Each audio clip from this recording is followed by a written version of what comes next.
face is the lamest face on the internet. No The face. lamest of faces. Your face looks like someone had a minor explosion in the garage and blew their fucking face off. Your face looks like dog poop face on the internet with the prequel movies. Oh no. No, already. You said you weren't going to talk about it unless it came up in the super chat. It's your boy BSA Sitch here with another Sunday live stream with everyone's favorite Adam Skullcrusher, friended forever. And today we'll be looking at everyone's least favorite YouTuber, Innuendo Studios. Least favorite. And he made another alt-right playbook, and yes, it's awful. This video has like 100,000 views in one day. So I like citation needed. He gets the views. Well, okay. Least favorite YouTuber in terms of, you know, the non-communist, non-SJW side of things, right? But no, he gets a lot of views from his audience. So. Yeah, they love it. They lap it up. Give me that commie goodness. Nom, nom, nom, nom, nom. Well, they're like, yeah, give me the, all Republicans and conservatives are all evil Nazis. Yes, just, rub it on my body. Yeah. Oh, my God. I know. That's basically what they go for, So this video is called the alt-right playbook, right?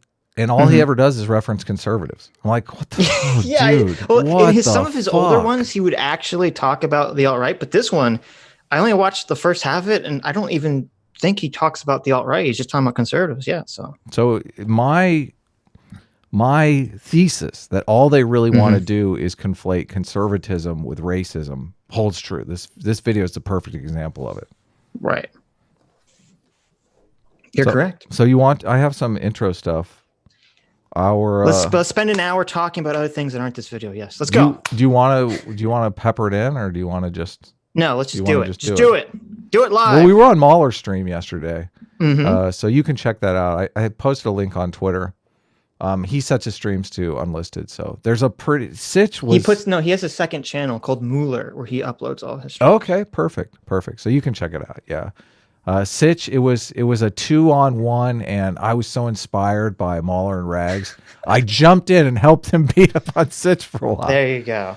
But in the end, we broke a new record though. That was our longest stream ever. Yeah. It was like 10. We dodged out at like 9 hours, but they went like another hour and a half, I think. Yeah. So Jesus Christ. Yeah. So we tried to stick it out through the super chats. We left halfway through. There was a lot of debate over which is better, the prequels or the sequels.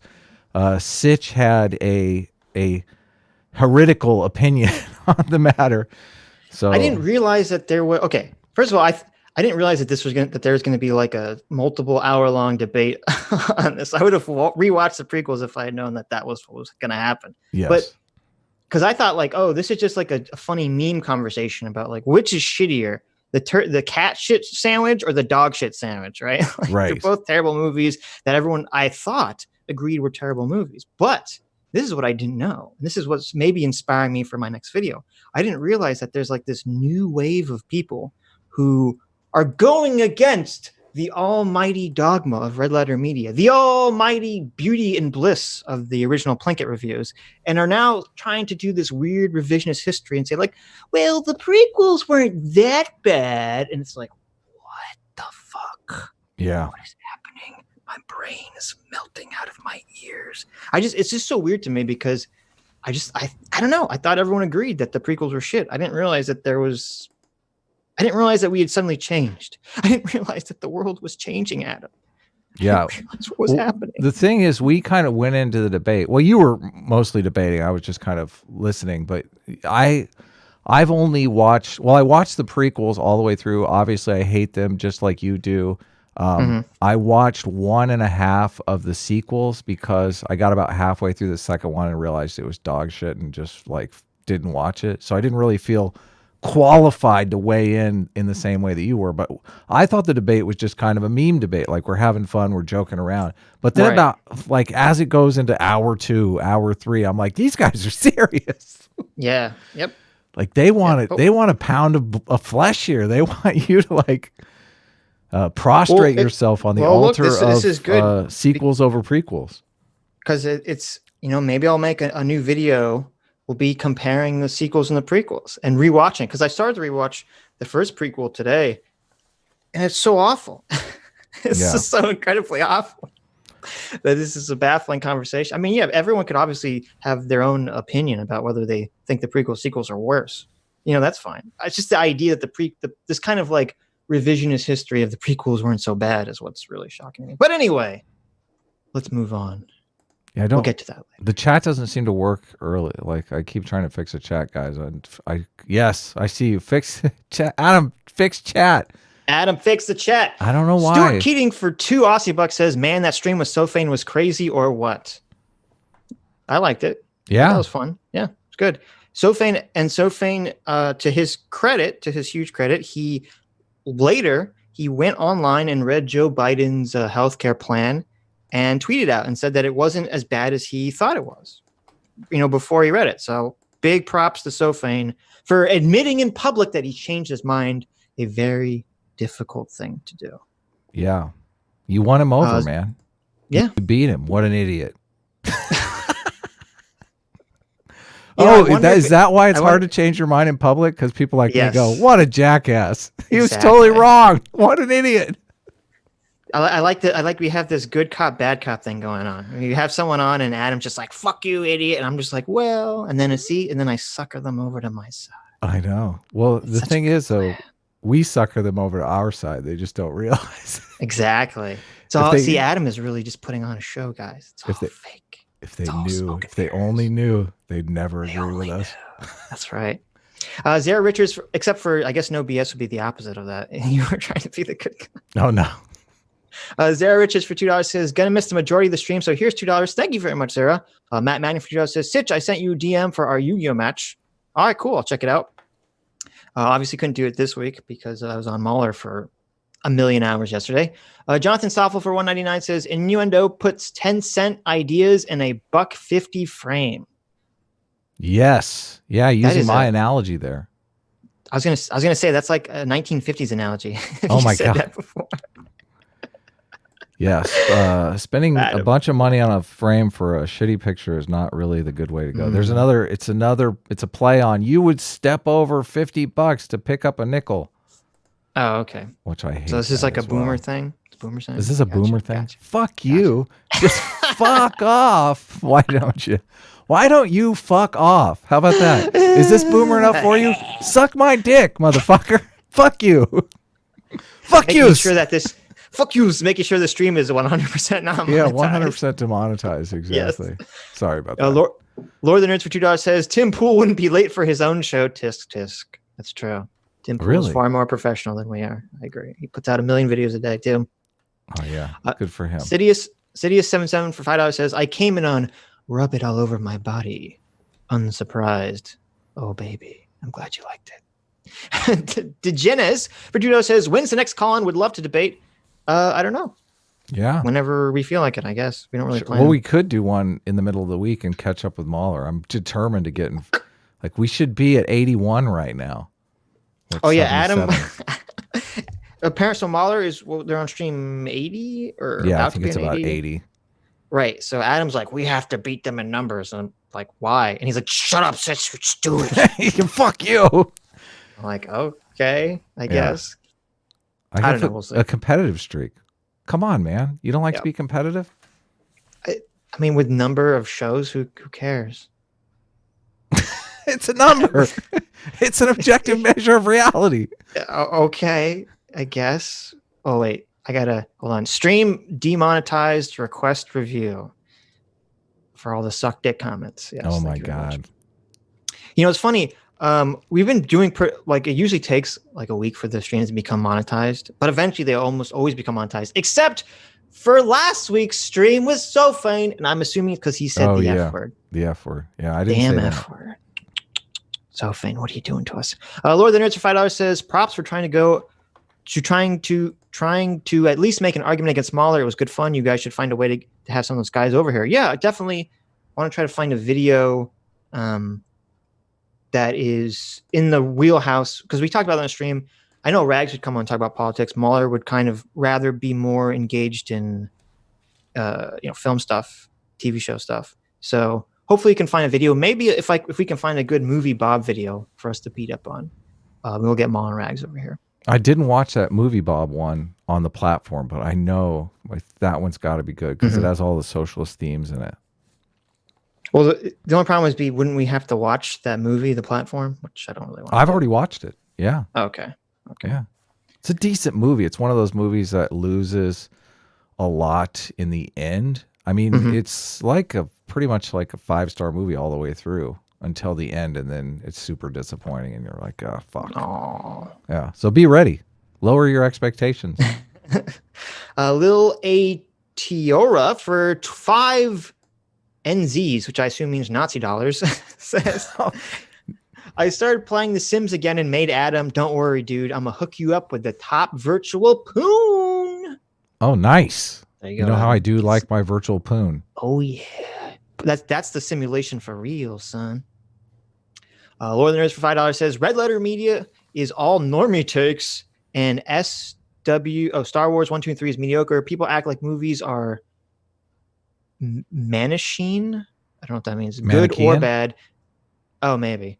They want a spectrum for everything, but what needs it? No, that's okay. That's true. Obviously, most things in life are not a binary, except for sex. No, but most things in life are not a binary. Yes. And gender. Yes. Thank you. Most things in life are not a binary. I still say the prequels are pretty much on the very far end of the shit side of that spectrum. But I completely disagree with you. This is interesting. This is very interesting. This shows you the evolution of culture. The idea that Red Letter Media is a normie take. When, if you remember, Adam, well, I don't know if you ever got into Red Letter Media. When they first came out, like they were the maulers of their day. Yeah, they were the edgy cinema rebels criticizing the normie take of liking the prequels. 70-minute Star Wars review. That was right. That was the video that like launched them. Yeah, like well, I don't know if there were other. For me, Red Letter Media was the first long form, funny, ripping apart of a movie review I've ever seen on YouTube. So it's interesting to see that now that's considered the normie take. Maybe it's because like, oh well, like since they were kind of the base 10 years ago, like everything's always changing. So now they've become the normies, right? Like they're the standard. So it's very interesting. They're the ones to overthrow. Yes. Hummer Eduardo Rodriguez Madrano for $5 says, maybe people have a positive view of the prequels because the last movie was way better than 3 of the sequels, but then they sweep under the rug the first 2. That's entirely possible. I don't think the third one was that good. I mean, I guess it was better. Obviously, it was better than the first 2, but maybe. Well, that's where I'm going. Maybe. The first sequel was much better than the prequels, so much so that it seemed like it gave me hope for the sequels. But then obviously they shit the bed on the second one and the third one. And those are the ones that I think Mauler and Rags are most objecting to.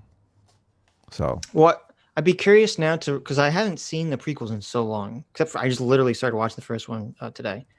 And it's terrible. But yeah, the very first prequel. Like so much hype, such high really expectations. Right. I know. And you're in that movie theater going, oh, they're destroying my life here. Well, see, but also that's another thing that we have to take in consideration because both of us, we saw Phantom Menace in theaters and we both went into it like, oh, this is going to be great. So we had very high expectations and then it was just terrible. Yeah. And then I don't know about you, but when I went to see Force Awakens in theaters, I was very like, this is probably not going to be good. So I had very low expectations. Yes.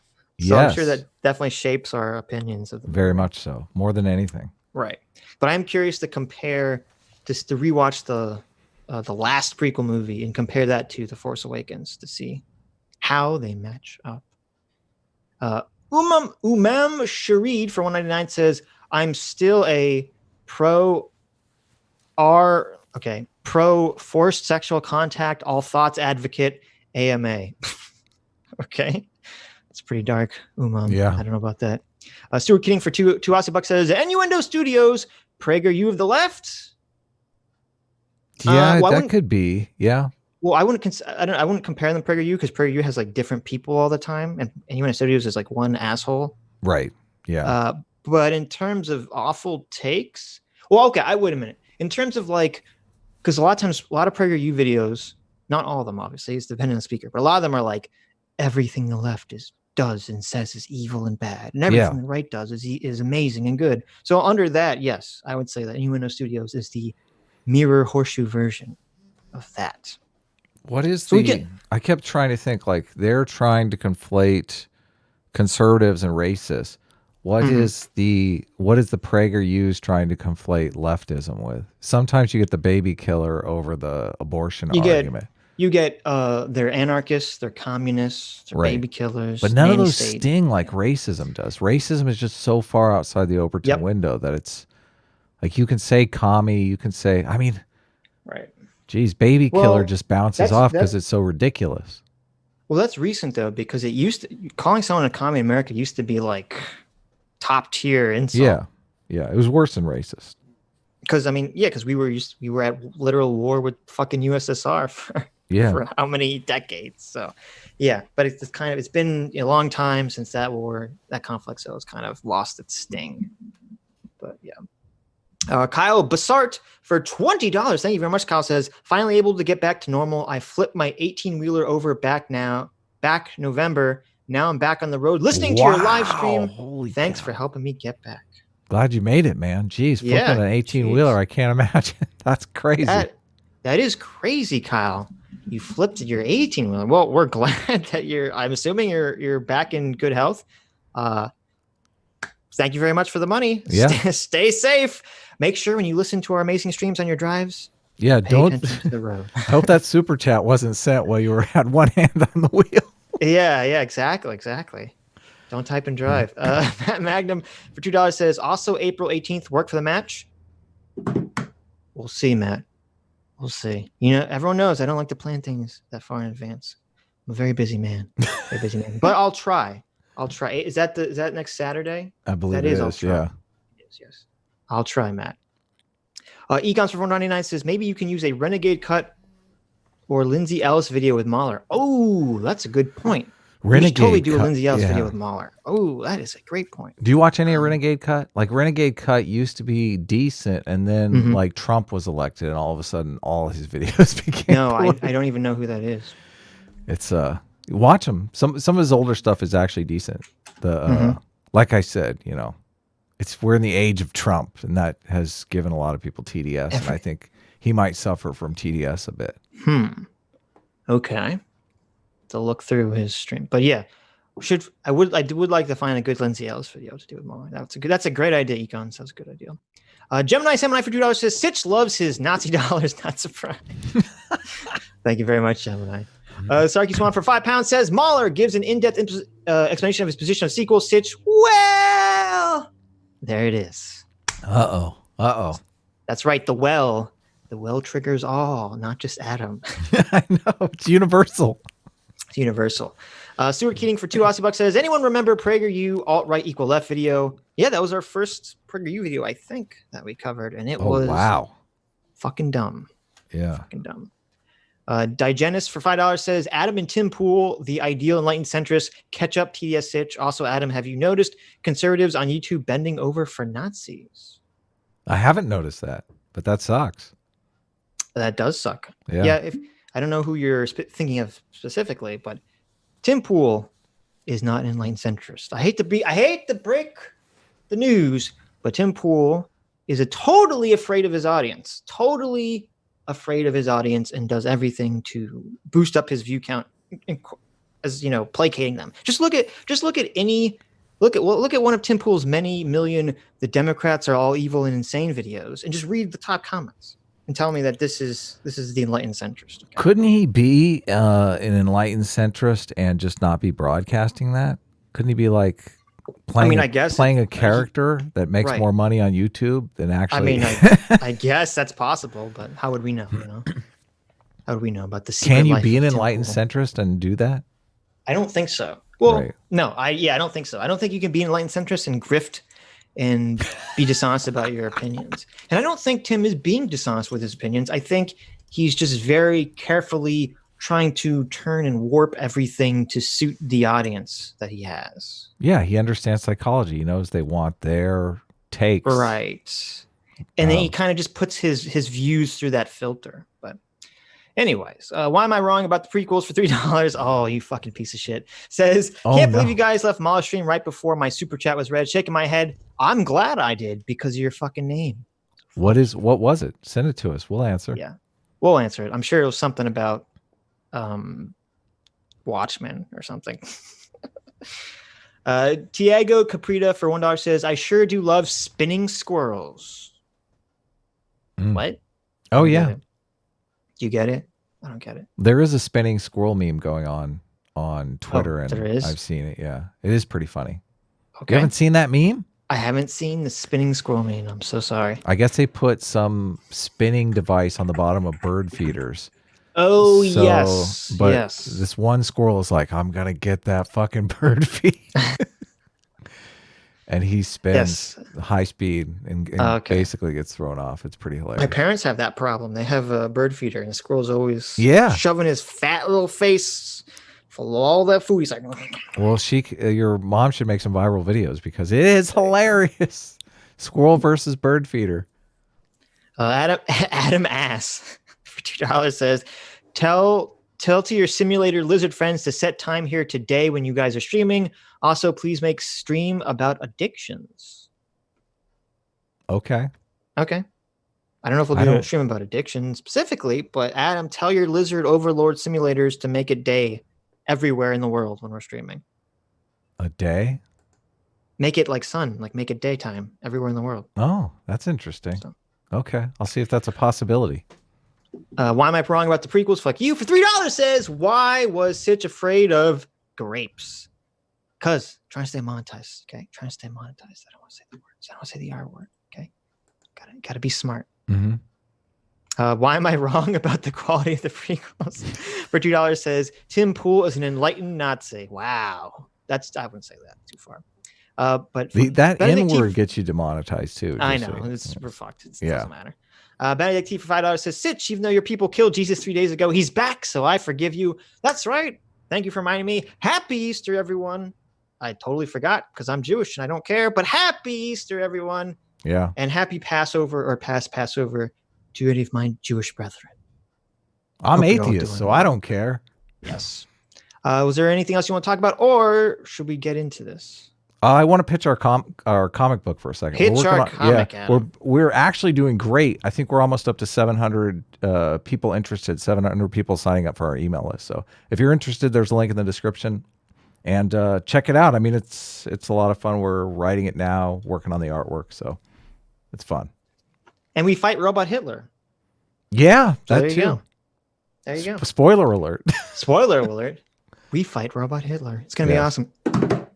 Anyways, I know you want to talk about some other stuff, but let's go back to that later. Let's start the video for once. Let's do it. Let's do it. Content warning. You want to read the content warning? Yeah, sure. Let me see this content warning here. Better be good, because I like. It's not as good as the warnings. other one, but it's still good. Content warning: school shootings, abortion, homophobia, racism, religious fundamentalism, fascism, Nazi imagery. Bam. Bam, bam, bam. This is bam, terrible. Bam. What have we gotten ourselves into? What is this? What is this madness? Oh, wait. Gotta reload the watch together room. Sorry. I think I had the vault. Oh no, I have it. It's all messed up. Say, for the sake of argument, it's the start of another week at the office, and you and your coworkers are milling around the break room. I always like that his videos are like, say for the sake of argument, I created a bullshit straw man. Yeah, exactly. For the sake of argument, straw men really work. It's like the political comic meme where it's like my side of the argument is perfectly logical and reasonable, and the other guy is angry and out of control and emotional. You know what I immediately thought of? Because you'll see as this scenario goes on, because it's it's funny. Mm-hmm. I was thinking, suppose you work at Twitter, or suppose you work at Google in San Francisco, and you're in the break room and you start talking about because he has one, basically sets up the scenario that the whole office is conservative, and he's like the lowly smart progressive in the office.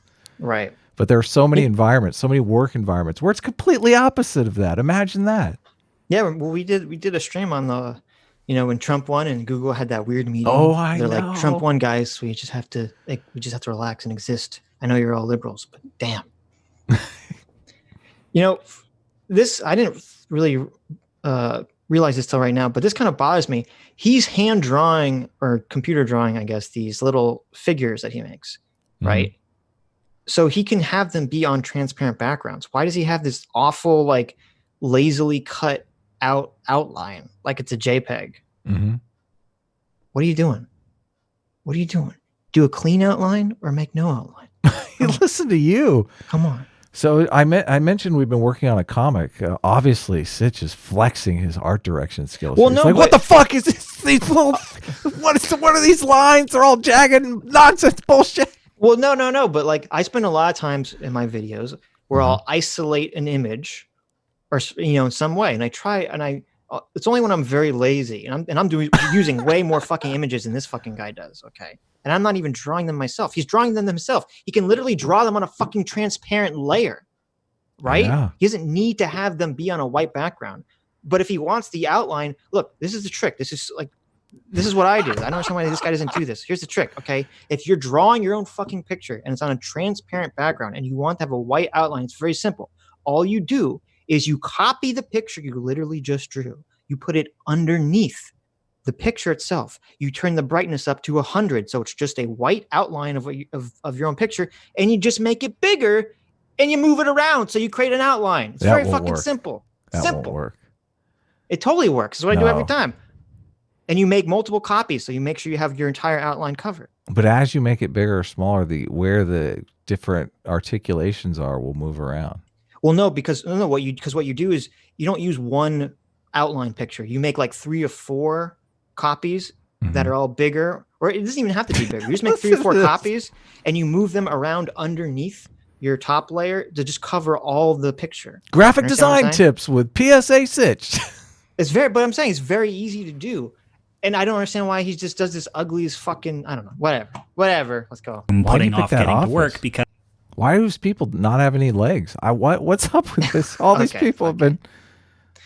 Why do they all have all baby faces? Yeah, I don't know. Because until you sit down at your desk, the week hasn't actually started. Mostly you're chatting about what you all got up to over the weekend and how you can't wait for the next season of Killing Eve. But then the new guy, that political motherfucker, who doesn't know any better, who fucking knows better, but he can't keep his fucking mouth shut.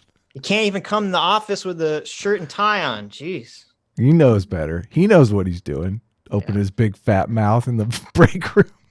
That's true. Look, you shouldn't. If you're in an office, I don't think it's a good idea, especially on your first day, to go and start fucking getting into political. Oh yeah, especially if you're the new guy. You're the new guy. Yeah, it's a really bad idea. Starts talking about the healthcare system and what he thinks is wrong with it. The rest of you all know what this means. If talk turns political, you have to hear the opinions of the guy from payroll. Oh no! Guy from payroll takes issue with Notice how he's juxtaposed the guy from payroll is like 98 years old. He's still working in payroll. My God.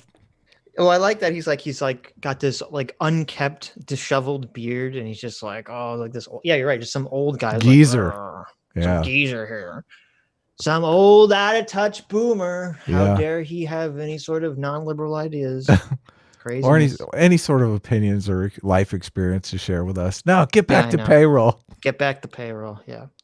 You guys comments about how patients in many other countries pay less for better outcomes. Guy from payroll thinks overhauling the healthcare system would be a long and difficult... Pay less for better outcomes. You got... excuse me. Nobody knows. I don't know. So much of this is based on the whole wicked problems thing. Like, these are all... Everything he lays out is wicked problems. Wicked problems are problems that... Because of ideological commitments... Blinders. Yeah. Yes, exactly. Tend to drive both sides of the equation into these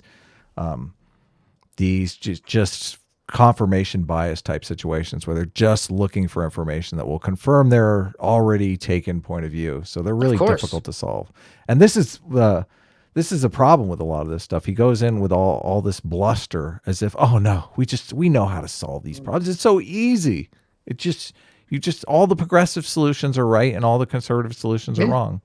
Look, you just re-educate the entire population, Adam. It's very you simple. make them all progressives. Yeah, exactly. solve everything. What this guy does is it's kind of interesting because a lot of times he'll correctly point out like a problem in someone's thinking, but then he fucks up because he thinks like, oh, only conservatives think this way. Oh, Liberals, I on know. the other hand, are perfect, enlightened beacons of wisdom and intelligence. And you're like, what? Yeah. What This is a world do good you video. live in, Mister? Remember, this is the guy who in the last video he was like, Jordan Peterson and Ben Shapiro and Joe Rogan are the new leaders of the alt-right. Yeah. Yeah. You're like, I watched guys is Jewish. I watched a Destiny video, and Destiny is calling Sargon alt-right now, which I was like, Which Destiny video? Make it stop. He just uploaded it yesterday. It was him talking to Kraut of Kraut and Tea. Oh yeah, I just listened to that. Yeah, he said, yeah. See, this is the problem: is that after Sargon's second conversation with Vosh, and Vosh labeled the stream outing Sargon as an alt-righter or something to that effect. My God. And so I guess that's how this is sort of filtered down. Meme has begun. It's sad. We tried to warn him about this twice. He's using the word ethnicity incorrectly, and he's not being clear enough. Because I understand what he's saying is that because he's saying that the alt-righters are wrong and stupid because they're Americans, and Americans think that all Europeans have some sort of shared magic white European monoculture. And his whole point is that they don't. Right. Each white European country has their own, unique culture. Yeah. Right, and their own ethnicity. But he's using ethnicity when he should be using culture because ethnicity is too easy to conflate. Yeah, right. I agree. Right. Because obviously you can have a black person or whatever, any other skin color type of person exists in a European country and agree with British culture, French culture. Yeah, exactly. Spanish but be culture, a different ethnicity. Yes. Right. Okay. Yeah, that totally makes sense. Right. I just it stuck out to me. It obviously triggered me a bit because Destiny is talking about how everybody misrepresents him. Like they want to talk about how he's a pedophile and all this stuff, all the slurs they want to throw at him. And then like in the very next breath, he's throwing slurs at Sargon. I'm like, oh, please make it stop. Make it stop. No, that's a good point. Well, he's very, it's kind of annoying because he's very uninformed about a lot of things. Because there was another stream he did recently where, it was about the Joe Rogan comment. And it was like, he had obviously not seen the Joe Rogan, Eric Weinstein conversation. Where this is so funny. It's like Joe Rogan and Eric Weinstein talk for 2 hours about how Trump is basically, this is what they're saying. They're basically saying Trump is incompetent and insane. But at one point of it, Joe Rogan says, but I think Joe Biden is like mentally not capable of being president, so much to the extent I'd rather vote for the person I just insulted as being incompetent and insane. And then everyone completely like loses that part of the conversation. So then Destiny just hears like the clip or the out of context thing. And then he was talking to some guy who was like, oh, Joe Rogan's just a political hobbyist. He doesn't understand anything about politics or what's going on. It's just like, Yeah, sucks. Oh, and then, that guy, this is what the guy said that was really fucking stupid. He said, this is how out of touch. I don't think it was Destiny that said this. So Destiny didn't fight it because he doesn't know. He's uninformed about this. The guy who was talking to Destiny said, Jordan Peterson made Joe Rogan's career. And everyone's what? The other way around. Yeah, exactly. Everyone's like, what the fuck are you? Like, I listened to Joe Rogan way before Jordan Peterson was saying, you know who got me into Joe Rogan? Neil deGrasse Tyson. Yeah. That's who got me into Joe Rogan. Yes.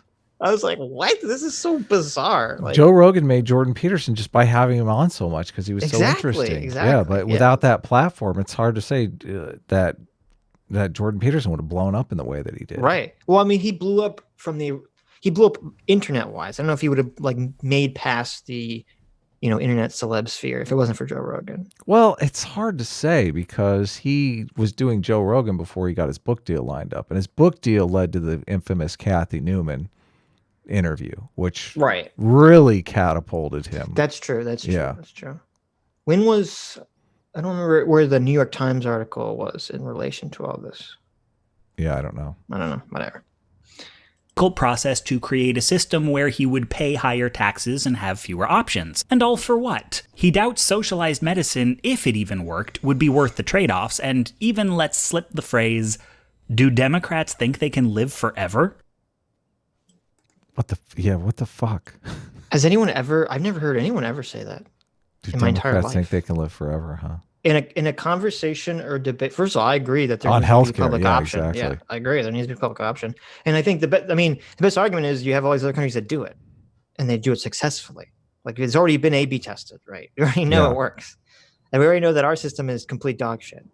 So there obviously needs to be some solution here. But I've never heard in a debate about that anyone say, those liberal Democrats think they can just live forever. Which, first of all, we should be trying to live forever. So Yeah, that's a stupid exactly. argument. Hell yeah. Aubrey de Grey, man. Yeah, Hell of yeah. course we're trying to live forever. Fuck you. Yeah, fuck you. The conservatives and the libertarians, their argument on healthcare, I feel is sound. So I really don't know because of the law of unintended consequences. Like I laid out the argument before, and you admitted you didn't know either. Like it's hard to say if those socialized healthcare systems are functioning and basically stealing the innovation in our healthcare system, which I think is obviously a huge mess. But in order out of that mess does come massive amounts of innovation because of the money incentive involved. Yeah, so your argument, just to recap, is that basically the rest of the world relies on U.S. companies to continually innovate medical practices and procedures and technologies, machines, everything, and medicine, because basically we're paying the most for it and we're driving the profit incentive for the rest of the world. Exactly. So that and I don't know if that's true, but I've heard that argument before. You haven't heard that argument? No, I said I have heard that argument. Okay, I've never heard the argument before, aside from me making it. So, okay. I've heard libertarians make that argument. Okay, so yes, I feel that argument is sound, and you don't know. The world is so interconnected now. Well, there should be a way to figure out, though, right? Like you could just look at, what are the top 100, medical advancements made in the last 10 years, right? Dude, they're Say, all they all from America, the United States. They're all going to be from the. Well, I don't know if that's true. I have no idea if that's true. Yeah, we could be surprised and find out it's not even remotely true. Well, just none of that stuff is touched on in this video. So, I mean, Innuendo Studios wants to say that he's ready to have an intelligent debate about healthcare, but really he's just, he wants to snipe at the other side. Well, I mean, yeah, he does. But to be fair, that's not even though I think that's a valid, or at least a valid question, I don't know if it's a valid point, it's a valid concern. That's not the argument most people made, as you said, because you hadn't even heard it before. Most people don't make that argument. Yes, they do make some sort of argument about like, oh, government's inefficient, or they're just going to raise taxes and get a shittier treatment or whatever. Yeah. Well, all they're doing is consulting their intuitions, and they think this is what's going to happen, and they want to take a solid position on it. So, well, that's like 99.99999% of all conversation, right? Yeah, it's consulting your intuition. So, well, you can't know these things until you try them. That's true. To cut the tension, someone starts talking about their kids who've just started at a new school. But talking about school leads to talking about safety drills, and talking about safety drills leads to talking about school shootings. Because the new guy brings up school shooting. He can't help himself, this asshole. Yep. He frames it so innocently, and then this leads to this and this. No, you're driving the conversation. You are the one bringing the shit up. Yeah, just come on, guys.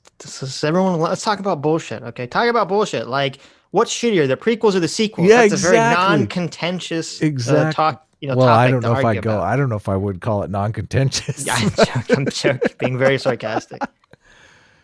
Shootings, and now the new guy's on gun reform. And he speaks passionately about how easily monsters can get their hands on assault rifles, but payroll counters that even if you get rid of every gun in the country, criminals will just import. Do you think this is autobiographical here? Like he's saying the new guy speaks so passionately and people are on their knees weeping at how incredible he sounds. But then that asshole from payroll, I think the guy from payroll might be a real person. Well, it's funny because I think he starts all his videos like this, where he has some weird hypothetical conversation. And it's like, I would believe that these are all internet conversations he's had, except that he blocks anyone that dares criticize or question him. So my theory is that he used to have all these internet conversations in like 2010, Mm-hmm. and this is all just memory. This is all just drawing from memory from like 10 years ago. Right.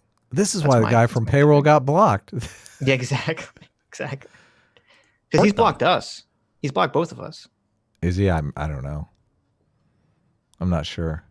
No, he has. Because Okay. I'm trying to remember, because Caleb was like trying to talk to him about us, and then that never went anywhere. So I did a stream on Donnie Cates, that Marvel writer. He's doing streams now. He blocked me like right away.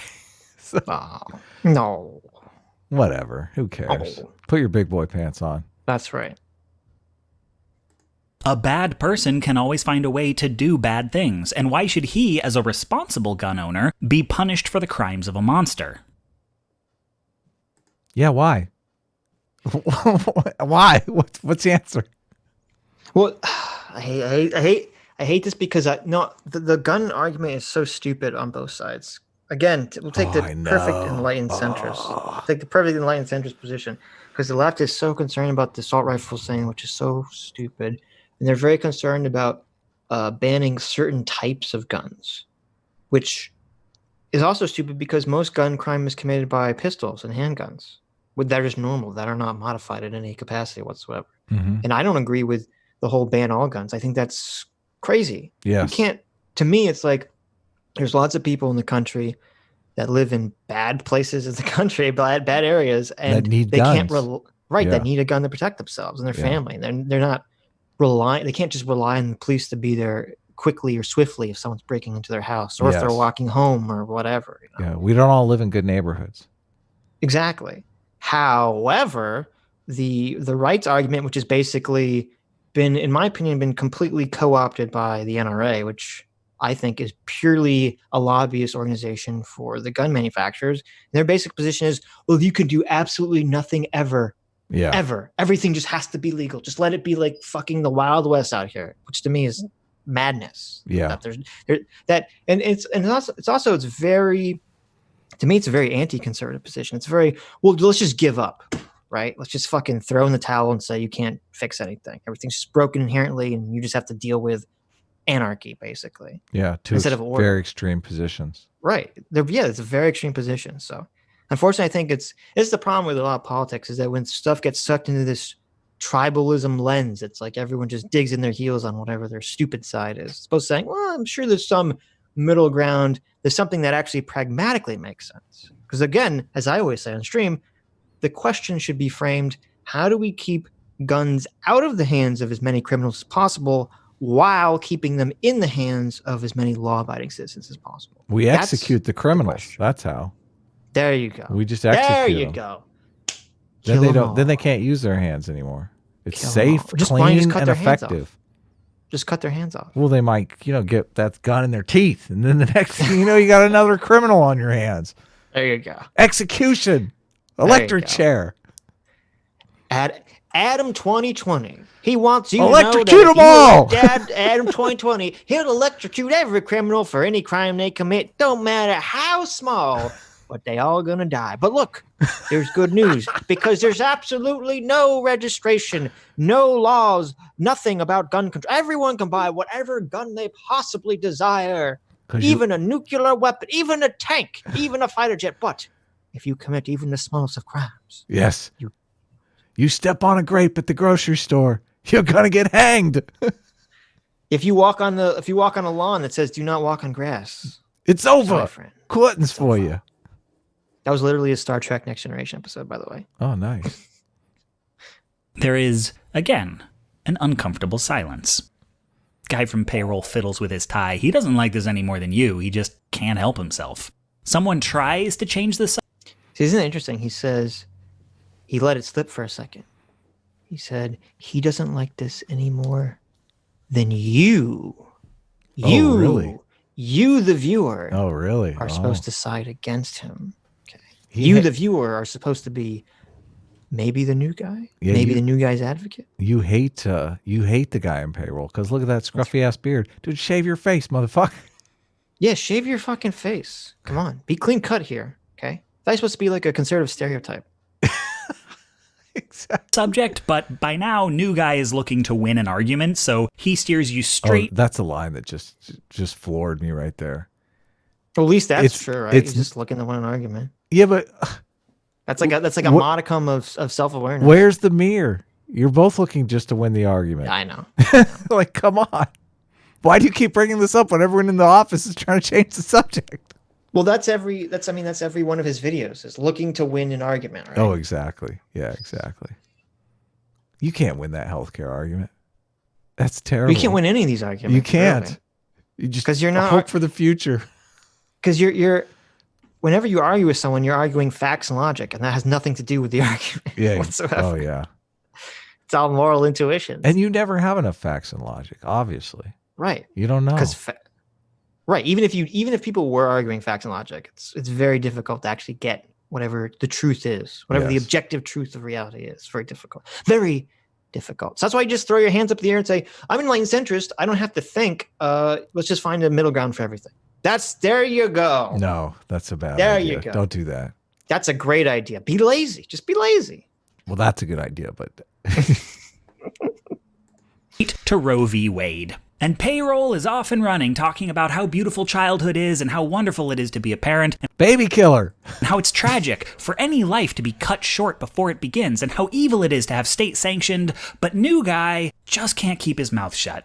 He says, if you wanted fewer abortions, you would promote comprehensive sex education and easy access to contraceptives, because that's all that has ever reliably lowered abortion rates in any country. That's right. Give your 12-year-old daughter condoms. Well, I don't disagree with that argument, though. Okay. Right?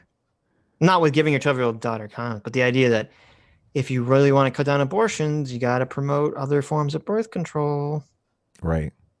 Some do, but it's the religious ones that don't. They're like, no. I think it's true that abstinence-only policies don't work. Yeah, that's all the evidence shows that they do not work whatsoever. Right. But I feel a lot of the talk in the abortion debate is really over the sanctity degradation foundation. Mm-hmm. Like there's a lot that's unsaid in the abortion debate about, like chastity and marriage and monogamy. And making it a crime. Oh, sorry. you're like, no, I don't want to have this No. conversation. I literally, I'm holding the little Stitch doll and it fell on my keyboard. I always hold the Eduardo Hummer Rodriguez's little Stitch doll. Oh my God. It's true because I used to hold a knife, but it would click and it'd be very loud. Oh yeah. On the mic, so I have to Listen, hold something. He's got the. He's like, I have to hold something. guys. All right. I like to have something in my hands. Okay. That's hilarious. But anyway, there's a lot that goes into this debate that I think would be helpful if people actually just said it. Like Right. If they were talking like Well, do you think they know? They're consciously aware? No, not at okay. all. Yeah. Right. The reason why I said handing condoms to your 12-year-old daughter is because I'm trying to stoke those intuitions that may exist in people on the left. Right. That the conservatives are feeling. Like they don't want to come out and say, yeah, I'm going to give condoms to my 12-year-old daughter, right? Fuck you. The problem though is that I've noticed when people aren't being moderate, it makes both sides become more extreme. Like Yes. that's why you have now like the people who are not just, pro-choice, but they're like pro-abortion. They're like, oh, I'm going to wear a shirt that said I had 10 abortions and like cheer about it. And you're like, you shouldn't I know. cheer about it, right? like you can be pro-choice and still understand that it's like not like a great thing to do. Like it's just something you have to do, right? Yeah. Yeah, exactly. This is the problem. And you see this a lot with a lot of the LGBT community, because I'm all for, obviously I think all LGBT people should be treated equally and have the same rights as everyone else. But that doesn't mean that you have to have, 5-year-old drag queen story time. Or you don't have to be the person who's kind of trying to foist non-binariness on your small child. Yeah, exactly. Oh my God. I think that's the problem, is that people think like, oh, they think it's a slippery slope. They think, oh, if you give these people an inch, they'll take it a mile. But I don't think I think that can happen. But I think what happens is you have both sides dig into a position. And since they see that no front is being made by the moderates, they become more extreme. They say, well, the moderates are dooming us. I mean, that's what you're seeing right now with a lot of the Bernie or Buzz people. They say, oh, well, we had all these moderate liberals and moderate Democrats for so many years, and they were unable to get changed. So now I'm going to become a communist. Yeah, they're focused on in any compromise, both sides are forced to give ground, and they're just obsessed with that. You're giving ground. Right. And you're not taking enough ground. Yeah. Which is technically how both sides should always feel in democracy, right? Yeah. Yeah, it sucks. It's the Red Queen. It's the Red Queen effect. You know, the Red Queen from Alice in Wonderland, where she says, you know, you have to run very fast just to stay in place. That's exactly like democracy is. You have to fight very hard just to stay in the same place. Was that the Red Queen? That first of all, that was in the Looking Glass, Through the Looking Glass. Wow. I got it from The Narrow Corridor, the new book. Is it the Red Queen, or is it? Because when you say Red Queen, people probably assume you mean the Queen of Hearts, but you're not talking about the Queen of Hearts. They call it the Red Queen effect in the book. Okay, so I'm going to assume it's the Red Queen. Gotcha. So in Through the Looking Glass, because I'm assuming this, I only know this. I never thought of it that way, which is a good point. In Through the Looking Glass, there's this weird part where Alice finds the whole world is like a gigantic chessboard.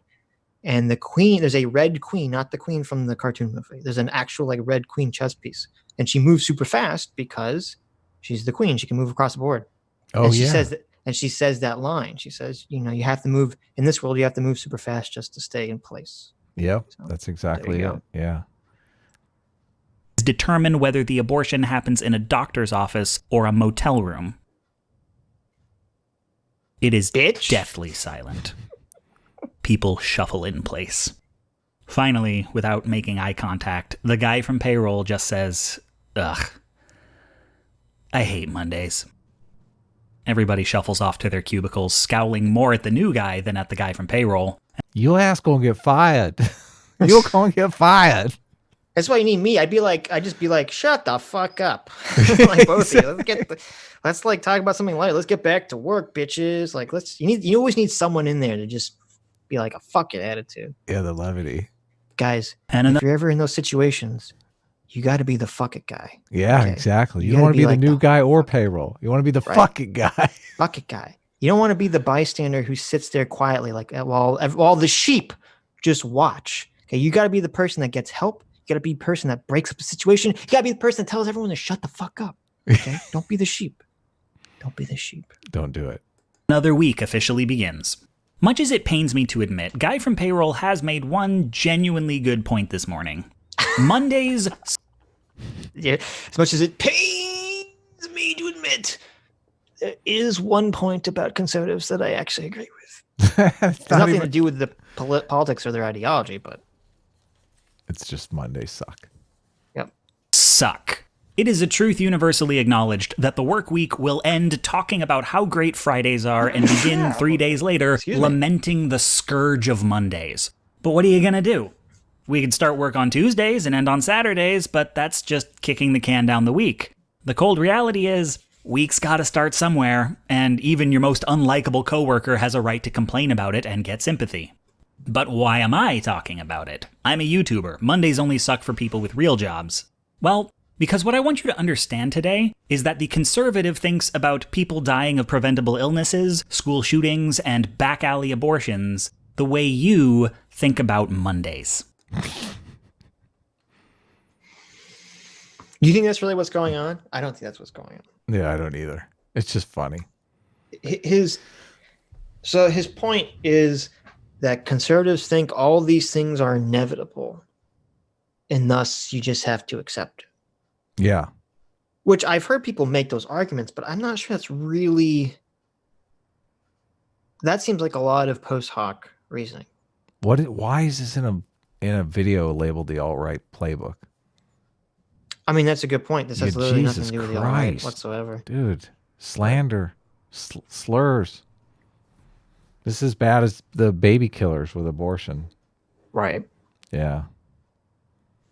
The conservative mindset tends to sort things into binaries with no room for scale. Now, this is straight out of George Lakoff. Mm-hmm. Yeah, I always take note since I did my tour in the progressive bubble. I know all the books that they read that they latch onto as scientific evidence for how conservatives think. Mhm. And Jonathan Haidt is really the only guy that demystified conservatives for me, because like I had read all these books, and all these books make very sane, logical arguments about the conservative mindset and how it's all black and white and binaries. It's all good versus evil.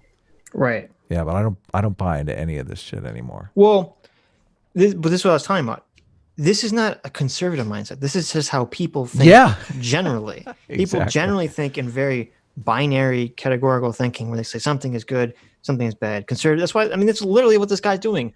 The conservatives are all evil alt-righters. Don't you think it's tribalist thinking, though? It's not necessarily just human thinking. Human thinking does tend towards tribalism. Well, that's what. Yeah, but yeah, exactly. But it is tribal thinking. But I'm considering tribal thinking is human thinking. Yeah. Yeah, you have to fight against it. You definitely do. In-group, out-group preferences is probably one of the strongest evolutionary factors in the way we view the world, don't you think? Mm-hmm. So, yeah, 100%. But that's what's so the lack of self-awareness of this guy. Everything he set up in the beginning was a fucking black and white binary. How was it not? Right. Yeah, abortions are like, being pro-choice is all good. Being pro-life is all bad. Being pro-gun control is all good. Being anti-gun control is all bad. Being pro-socialized or public option for healthcare is all good. Being pro the opposite or whatever the current system is all bad. He's literally done the exact thing he's complaining about. Free market. Right. In healthcare. You think you have to have some free market element in healthcare, right? Of course you do. Yes, exactly. Well, that's why it was funny, because when I looked into it, I didn't realize that Bernie Sanders has a more extreme healthcare plan than the rest of Europe. Yeah, he wants to make private healthcare illegal. Yeah, he wants to make private healthcare legal. And like, there's no other, at least European and Canada and Australia, they all have like supplemental private insurance you can get, because the public option doesn't cover everything. That's so crazy. That's the same.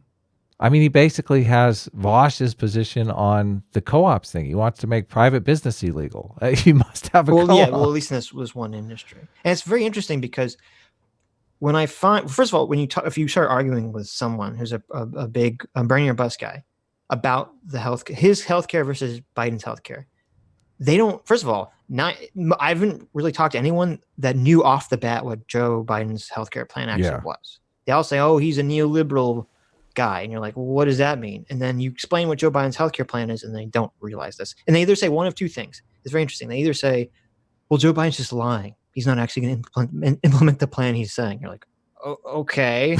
I don't know how to, I can't read his mind. I don't know how to argue against this. But, or the second thing they say is, then they start making this weird argument about, it's very interesting. They say, if you ask them why Bernie's plan is better than Biden's, they start talking about, well, you got these people are making money off of healthcare. You have all these private insurance companies, and they're all evil. And you realize it's kind of like the concern with a lot of people isn't, I want to make sure everyone gets healthcare. It's, I hate medical insurance companies and think they should be destroyed. Yeah. Yeah. It's sort of like the Jordan Peterson always talks about, like the communists who don't want to help the poor. They want to just destroy the rich. Yeah. And you can see that in this exact argument. Insurance companies are a necessary evil. They definitely are. Yes, they are. Sure. The third party system, though, just fucking sucks. So sucks. Yep. Mass shootings either happen or they don't. You can talk about how much safer countries with... Isn't that like the left's thinking too? Like, the whole point is they want to prevent mass shootings from happening. Yeah, every single one. Right, which I agree is impossible. I would assume even if you outlawed guns. Well, maybe if you outlawed guns, it would be very difficult, but I'm not sure it's worth it, honestly. As fucked up as that sounds to say, you have to be... sometimes you have to make weird, horrible decisions, right?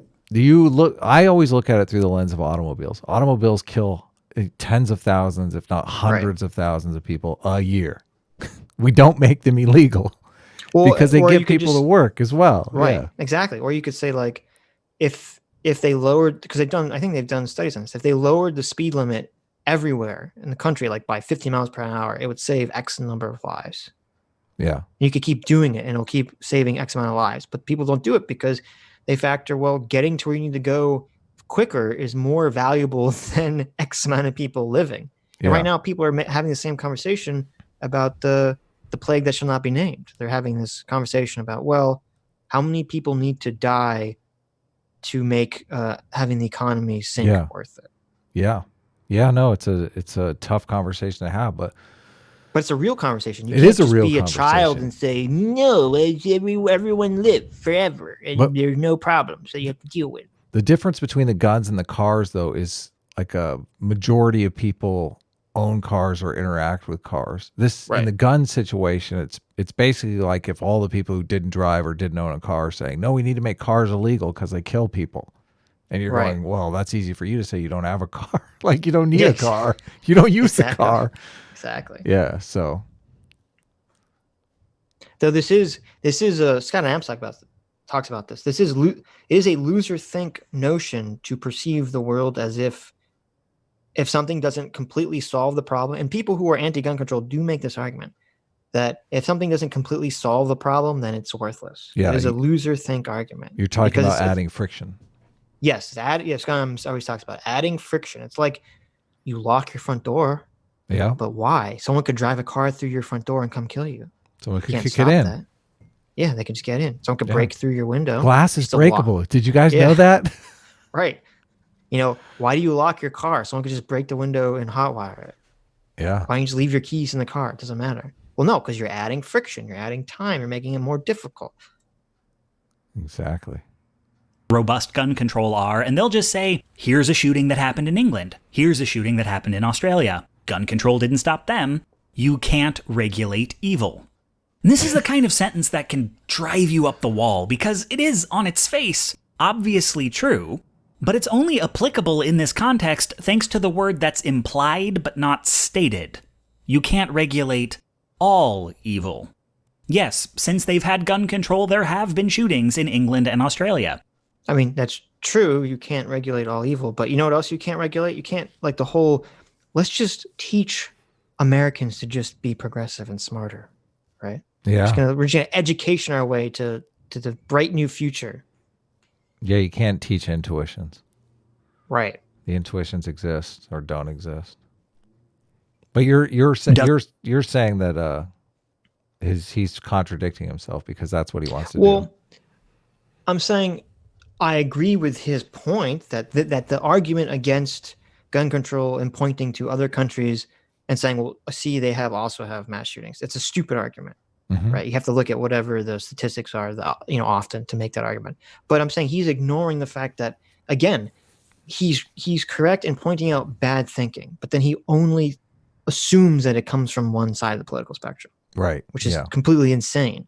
It's not insane. Like the idea. This is the thing too. It's not like people have different moral intuitions, right? But they don't have. This is why I say the horseshoe theory is very accurate. People have different moral intuitions, but most people don't have different ways of thinking about that information. Right. They think about it the same way. They argue about it the same way. Reasoning. Yes. They're looking for the same kind of. They're looking for facts to support their position. He's talking about adding in the gun control specifically debate, though. He's talking about adding friction, though. But he never really mentions like that friction. The conservative argument is that friction impedes law-abiding citizens as well as impeding criminals. Like he's only focused on impeding criminals. Like he's not really doing cost-benefit analysis at all. Right. Yeah. He's the one doing the black and white thing. Well, yeah, exactly. Saying, because this whole video is conservative bad, liberal good. It's literally the height of irony in hypocrisy. Yes, big time. Gemini for $5. You better hurry up and release your comic, Adam. You got me working on a project, and it would be nice to see you succeed. Yeah, we'd like to. I think we're going to shoot for the end of the month. We're going to shoot for April 30th to have the campaign launched, and we'll see what happens. So, yes. Are you working with Gemini, or is he meaning like colloquially?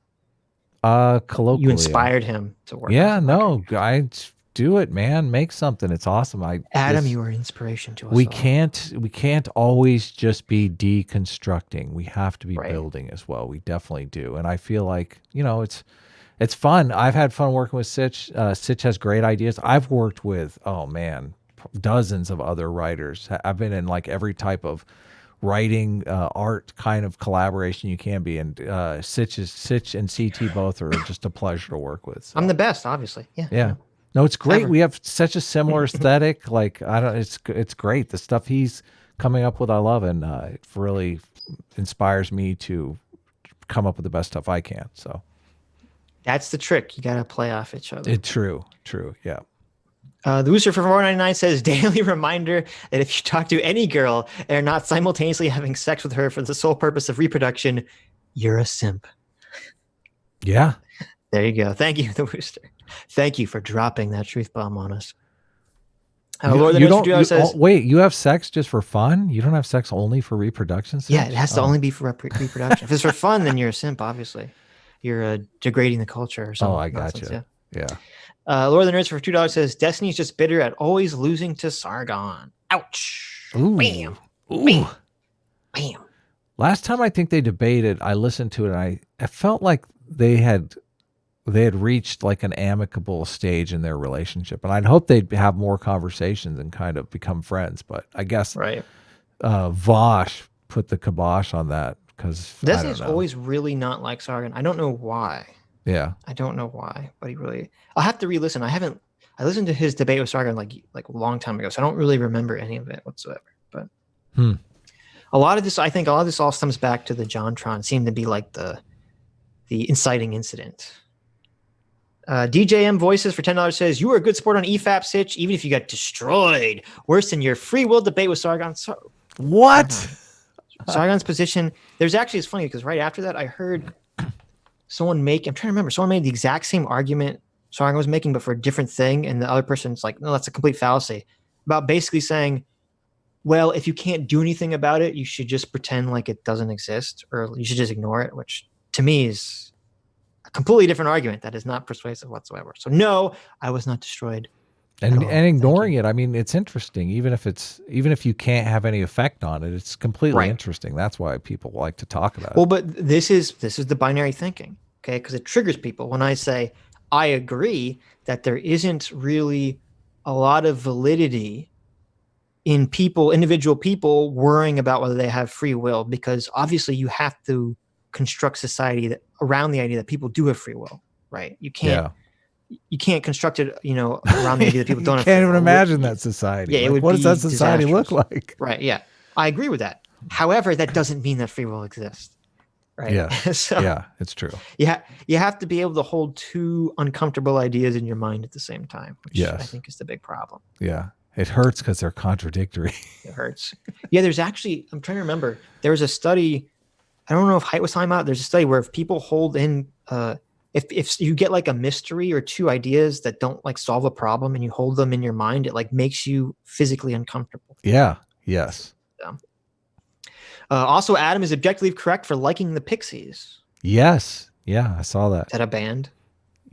Oh my God, you're kidding me, right? Finally, I get to say this to you. Oh my God, you're kidding, right? Is that a band or something? Is this some old man band or something? Have you seen a movie called Fight Club? Yes. You know the song at the very end of the movie where he says, "Where is my mind?" That's the Pixies. Oh, that's a good, yeah. Yeah. That's the Pixies? Okay, good. Yeah. It's Go like Pixies. it's the perfect Pixies song for that movie. I was like, oh my, like just when I thought this movie couldn't get any better, they started playing the Pixies, and I was like, it just got better. Explosive X for €5.49 says Switzerland is the world's most innovative country, followed by Sweden. The U.S., Netherlands, and the UK says world's intellectual property organization. Okay, I mean, I guess you can go on that website and see if they can narrow it down to just the medical field, not innovative in general, right? The opinionated one for $5 says guns are and always will have been a rural versus urban issue. Rural people can't expect cops to show up like urbanites can, but urbanites don't seem to see this. I think a lot of political issues really boil down to rural versus urban, because unfortunately You have people living two very different life situations, and they need two very different. I mean, we talked about this. I don't like boiling it down that way, to be honest with you, because but it's true. it is true. It is true. I don't want to disparage the argument because it is completely factual, but there is another subset of people who have trouble with police responding within 45 Well, yeah, minutes. obviously, yes. And they are urban people. Yeah, exactly. Yes, They're the people that Ian Danskin claims to speak for, to stand for, to support, right? So increasing the friction on guns, so it makes it impossible for them to get a gun because it's like $1,000 permit doesn't help. They need to protect themselves as well. Right. Yeah, no, obviously, it's always dangerous to look through any issue through a singular lens. But the rural versus urban is a powerful lens because, I mean, it's just very apparent. If you're living in a rural environment where people tend to be more friendly to each other, tend to know each other, and thus because you know someone, you're more likely to help your neighbor, and thus don't have to necessarily rely on the government to run referee in your life. But if you live in a big city where no one knows each other and everyone hates each other because they're all packed together like rats, then you kind of do need an external referee to sort of do things in your life for you, sort of be the monitor of neutrality. So you don't want those urban neighborhoods swimming in guns? I imagine like no, I'm just saying, and I'm just saying that where you live is definitely going to change how you view politics should be run. Poor people in black neighborhoods can't afford $1,000 permit for a gun. Can you imagine that argument? That's true. That's true. That's the argument the NRA. The NRA. Do you think the NRA would ever make that argument? They're just playing devil's advocate. That's true. Mr. Demento for $5 says, if Adam really likes the pixels, the pixies, I'm flying. Yeah, maybe I don't know if he misread it or mistyped it. I'm flying to LA to choke him with pantyhose. Okay. I'll lock my door. Maybe he thinks you mean the movie Pixels. Okay. I don't know. You know, the really bad Adam Sandler movie? Yeah. Or was it Adam Sandler? I don't know. Whatever. The really bad movie. People are saying that's like it's boomer music because it's 90s. Yeah, I know it's ancient, but I mean, I listen to Purity Ring. I love Purity Ring. I love Signal Royce. I mean, I listen to modern music as well. So it's not just all ancient shit. Look, music stopped after Linkin Park, okay? No. In the end, it doesn't really matter. I never liked Linkin Park, so just there you go. You didn't grow up on like Linkin Park, Dragon Ball Z, AMVs. Oh, that's where I was at, man. What kind of music? You never answered the music thing. High school sitch, watching. Okay, here's the problem. People would say like, "What's your favorite band?" I don't have a favorite band because the way that I listen to music is I'll like listen to something a lot for like a couple months and then I'll stop listening to it forever. Modest Mouse has got like probably my favorite band, although I hardly ever listen to them anymore. I listen to Purity Ring a lot. I really like Purity Ring. So I guess to give a better answer to what kind of music am I listening to? I normally, or before recently, I would listen to a lot of electro swing, which I really like. But I said I was honest. The last 2 weeks I've been basically listening to just JoJo songs nonstop. So yeah, JoJo's got a good soundtrack. What can I say? I watched Kill La Kill. I've actually kind of love it. Adam watched something I recommend. Oh my god! Well, I tried to watch both of them. You recommended two, Kill La Kill and some Hunter other x one. Hunter. Hunter x Hunter. Yeah, and I watched the first episode of both, and I was like, "Holy, look at all this TNA and Kill La Kill." I'm gonna watch the second one of this. I knew that was gonna be the sucker. But it's a good story too. It's an interesting story as well. Yeah. Yeah. Isn't it great? I'm glad you liked it. Yeah, it's more than just the TNA. It's obviously got to have a good story. So. No, I think Kill la Kill is one of my top animes. It's definitely fantastic. Yeah. A lot of twists and turns. It's fascinating too. Oh man. And the plot's hilarious. It is hilarious. I don't want to spoil it, but like the twist is so funny when you find out. I can't wait. I can't wait. Yeah. You haven't finished it? I haven't finished it. Yeah, I think I'm on like episode 7 or 6 or something like that. What's the? Oh, okay. I thought you finished it. No. When you find out like the evil plan, it's so funny. You're like, that's so stupid, but kind of genius at the same time. I like just everything about it is so. it's so cool. It's just totally cool the way that they Hyper like, stylized. it doesn't have any of that like the gender politics in it either. Like it totally Well, of course not. Yeah. yeah, which is refreshing. I'm thinking like this could not be made in America. No, Yeah. not at all. But you see how I said it feels kind of like Fooly Cooly, but for a girl instead of a boy. Yeah, definitely. Yep. Yes. Yeah, Kill la Kill. Highly recommend it. It's pretty awesome. Sarky Swan for £5 says Scottish exports, whiskey, heroin addiction, and Susie Lou. So proud of my country. I'm sorry, Sarky. I'm sorry. At least you got Count Dankula, right? That counts for something. Yeah. True Silver 112 for $2 says he thinks the right is the alt-right. Yes. Yes, he does. That's the binary thinking. Black and white that's thinking. a black and white thinking, isn't it? Yep. Oh my God, guilty. Stuart Keating for $5 Aussie bucks says there's a picture of Richard Spencer at some point in the video. Thus, it passes the threshold to be an alt-right playbook video. There you go. You just got to throw in a picture of Richard Spencer just to get it to make sense. Yeah, he does throw that in too. I'm like, oh my God. Cuba Morlo for 200 CZKs. I'm not sure. I think that's Czech money, I assume.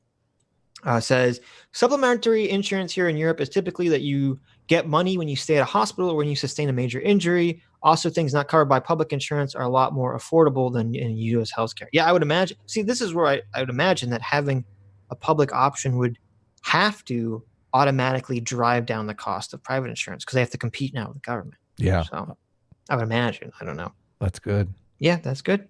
Jarfo Love, thank you very much for the 2 Aussie bucks. Shinzo Beam for $5 says the issue is where they make their profit. Medical companies could make their product anywhere. Actual drug development is spread out worldwide. Yeah, I guess that's true. That's a good point, Shinzo. It'd be hard to, I don't know how you'd figure that out then. So I don't know. That's hard. Caleb Black for $3 says, I haven't watched EFAP since the Avatar Last Airbender debacle. I do have to watch. Apparently Mahler had a conversation with Literature Devil tried to convince him that Avatar Last Airbender was good. Yes. See, to me, if you think, I'm trying to remember what he said. Because he said that Avatar Last Airbender was only slightly better than the prequels, which to me is like psycho talk. So right. Is that animated? I've never seen the Last Airbender. It's an American Nickelodeon cartoon. Yes. Right. And you're talking the TV show or the movie?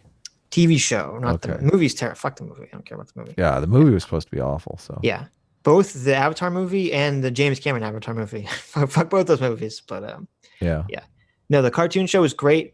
I mean, that's how I found ERs because he shared my utter hatred and contempt for Korra while loving Avatar: The Last Airbender. Anyway, Caleb says, I haven't watched EFAP since the Avatar debacle, but I suppose if your boy PGA Slip and Uncle Creepy are there, then I got to tune in for 10 hours. There you go. There you go. 10 Caleb hours. Caleb for another $1 says, also, I've been watching Destiny's Lefty debates, and the comments on Adam's live production are golden. Most are in the vein of, I didn't know Vosh and Destiny debated in 2007. Yeah. I guess because the film quality is so awful. Oh, that's it. Yeah. Definitely.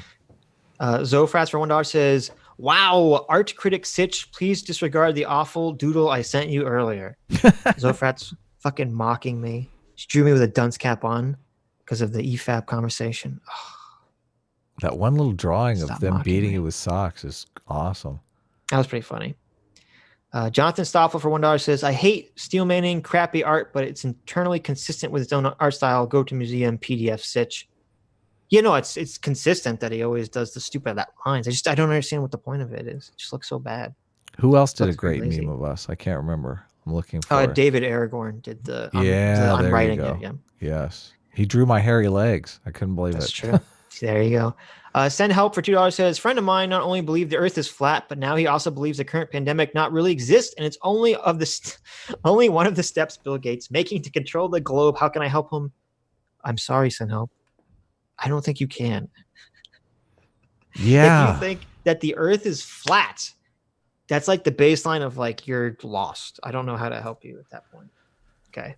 That's like walking to the ocean with your mouth open to your thinking. Like I don't understand. What it takes to really help people is to befriend them and become influential in their lives and just not Right. force it on them. You have to Right. be gentle and, Right. considerate. And it's so long. It's an endeavor nobody really ever wants to It's true. participate in. Who's that black guy that he does that? He like befriends KKK guys and Yeah, gets them yeah, I slowly can't become not remember. racist. Yeah. Yeah, he's a huge Tim Pool loves that guy. Well, I mean, you should love that guy. He's a great guy. Yeah, totally. It's But yeah, unfortunately that's the only way to do something. It doesn't. That's why I'm saying it doesn't matter when you're trying to argue with someone. The facts and logic don't matter. Who you are matters. Yeah. Unfortunately. Yes, friendships matter.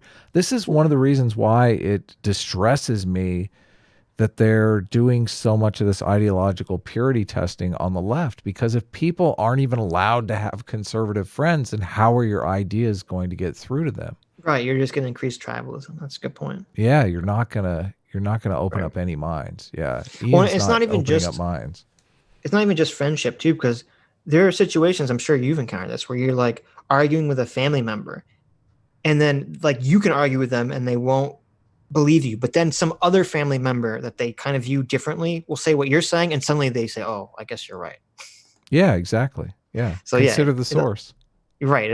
This is unfortunately that's what changes people's Which minds. really they never consider the source is an interesting thing that people say, because they never really consider the source based on like facts or logic. They consider the source based on how much they like that person. Right, exactly. Or how much they respect them or view them as some sort of authority. Yeah, exactly. Exactly. And there is something about some people are just, I don't know what it is, they have a conspiratorial mindset. I think this is probably biological, because you see it's like usually like they'll get like a lot of people get sucked into, they don't just get sucked into one conspiracy theory, right? They get sucked into like a host of conspiracy theories. Oh yeah, they love them. There's a conspiracy theory. So I don't know what it is. Nemesis Prime for $1 says, I think Adam is onto something. We did used to get rid of criminals more permanently, but the left at the time didn't like it because innocent people sometimes got hurt. When the world was bigger, exile was a capital punishment. Now exile is impossible. Yeah, it's true. Exile is impossible. Yeah.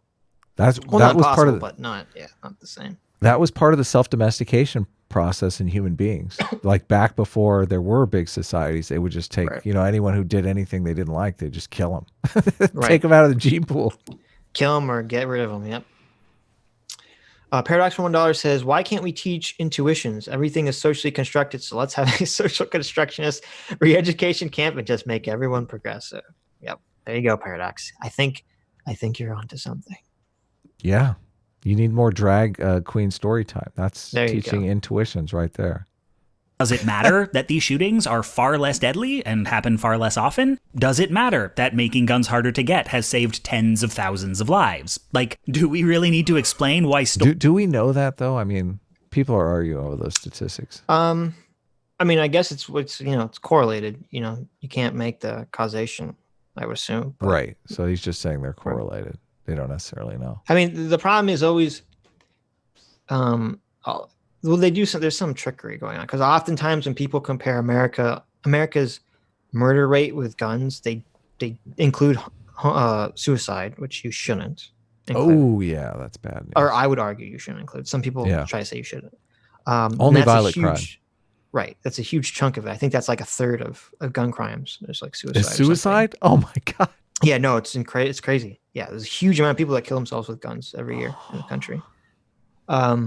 He's so you should include that. He's probably for assisted suicide too, Ian. So it's funny. Well, I'm not against assisted suicide if you're not either, dying of some medical, problem. That's like if you have some incurable disease and it's horrible, I'm just saying. You should be able to kill yourself. Ian's willing to take assisted suicide. I mean, if the gun is assisting the suicide, is it not? There you go. That's true. That's true. I didn't think about that. But so they do that. They also oftentimes the numbers are not looked at per capita, because the U.S. has way more population than. That's another trick as well. Right, but if you do, because I've done this before, I haven't done it recently, but I did in the past, and I assume the numbers are still relatively the same. Even if you account for all those things, the U.S. still has significantly higher percentage of gun crime than a country that outlaws it, which I would assume would go without saying, right? Yeah. I don't know. I haven't looked at whether I'm assuming the crime rate itself doesn't change. right? Yeah. Like people who are going to commit crimes still commit crimes and just commit crimes with a knife or some other weapon. Well, or not something. necessarily. I don't know if you can go robbing a liquor store with a knife. I don't know if that's true. Why can't you? Well, I guess you could. if you know that, because if you're in a country where guns are basically legal, Is the it guy going to behind be the counter doesn't have a easier? gun either, right? Is it going to be easier to rob a liquor store with a knife or a gun? Well, no, obviously it's harder. I agree with Yes, you, but exactly. you can And still there's do the it. friction right there. Less people Right, are going there's to the do it. They're friction. going Yeah, to be like, I'm not. Yeah, I agree with the friction. Yes. I want to be Clint Eastwood when I walk into that liquor store. But yeah, but again, I mean, you could make the argument that there's causation correlation, but it does. But there's trade-offs. There's obviously trade-offs. Stores put junk food you shouldn't buy right next to the checkout counter? Because the easier it is to do a thing, the more it See, he's actually making the friction. He is. It pains me. It pains me. happens. The mentality here is that if you can't stop every shooting, you shouldn't bother stopping any. If you can't save every life, there's no point improving healthcare. Nothing short of... You know what's funny? Excuse me. I'm sorry. I got the Rona. I hope I don't. But this is very annoying. I've literally been had this cold, or maybe it's allergies. I don't know. Hanging on for the last 3 months, and it makes me so paranoid because it's oh no, how do I know if I'm sick with the Rona or not? But no, but they make.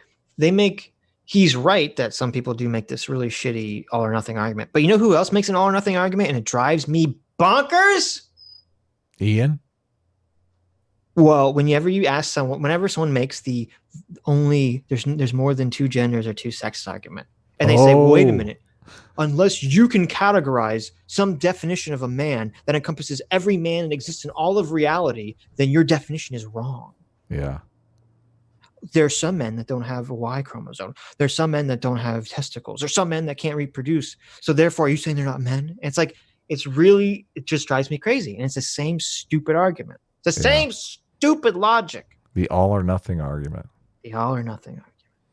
Literally defeating death will be good enough. It is a wholesale rejection of thinking in terms. I am excited for Bill and Ted 3. Are you? I thought this was Bill and Ted 3. It hasn't come out yet. No, this is Bill and Ted. There's 3 Bill and Teds, right? There's 2 Bill and Teds, Adam. Really? No, there's 3 Back to the Futures. There's 3 Bill and Teds. Is that what you're confusing them with? I'm not confused. Don't call me confused. There's 2 Bill and Ted movies. Okay, Adam. There's 2 Bill and Ted movies. Okay, the first one, they have to go back in time to get historical figures for their history project so that Ted doesn't get sent off, or Bill doesn't get sent off to military school, okay? And the second one is when they get replaced by robots and die, and they have to go through heaven and hell. Okay. And what happens in the third one? Okay, maybe there's 2. Maybe I'm incorrect. I don't know. I'm looking Adam it up, Friend, destroyed forever. I'm just kidding. Oh, Bill, I guess you're right. Bill and Ted 3 is the one that they're working on, which I am not really excited for, to be honest. Oh, come on. Bill and Ted's great. It's great. Yeah, but they're going to ruin it. They're going to ruin the memory. Are of they? It. Yeah. Are they going to? They are. They're going to destroy it. Have some faith, Adam. Okay. Believe in Hold something. on. You want to believe in this current environment, Hollywood, Ghostbusters remake, Star Wars. Stop it! You're draining all my belief, Adam. I know exactly. Who is to believe? What is there left to believe? I want to believe, Adam. I want to believe. What is there left to believe? Let me have my delusions, Adam. Oh, abandon all hope, ye who enter here. It is funny that he is making the Scott Adams argument. I know. It's really weird. Because Scott Adams' whole argument is you should never be advocating or trying to achieve a goal. You should be trying to create a system. Yes, establish a system. And Scott Adams is famously conservative. We should back this up a little bit. Well, wait a minute. He's weird. Notice how Payroll phrases his argument. What's that? He always says he's liberal, but then he supports Trump vehemently. Yeah, but in his systems versus goals argument, he frames it as conservatives are for systems and liberals are for goals. He frames it that way. Right. That's true. He does. So Scott Adams is agreeing with Ian's logic, but reversing it. Well, this also goes against Ian's logic because he's pro systems here. Both sides are evidently pro systems. Well, Let's back it argument up a little a bit bad here. Go ahead. Everyone's pro systems when it's a system they like. And everyone's pro goals when it's a Exactly. goal they like. So that's bullshit. It's Yeah, when totally the system is a monogamous gender with emphasis monogamy with emphasis on gender roles, traditional gender roles. That system obviously is a terrible system, right? right. Person thoroughly defeating death will be good enough. It is a wholesale rejection of thinking in terms of systems. Notice how Payroll phrases his argument, a bad person can always find a way to do bad things. Person. Singular. If a criminal can... Bad people will always find ways to do bad things. Plural. Destroyed. still get a gun, they extrapolate that every criminal can get a gun, in the same way that if a poor person can get a job, every poor person can get a job. Which, no! If there are fewer jobs than people who need them, there's going to be unemployment. And if there are fewer guns than people who want to shoot them, there's going to be less gun crime. If they talked about populations of people, they'd have to acknowledge that some percentage succeeds at doing bad things, and a percentage fails. And since percentages are different across cultures, we must have some influence over them. But a binaristic model of things either happen or they don't leaves no room for percentages. Was there a shooting? Then there... Well, of course he's way oversimplifying it. You can't just say, oh, well, because some culture has a different number than we do, it must be this one single thing that they did, right? I mean, it's like America has a long history of individuality and gun love that most cultures don't have because of our unique history and upbringing. Right, which are tangibly eroding right. the liberty of those people. Like, he doesn't frame it in terms of the trade-off. He's like, people don't need guns. Come on. It's not fun to go out and shoot guns. Yes, it is. It's America. There is still evil in the world. A conservative will generally agree with you about what the ills of society are. Bigotry. Look, we're making progress. Right there it is. Bigotry. Although he doesn't frame it as racism. It would be... Well, I guess bigotry is a wider net, right? Yeah, but if he says, if conservatives agree on racism, then it'd be stronger. Well, violence, disease, oppression, poverty. Okay. So he's saying conservatives agree with these ills of society. Right.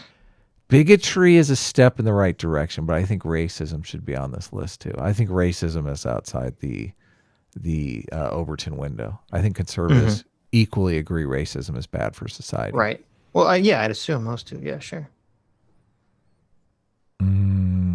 Yeah. But they don't view them as problems to be solved. Okay. That's not true. Well, they want to reduce them. Problems to be reduced, but they don't. He's thinking solved as in there's zero poverty. Eliminated. Left. Yeah, okay. Eliminated. Which I do agree. Conservatives don't think you can eliminate poverty, but they do want to minimize. Reduce it. Yeah, exactly. Right. Yeah. That's the problem to solve, reduction. Well, I mean, this is, you can even say, just look at bigotry for the first one. I mean, you have all the conservatives complaining about bigotry of white males. They obviously believe that's a problem that should be reduced, right? Yeah. Racism against white males. Exactly. There you go. Racism against straight white males. Travesty. Doesn't it bug you? Doesn't it bug you when Twitter so obviously like shades its TOS in favor of bigotry against white people? I always see racist tweets against white people that should not be on Twitter. Like, it's so obviously racist, and racism goes against the TOS. Like, there must be thousands of people reporting those tweets, and they're like, nope, we're going to leave it up. Nope. Or going back to binary thinking, all the binary thinking I've been seeing recently about all the communists who are like, all people who own and rent property are evil and should be destroyed. Yeah. And all tenants are magic angels that all take good care of where they will live. I didn't. Okay. They have us locked. The lockdown in Los Angeles is now till May 15th. Oh my God. Oh, like it's not even April 15th, and they're already telling us it's another 30 days. But they're talking about this thing where a lot of people didn't pay their rent because there's a moratorium on rent. But it's impossible to tell if they didn't pay their rent because there's a moratorium on rent and they didn't have to, or they're struggling for cash. Because they lost their job. You're right. And they can't. Right. Obviously, you can't get a job right now. It's very Well, difficult. I think a lot of people, because it's like a third of people didn't pay their rent. And I think I don't know that a third of people are struggling for money. I think it's more like, well, if I don't have to pay my rent, I'm not going to, like, even if I'm not struggling for money and I don't have to pay my rent, I'm not going to pay my rent. It's like, right. But, well, I guess the question be like, how are you going to, it'd be very difficult to kind of parse through that at right now in this current moment. Yeah, totally. Because everything's so chaotic. Well, keep the money, obviously, even if you're not hurting for money, Right. you might need it because of this whole situation. So, but but going back to this list, another one that's very funny is depression, because obviously there's tons of people on the right who are very concerned with depression. They just think it comes from the government, primarily. Yeah, and they're trying to alleviate that by reducing the size of government. Yeah, exactly. So, everyone hates oppression. They just feel different people are oppressing them. Right, exactly. They are facts of life. Of course, racism is terrible, but it's a Monday. Isn't that true though? I mean, that's part. Well, here's the issue. Here's the issue of trying to hold in your mind two complicated, seemingly opposite ideas. Okay, and I've talked about this several times. You have to hold in your mind that there are things that are inevitable about life, such as people will always be terrible and racist and lazy and shitty, right? You have to hold that in your mind. But at the same time, you have to hold in your mind, but you still should be advocating for societal changes that make things better for everyone. Right, yes. Even but this is the problem. Shitty people who don't deserve it. Right, but the thing is, it helps you at the end of the day. If everyone's better off, you're going to be better off for the most part. Yeah. And this is the problem. Both sides of the political spectrum only want to hold one idea in their head. You have the stereotypical leftist wants to say people are only shitty and bad because of society, and thus we need to just change society to make everyone better. And then people on the right stereotypically will say, well, people are shitty or bad because of biology, and thus it can't be changed. So you're just wasting my tax money, and you're giving it to moochers or lazy people or whatever, et cetera, et cetera, et cetera. And it's like, well, no, these are both sort of true at the same time. That's the problem. That's the enlightened centrism. Okay. It works. You feel me? Trying to fight racism is like trying to fight the first law of motion. The only reason to even talk about it is to commiserate. Man, we've made great strides on racism. Yeah, I don't think anyone would argue. Right. There is obviously racism is a version of tribalism. Yes. That's how racism exists. Yes. It's piggybacked off of our evolutionary idea or our evolved tendency towards tribalism. Yep. But yeah, obviously, but at least with tribalism, we were able to extend. This is the problem with multiculturalism. Okay, part of the way that we fight tribalism, it's very difficult to fight against your evolved thinking processes. So what you have to do is you have to kind of warp them to match whatever you want society to be. So a good way to fight racism is you say, no. Don't look at those people who have different skin color as an outgroup. You're all part of the in-group of being American or whatever your country is. But they hate America. And that's America. how you fight it. Right, yeah, Team America. That's how you fight it. But they hate America. The left hates America. Well, they hate that's that. That's part of the problem. I know. That's a big part of the problem. The way you fight this, the way you fight racism is that you broaden your in-group to include those people. Overlapping in-groups. Right. You want to have overlapping in-groups. And this is part of the problem with as you mentioned, a lot of people on the left hate America, so they can't broaden the in-group because they can't even relate to what we should be broadening the in-group to. And the second problem is that when you get this stupid multicultural idea that, well, people shouldn't have to melt into American culture, everyone should be able to retain whatever individual culture they came from for all time. They should never have to Americanize.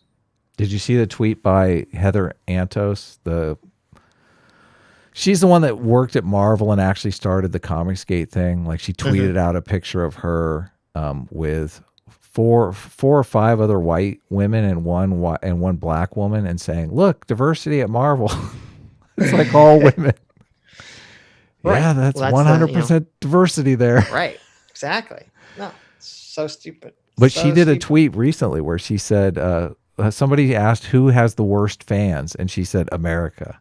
I was like, oh God, make it stop. But see, that's the irony of a lot of the far left's ideas about trying to get rid of racism. They're literally they want to get rid of racism, but they're destroying the tool that you need to get rid of racism. Exactly. Yes. You can't have both things, people. We made racism illegal. Like that's basically how we did it. Right, but there's also, there's a culture aspect to it. You want to have totally, yeah. You Culture. see people who are black in media and film. But this is what pissed me off, because the way you progress forward is, okay, you have someone in a movie who's black, and you don't think of them as being black. You have Will Smith in not AI, the robot movie or whatever. You have Will Smith in Men in Black or any of the million movies that Will Smith's in, and you don't necessarily be like, oh, Will Smith is the black guy. You're like, no, iRobot. An iRobot, yeah. It's like, no, Will Smith is just Will Smith. I don't think of him as the color of his skin. Yeah. But then this is why the whole SJW shit is so toxic and so counterproductive, because maybe this also ties into the whole communists don't want to help poor people, they want to destroy rich people. Because a lot of the SJW narrative doesn't seem like, well, we want to help minorities. It's more like we want to destroy straight white males in the majority. Yeah. So maybe that's the problem. Right, oppressors. That's why the tweets stay up. The racist tweets are like, you can't be racist against the oppressor. White people are oppressors. I'm like, oh my God, make it stop, please. It's just such bad optics too. I don't want to oppress anyone. Even if you're oppression. totally, exactly, and even if you're a totally cynical leftist, it's just such bad optics. How are you going to get people on your side? How are you not going to appear to be a horrible racist when you're tweeting shit out like that? Yeah. Besides, if we didn't have bad white people, how would we know we're the good ones? Wait. Oh my God. What? Who makes that argument? Yeah. What the fuck did he just say? Well, he's basically saying, go ahead, you can play it. Besides, if we didn't have bad white people, how would we know we're the good? Fight racism is like trying to fight the first law of motion. The only reason to even talk about it is to commiserate. Besides, if we didn't have bad white people, how would we know we're the good ones? You're not the good one. What? Wait a minute. Okay, this is really weird, because it's that on a conceptual level, that's true of everything. We only understand things by their opposites, right? We only understand hot in versus contrast cold. to whatever it is. Yes, we only understand things by contrast. So that's sort of true. You can only classify yourself as a good person if you have an idea in your head. You don't necessarily have to have an example of it, but you have to have an idea in your head of what it means to be a bad person. However, I've never heard anyone in my entire life ever make this argument. I know. Well, we should have criminals and racists because we need to look at them to understand that we're good. Yeah. What? He's always good at pulling out these arguments that are like, I've never heard anyone make that argument. Well, who made this argument? Internet connection is unstable. I don't know what that means. Them is not about fighting evil. It is a set of shared opinions on what evil is. Yeah, that's somewhat true. Morality isn't about fighting evil. It's about shared opinions of what evil is. Well, yeah. Isn't that kind of, don't those two concepts go hand in hand with each other? Yeah, basically. I mean, you do have a view of the world that binds you into a moral community. And that view of the world usually comes along with various solutions for solving various problems. But part of the problem that I have is those solutions tend to be almost mythologized in a way that doesn't necessarily breed accuracy. Of course. But see, it's weird because it sounds like he's sort of conflating, and I understand why in America, he's sort of conflating the right with being religious automatically. Oh, I know. Have you not watched this video? No, I haven't watched this video. Really? Oh, nice. I I watched it once through, yeah. Okay. It's all over the place. But yeah, he goes hard on religion at the end. I thought, oh, this is like a perfect pick. Because you could make this argument towards very religious Christians who specific sects believe, that the world is inherently sinful and it can't be saved, and all you can do is save yourself in the afterlife, right? Mm-hmm. But I don't think that's like most people. I don't think the average conservative is like that's their thought process. Yeah. And I would probably wager that if they believe that system of Christianity, that they believe that based off of their moral intuition, it's not the other way around. I can't believe you haven't watched this video. I was like, oh man, you're gonna like. When bad things happen, we sit around agreeing that they are bad, and anyone who says otherwise, we excommunicate. That's how we do it on the left. That's what progressives do. Like, you disagree, get fucked.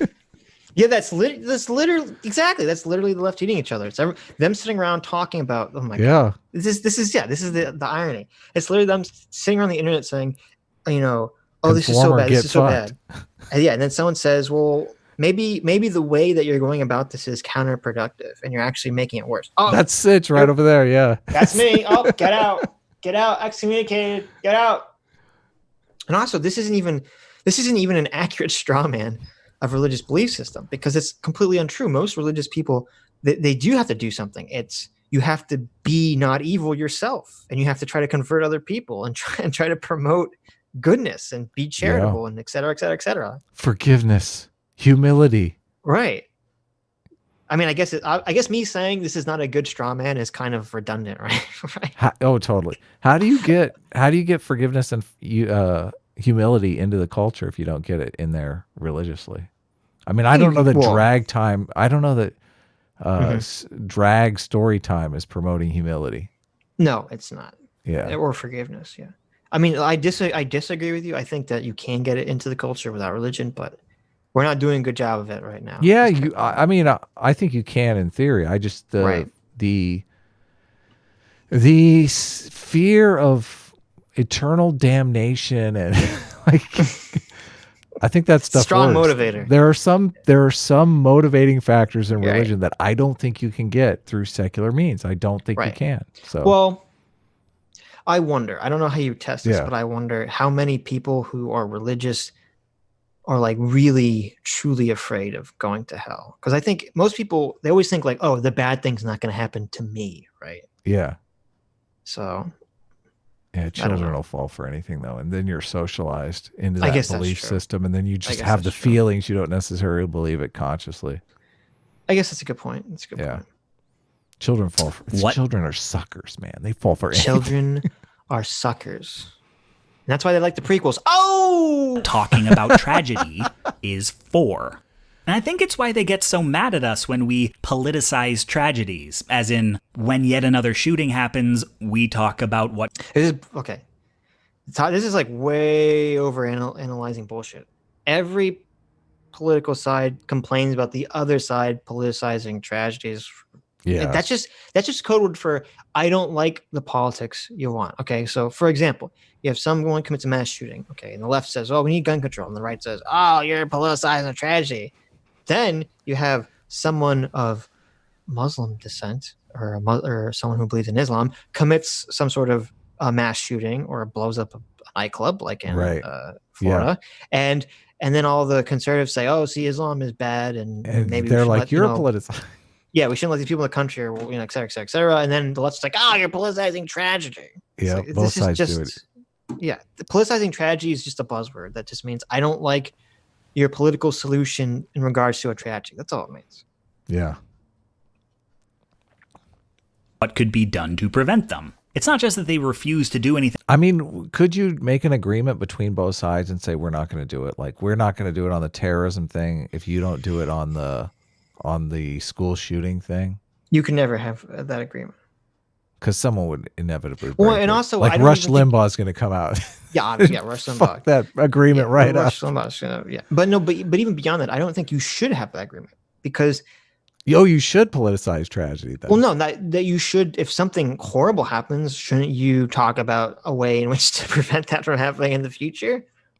I I'm the comedian, man. I think life is a Oh, joke. okay. Of course we There should you go. politicize tragedy. We There should you turn it, go. we should comedicize tragedy.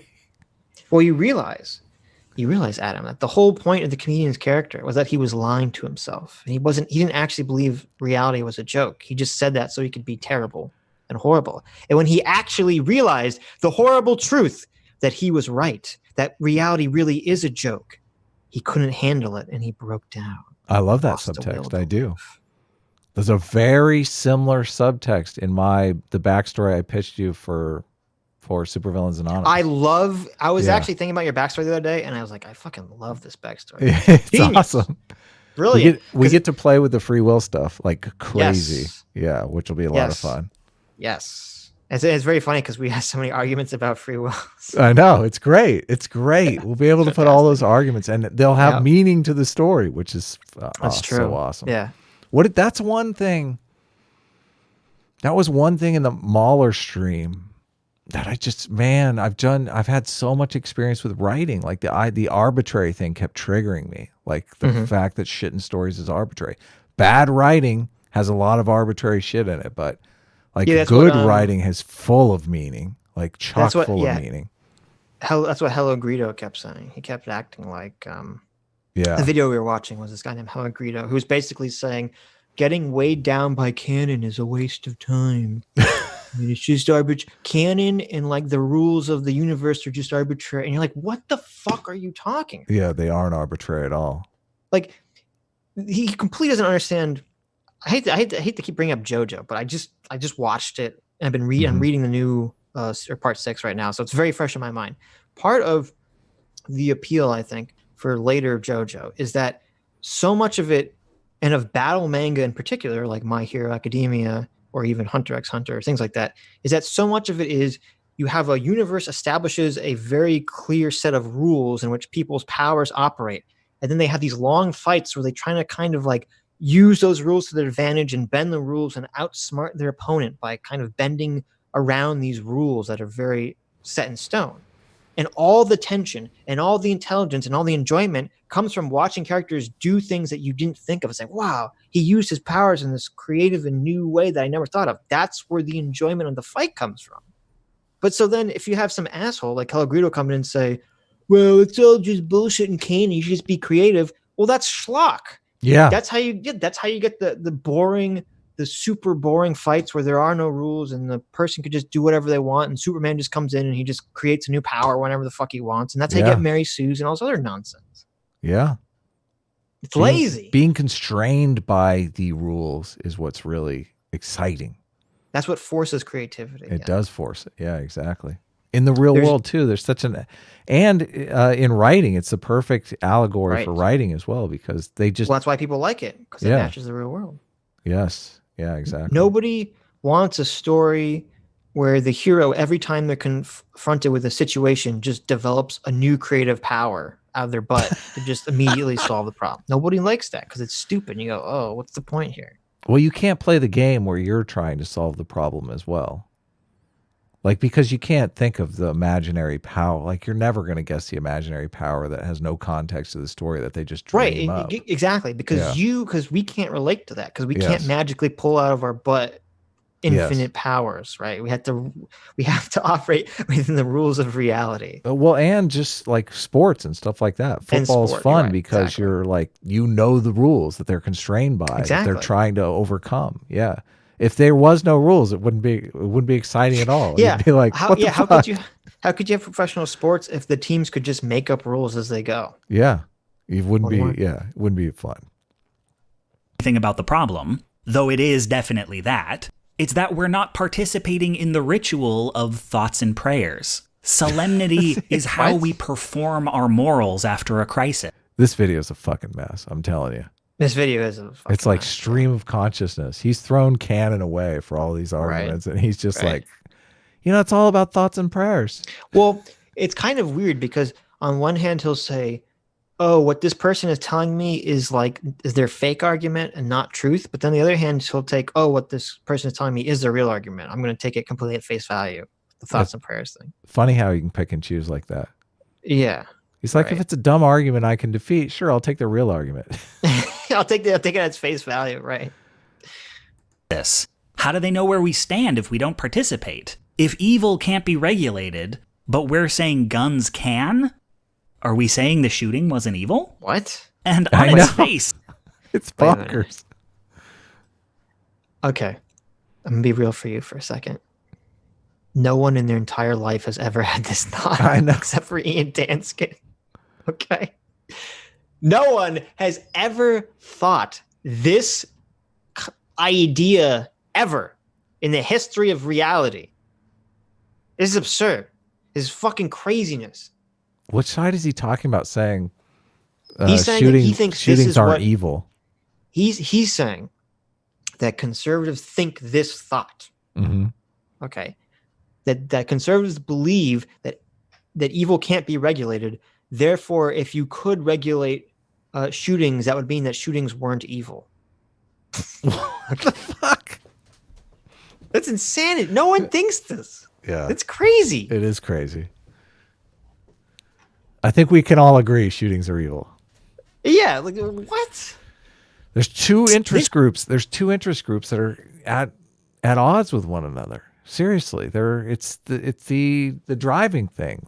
Right. You know, there are people who like guns and want to keep their guns. They don't want to lose their guns because some maniac shot up a school. Like, I'm pretty sure that this statement easily fall. I mean, I'm not a big philosophy guy, so I don't know the exact one, but I'm pretty sure this statement falls into one of those A/B philosophy fallacy categorical errors. So. This seems completely contradictory to all the other things they claim to believe. Sometimes you want to scream at payroll. How can you think regulating... Sometimes I want to scream at them for their straw man that I've created for them that's completely insane and no one believes. Doesn't make sense. Yeah, that no one ever said or thought or... Guns won't reduce shootings, but somehow regulating women will reduce abortions. But here's the real kick. Gotcha. Got him. Well, see, but this is why this guy is crazy. You can make that argument, but that has nothing to do with the previous insane statement he just made. No, not at all. Yeah. Divorced from that. Kicker. No. Fine, you press it. You press the button. He doesn't. He doesn't think illegalizing abortions will make them happen less. What he wants is to throw people in jail for getting them. Oh, okay. Okay. I should be clear here, okay? When I'm talking about killing everyone for being a criminal, I'm joking. I'm not serious. Yeah, the punishment should fit the crime, okay? I'm not for hanging shoplifters. Well, but this is, first of all, I don't think that's true. I think a lot of people do believe, even though I'm firmly pro-choice, I do think a lot of people who are not do believe that if they were outlawed, birth rate would go up. And first of all, I'm pretty sure that's a fact, isn't it? Birth rate would go up? A statistical fact. Yeah. I mean, yeah, obviously there would still be people that get abortions and they'd obviously be less safe and, worse for society. But I'm pretty sure birth rate would go up if you legalized abortions nationwide. Yeah, friction. Yeah, exactly. Friction he's making the opposite argument that he made earlier. Yeah. He's making, the anti-friction argument. What do you want? You want more babies or more abortions? I think the amount of people, I'm sure there are some people who are like, the real reason I want abortions to be legal is because I want to throw these hussies and thoughts in jail. I'm sure that's some people. I don't think that's the majority. And also, if he wants to claim that, he in a video, shouldn't he have like a poll or something, some statistical data to back this point up? No, look, he's got the emotional thing. The woman is in jail. She killed She killed her boyfriend, but like he's saying she had an abortion. There, exactly. Yeah, we just have to engage. We just have to rely on mind reading an entire group of people. I'm sorry, I forgot, guys. Yeah, this is YouTube. It's funny that he's saying the conservative goal is just to throw people in jail. Like, come on, dude, for real. You got to soak this in. You really have to soak it in. It's right there. He doesn't. He doesn't think illegalizing abortions will make them happen less. What he wants is to throw people in jail for getting them. It's right there. Yeah. He doesn't care about the number of abortions. He doesn't care about the dead babies. He cares if he wants. He wants to throw people in jail. But see, but this is Ian Danskin. Like, it's so weird because sometimes he says things like, "Oh, he understands some bits of human psychology," but then he says stupid shit like this, and you're like, "What?" It's because he goes, "Well, this is what he's doing. He's saying, well, they're against abortion, but they're also against, or some are against." He's making a huge, widespread net here. Some are also against contraception. Therefore, they don't actually care about stopping the babies. They just want to throw people in jail. It's like, Jesus, Ian. Somebody, when we had our argument over abortion relating to chastity, someone in the comments said a good thing that I can't remember now, but they made the argument that chastity would go up if abortion was illegal. That I don't know if I agree with that. That would increase. You don't know if I you don't think agree. chastity would increase. I think you might have more people would use contraception, but that's not Right. an increase in chastity. Yeah, I guess there's. I mean, they perfected the pill, so I don't know. Right. Like, Maybe stupid people if are you- having abortions because, well, the people who are Right. having abortions with birth control are, like, just I don't know what they're doing. I don't know what's going on either. But I agree. If all abortions and all contraception was illegal, then yes, chastity would increase. Wouldn't right? I'm not in favor yeah of any of that. wouldn't Right. it making abortions illegal force people to use birth control in a way that maybe they're not now?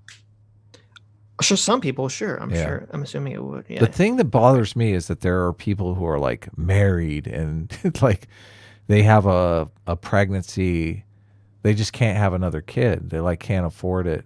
So it's not Right. like they're like typically you conceptualize this as like the horny teens getting pregnant in high Right, school. right. But there's a completely different situation, which is like happening in the bonds of marriage. Like late pregnancies when women are older can be more of a health risk for them. And I Right. just don't know how much of that stuff is happening. Yeah, I don't know Yeah. So what the statistics are, or if there are statistics of showing, what is the age range, what is the age range of people that get abortions, and what's the primary reason for abortions. And So I fucking hate sure there is somewhere out abortion, there. and I wish there was zero abortions at all. Like I think it's obviously awful, right. but I think But? you have to leave. Yeah, exactly. I'm gonna not say but. I'm gonna say and you have to leave it up to the individual to decide their situation, because I think people intuitively, I don't think women are, well, see, and this is where the left just totally fucks us, because them rejoicing about abortion does make it appear that there are people who do just do it for fun. Right. Yeah, I know. And they're doing it Stupid. strictly to trigger the conservatives, which is what I hear so many people complaining about, how Trump is just doing it to trigger the libs, and it's so wrong to just trigger them. Well, you have just as many people on the other side doing it to trigger the conservatives. Right. Well, but go ahead. That's what's so toxic with the current political environment, is that this whole idea of I want to trigger my political opponent is like, it's so bad, because it does exactly what you're saying. Yeah. It pushes you without realizing it into taking extreme positions, like, oh, I'm going to start celebrating abortions, as opposed to saying, supposed to being solemn about it and say, well, it's not a good thing, but it's a necessary evil. Right. Yes. Yeah, exactly. And it's the same thing with Trump or any conservative who's trying to, I'm purposely going to do something to try to trigger the libs. It pushes you into having unreasonable positions, and you just don't realize it. I mean, look at, it's like with how politicized the coronavirus thing. This is just, the coronavirus thing is so stupid. Okay. Because you had, I know. At first, everyone was kind of downplaying it. Everyone, including the media, was downplaying it. And then as soon as Trump came out and started downplaying it, suddenly the media does a 180. Yeah. And the media's like, oh, this is a huge concern, and Trump's downplaying it. And it's crazy, because I'm sitting here like, I think it's a huge issue, so I want to agree with the media, but I know that they're only upplaying it for the complete wrong reason. Yeah. It's so weird. I fucking hate everyone, Adam. I just hate everyone.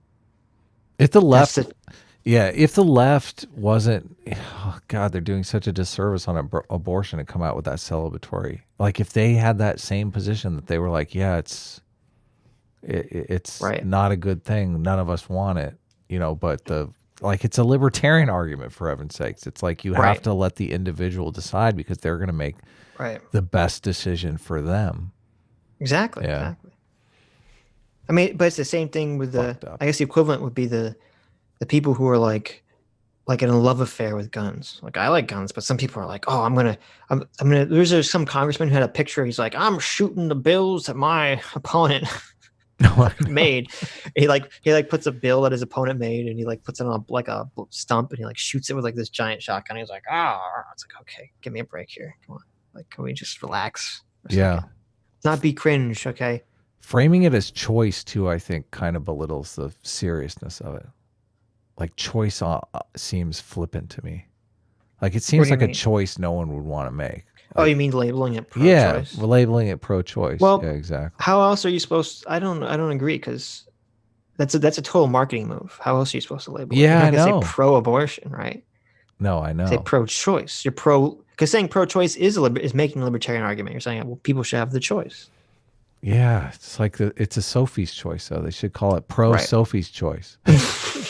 pro difficult decisions. Right.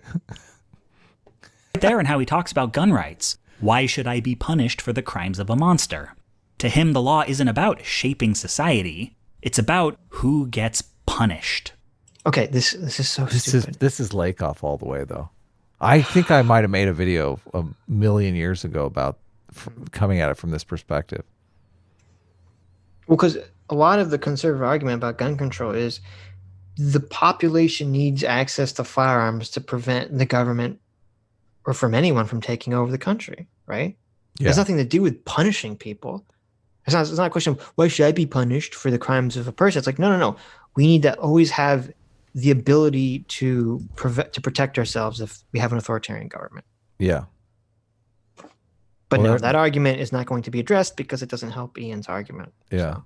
Well, it's not really. I mean, you can frame it as a punishment, but it's not really considered to be a punishment. It's just conflicting interests. It's like the interest of the people who want less guns because they want less school shootings, which I don't deny. Like, that's probably going to happen, but at the expense of someone else's liberties. So why should I bear the burden? What movie is this? Exactly. You know? I don't know. Are you attracted to her? I think I am.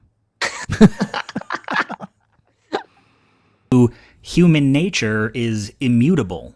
People are going to be gay and do crime. Oh my God. What? He does know how to press people's buttons. He's like, I wouldn't be surprised if he just has a big folder of things that he knows are going to just trigger his audience. And he's like, here, this meme will drive him crazy. Here, let me, how do I work this in? Well, not trigger his audience, trigger the right, trigger conservatives, right? Well, I was thinking trigger his own audience because they would conceptualize this as like a right-wing meme. No. So, this is a left-wing meme. And get abortions and take drugs. This is, and I don't know what the time frame of all this is, but this is perfectly in line with that awful comic about the girl, the communist shoplifting webcomic artist stealing art supplies. Okay. Because if you go through her replies, you'll see some people, including Thought Slime in his awful thing. Thought Slime literally says, be gay and do crimes. This is like a communist rallying cry of be LGBT and commit crimes against the capitalist class. Oh. So I understand how you look at this and you'd say, oh, people on the left would not like this. But no, it's the opposite. Oh, they love it, huh? Oh. That's why if you look at those skeletons banner, it says communists. Oh, yeah. Or communes or whatever. And he's holding a torch that says anarchy. So both sides find this meme equally appealing. I guess. It's so weirdly homophobic. I know. It's so weird. It's like, from gay people are criminals now? Right. But it's also, and it's also, this really bothers me with a lot of the trans argument, because this idea, be gay and do crimes, right? Well, committing a crime is a choice. Yeah, like obviously people can be obviously people can be in dire situations, right? I understand all that. But committing a crime is a choice. Being gay or straight is not a choice. And people on the left use that idea to push gay acceptance in the mainstream. So what is the implication by saying be gay and do crimes? Are they saying that, well, you should just not be straight, that being straight is somehow a bad thing, and then we should choose to be gay? Yeah, what about the people who want to be straight and do crimes? They're totally It's left just- out in the cold. There's so much wrong with this. Yeah. And get abortions and take drugs. And the law is not there to guide, it is there to judge. It is there to sanctify one particular walk of life as the right way. The reason they're opposed.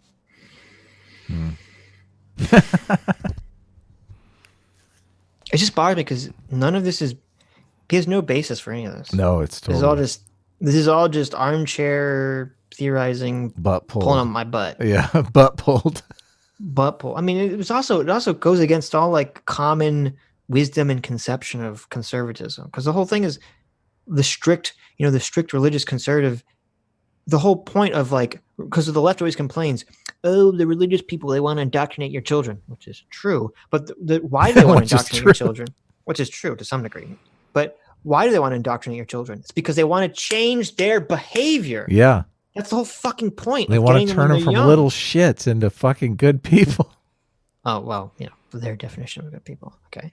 But you always give religion too free a pass, Adam. But anyway. Really? Yes, I think you do. Well, I don't know. You might live a better life if it's more chaste and like, don't steal or kill or rape people. It seems like religion pushes all those buttons. Forgive people. Humility. Mm-hmm. You can't go wrong with too much humility. Yeah, there's no. The problem is that you focus only on the positives of religion. What's the negatives? Negatives. It's no negatives. Well, the negatives is ostracization, is the destruction, is living in constant fear, is locking yourself in and not being able to think outside the box, being unquestioningly following systems of authority and hierarchies. These are bad things that you agree with. I know. You're right. God, I hate that. Yeah. Well, I was going to make the point that libertarianism, like it's denying that our society is very libertarian, that we have a very live and let live attitude in America. Right. Yeah. No, but just his whole premise that like conservatives don't actually want to shape society. They just want to, because they don't believe you can shape society, is totally untrue. Totally untrue. Yeah. Factually untrue. Because they're constantly, this is the whole complaint now, is that, the academia is controlled by liberals, mainstream culture is controlled by liberals, and they're trying to shape our children. Yeah. Right. If conservatives didn't believe that you could change anyone, they wouldn't care about drag queen story time. They wouldn't care about any of this. They're always saying they're complaining about indoctrination. This is so untrue. Oh my God. Ian. He can't hear you. He can't hear you, right? This is a video we're watching. Oh, I'm sorry. I forgot how videos work. I'm sorry. But Ian is worried about oppression. Right. Conservatives are worried about barbarism. They're worried about society falling apart. Right. Yeah, they have conflicting worries. So they're worried about oppression too, obviously, but just from a different source. Well, I think they would side with a teaspoon of oppression to save us from falling into anarchy. Mm-hmm. Well, and I think they would. I think the other side would take a teaspoon of anarchy to prevent being oppressed. Yeah, but it's weird because there's sort of like it's a mixed bag on both sides, because because the people that are considered on the right, I guess, because this is the problem, that like the right encompasses libertarians and like conservatives, which are very different. Right? Because you have, like, even now you have a lot of people who are concerned, like, the whole thing with coronavirus is just going to let the government take over and oppress everyone. Yeah. So those people don't fall into the way you're conceptualizing this. Yeah. I was to contraceptives and sex ed is not because they don't work. Someone said you're more articulate than me. I'm like, fuck you. I mean, they're right. What can I say? No. It shouldn't work. It doesn't even matter that kids who get abstinence-only education have just as much sex as the ones who learn about condoms. Acknowledging Sluts. that teenagers have sex is saying it's okay, and abstinence says it's not. Like, so And if it doesn't, he's again, he's like conflating all conservatives as being like religious fundamentals. I know. It's awful. This is not the case. I mean, this is like all squares are rectangles, but not all rectangles are squares. Fallacy that he's getting sucked into. Yeah. It's like saying all progressives are communists. Right. Exactly. Yes, Yeah. bad news. Yeah. It's like all communists are going to be on the left, but not all people on the left are communist. Yes. Right. Presumably, all fundamental Christians are going to be on the right, but they're not. All people on the right are fundamental Christians. Yeah, I think that's such a shrinking pool too. It seems like George I would hope W. Bush so. was the last one to really invoke the evangelical vote. I don't know how much.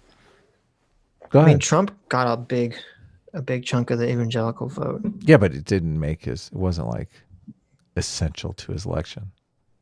That's not true. I don't know. Maybe it was. I don't think that's true. You dig into the numbers more than I do, so. You're right. Well, it was kind of funny because that kind of exposes the bullshit, right, of the evangelical Christian. Is that Trump's someone who, not religious whatsoever. Whenever he tries to like quote Bible passages, he always butchers them or says it in like a weird way. You're like, okay, this guy obviously never read a Bible in his life. He's very open about cheating on all of his wives. He's not really considered Open to be about moral. it. I don't know that he's open about it. I mean, people are He never denied. I mean, did he ever deny the thing? The he whole doesn't thing was want to from lie. nails. Lying is a sin. No, but he never. You don't want to bear a false witness. Come on. No, but I'm saying open. There was no denying. Trump's like doesn't seem to be denying the fact that he had multiple affairs. So you think lying wives. about it is better than? Come on. No. He's I'm not doing saying the that. right thing. No, that's not what I'm saying, Adam. But anyway, but no. So Trump is not even considered by most to be some sort of moral paragon whatsoever. It's like exact opposite. And that's why people like him, is because he's not considered to be some moral paragon. And yet, you have all these evangelical Christians that love him because they don't give a shit about him personally whatsoever. They just think that he's going to enact whatever policies. That's all they care He's about. going to get rid of abortion. Yeah. Right. Exactly. We got to let it slide that he's keeps sleeping with porn stars. He's going to get abortion. He's going to get abortion made illegal. Right. Even though, there's some story that he's had multiple, or he's had his partners had multiple abortions. I bet. Yeah. Yeah. doesn't work. It's because even if they make abortion illegal, it's not going to affect the wealthy. Are you kidding me? They'll fly over to France and get it done. It's not a big deal for them. Canada, it's never a big deal. Yeah, it's true. Right. You're just not trying hard enough. More abstinence. More abstinence. It's nothing to do with the way the world is, but the way they want it to present. That's so weird to me because he's doing the exact same thing. This is the way I want the world to present. I make weekly videos illustrating that. Right. As the philosopher Taylor Schwiesel once said, Shade never made anybody less gay. But if Shade crams all the queer people back into the closet... Yeah, I know. What does that mean? I don't know what that means. We're not hip to the progressive lingo now. Yeah, I don't know. That's how it will look to straight folks. The goal is to communicate which types of people have to fear law enforcement and which get to admire them. I love it. Let's go. What do you have to say about this? Are you you're against law enforcement, right? Yeah, definitely. Yeah. First of all, it's weird because in the previous picture, he says people that have to fear law enforcement. Let's go back a second. Yeah, why are those people don't? He's got like LGBT people. Is that LGBT people? I thought it was black people that have to fear law enforcement, not LGBT people. Well, they have a sign that says police are our enemies. I think that might be part of the problem. Isn't that, well, yeah. Well, but isn't that like the LGBT flag under it? Or it looks like colors, right? The blue, I don't pink, know what white. that is. I don't know. I mean, they got the anarchy A. Mm-hmm. Obviously, anarchists. Okay. Of course, anarchists hate police. Yeah, obviously, yeah. If you're an anarchist, you're a fucking idiot. I'm sorry. I wish I could say it nicely. Anarchy's fucking stupid. It's the dumbest. Anarchy is literally the most privileged, unaware, naive position of all reality. It's like, I live in a functioning society. Obviously, if there's anarchy, this society would still exist. It's like, no. humans tried living in anarchy for many, many years. Didn't fucking end well, did Yeah. it? The places where those people need those guns because the police don't show up for 45 minutes, that's like a step towards anarchy. If the police were showing up in 5 minutes, they wouldn't need those guns. Well, here's the human nature argument. I'll make Ian's supposedly conservative human nature argument. Okay, you can never, at least without, as long as people care about resources, until we have free energy and free resources, which obviously will change everything. But in the world that we live in now, you can never have anarchy function on any sort of wide scale properly. No. Because people are always drawn to climbing the hierarchy. Always. And all you're doing when you create anarchy is you're creating a massive power vacuum for someone to step in and take control. Yep. That's literally human history. Is there's anarchy, and then someone steps inside that anarchy, provides you control and order. People flock because they want some semblance of order, so because they need protection from the fucking barbarians, right? Yeah. So they'll give up their freedom. That's what castle walls are. That's what serfs are. That's how all of human history is basically built around this idea. Yeah, the book The Narrow Corridor dives into this deep. Yeah. Right. It's so the people turn the reins of power over to dictators for this exact reason. They we need order. Someone come in and crack heads. Right, exactly. Yeah. Yes. I look at the sign in the back. I don't know if you can see it. It's very small. It says Pinko Commie Dixies with 2 LGBT signs, communist sign against cops. Oh. I can't see that one all the way back there. But this is so weird because, if you're an anarchist, cops are your enemies. I mean, the LGBT thing doesn't make sense whatsoever, so I don't know how that's included. They're against order. I would have thought he would have just had, black people are afraid of cops. But I guess he can't do that because he's going even further left than that, because in the next slide, he has a black cop shaking hands with a white guy. Oh, yeah. And look, I like it says Trump unity. Oh, it's so terrible. And look, they got American flags. Oh, this is the enemy right here. White people with American flags. Yeah. It makes it also seem like these two things are happening at the same time, but I can't imagine. One of these pictures is like San Francisco. One of these pictures is like Minnesota. Well, and also this is such a optically this is the lack of self-awareness. Okay. Because first of all, obviously there's not this binary, right, between LGBT communist anarchists and white straight Trump voters. But it's if you provide most people and say this is the binary choice, what side do you think people are? Oh, totally. Give me the cops. Come on. Yeah, right. This is not helping your argument, Ian, at all. Conservative view of laws and customs as mapping a path we are meant to walk. Wait, let's go back here a second. What sounds like he's going to say got something really stupid. Too? Oh, it gets even better. He goes after the religious folk. That's why I was like, oh, such just loving this. And this really bothers me because ever since I was young, I was always enlightened centrist. Okay, I was born enlightened centrist. That's why free will doesn't exist. You said you were in the progressive bubble too. No, I was in the progressive bubble. Oh, changing it up. No. But I'm saying the way that I thought about things, because when I was young, I would look at this. Backpedal. I would look at no. Listen, let me make my point. When I was young, I would look at this, even though I had all the liberal intuitions about bucking bad societal trends and being an individual, fight the power, blah, blah, blah, blah. I would look at this guy right here in the middle of the picture with purple hair and the ridiculous shirt and the leather stockings, which that's got to be ridiculous shirt, you homophobe. I would look at all this and say, this person's a fucking fraud. Okay. Oh, this person didn't wake up and think, this looks cool, I want to dress like this. No. What they did was, I need to fight against tradition. Tradition is the enemy, and I need to fit in with my anarchy friends. Okay. So the only thing that I'm going to wear is whatever is the most ridiculous looking thing by societal standards, and that suddenly magically becomes cool. Yeah. This is so I would look at this person in school. I look at this person and say, that's a person that has no free will, because they didn't choose to dress like that. God. They're just basing this off of entirely the opposite of what they of What what they they think hate. is bad. Yeah. Right. There's a great line. That's a hate dresser right there. Exactly. That's hate fashion. That's why like it was funny because, and I've said this on streams before, where I'd hang out with a lot of like the goth rocker kids, and I never addressed goth or rocker because I was like, it seems so fake to me. It's like it's all just virtue signaling your in group, which I didn't know like the words, but intuitively I was like, something about this seems stupid to me.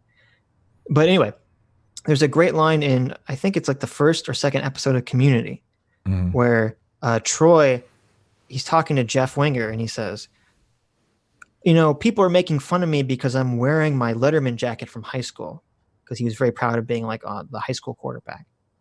And he's like, people are making fun of me. Should I stop wearing it? Or if I wear it, if I stop wearing it, will that just make me weak? Because then I'm just doing what I'm being pressured into not wearing my jacket. And then Jeff says, no, you don't understand, Troy. No matter what you do, you're being pressured by society. Because if you keep wearing your jacket, you're doing it purely to tell them to fuck off. And if you take it off, you're giving in. Oh, it's true. All you're doing. You're not operating under free will. So that's how I view this right now. I like, in high school, I liked goth girls a lot, but I was super into heavy metal music. I didn't like the same kind of music that goth girls liked. And I was like, I'm going to have to bend some rules here. I might have to start listening. My musical tastes might actually have to change if I'm going to get myself a goth girlfriend. So I dived in. I started listening to the Smiths. Funny. I adapted. I adapted all because I was like, goth girls. Look, how much of human male behavior is I know. I was thinking. Yourself? I was like, but I was wondering, does this mean that I have free will? Because it feels. Nope. It feels like I do have free will. Because, it's all an illusion. Because it feels like I changed. I tangibly changed my musical preferences. You made the choice. I did. I hated the Smiths, dude. I didn't like the Smiths. Now I love them. I love the Smiths. Who's the Smiths? I don't even know what this is. You don't know who the Smiths are? Really? No. Holy cow. No. Yeah. Morrissey. You don't know Morrissey? I know who Morrissey is. Sure. Okay, he was the lead singer of the Smiths. There you go. You know the Smiths. Morrissey. Oh, I thought that was the name of the band. Was Morrissey? Morrissey left the Smiths and went out on his own. And that's Morrissey. Yeah. Oh, gotcha. Okay, that makes sense.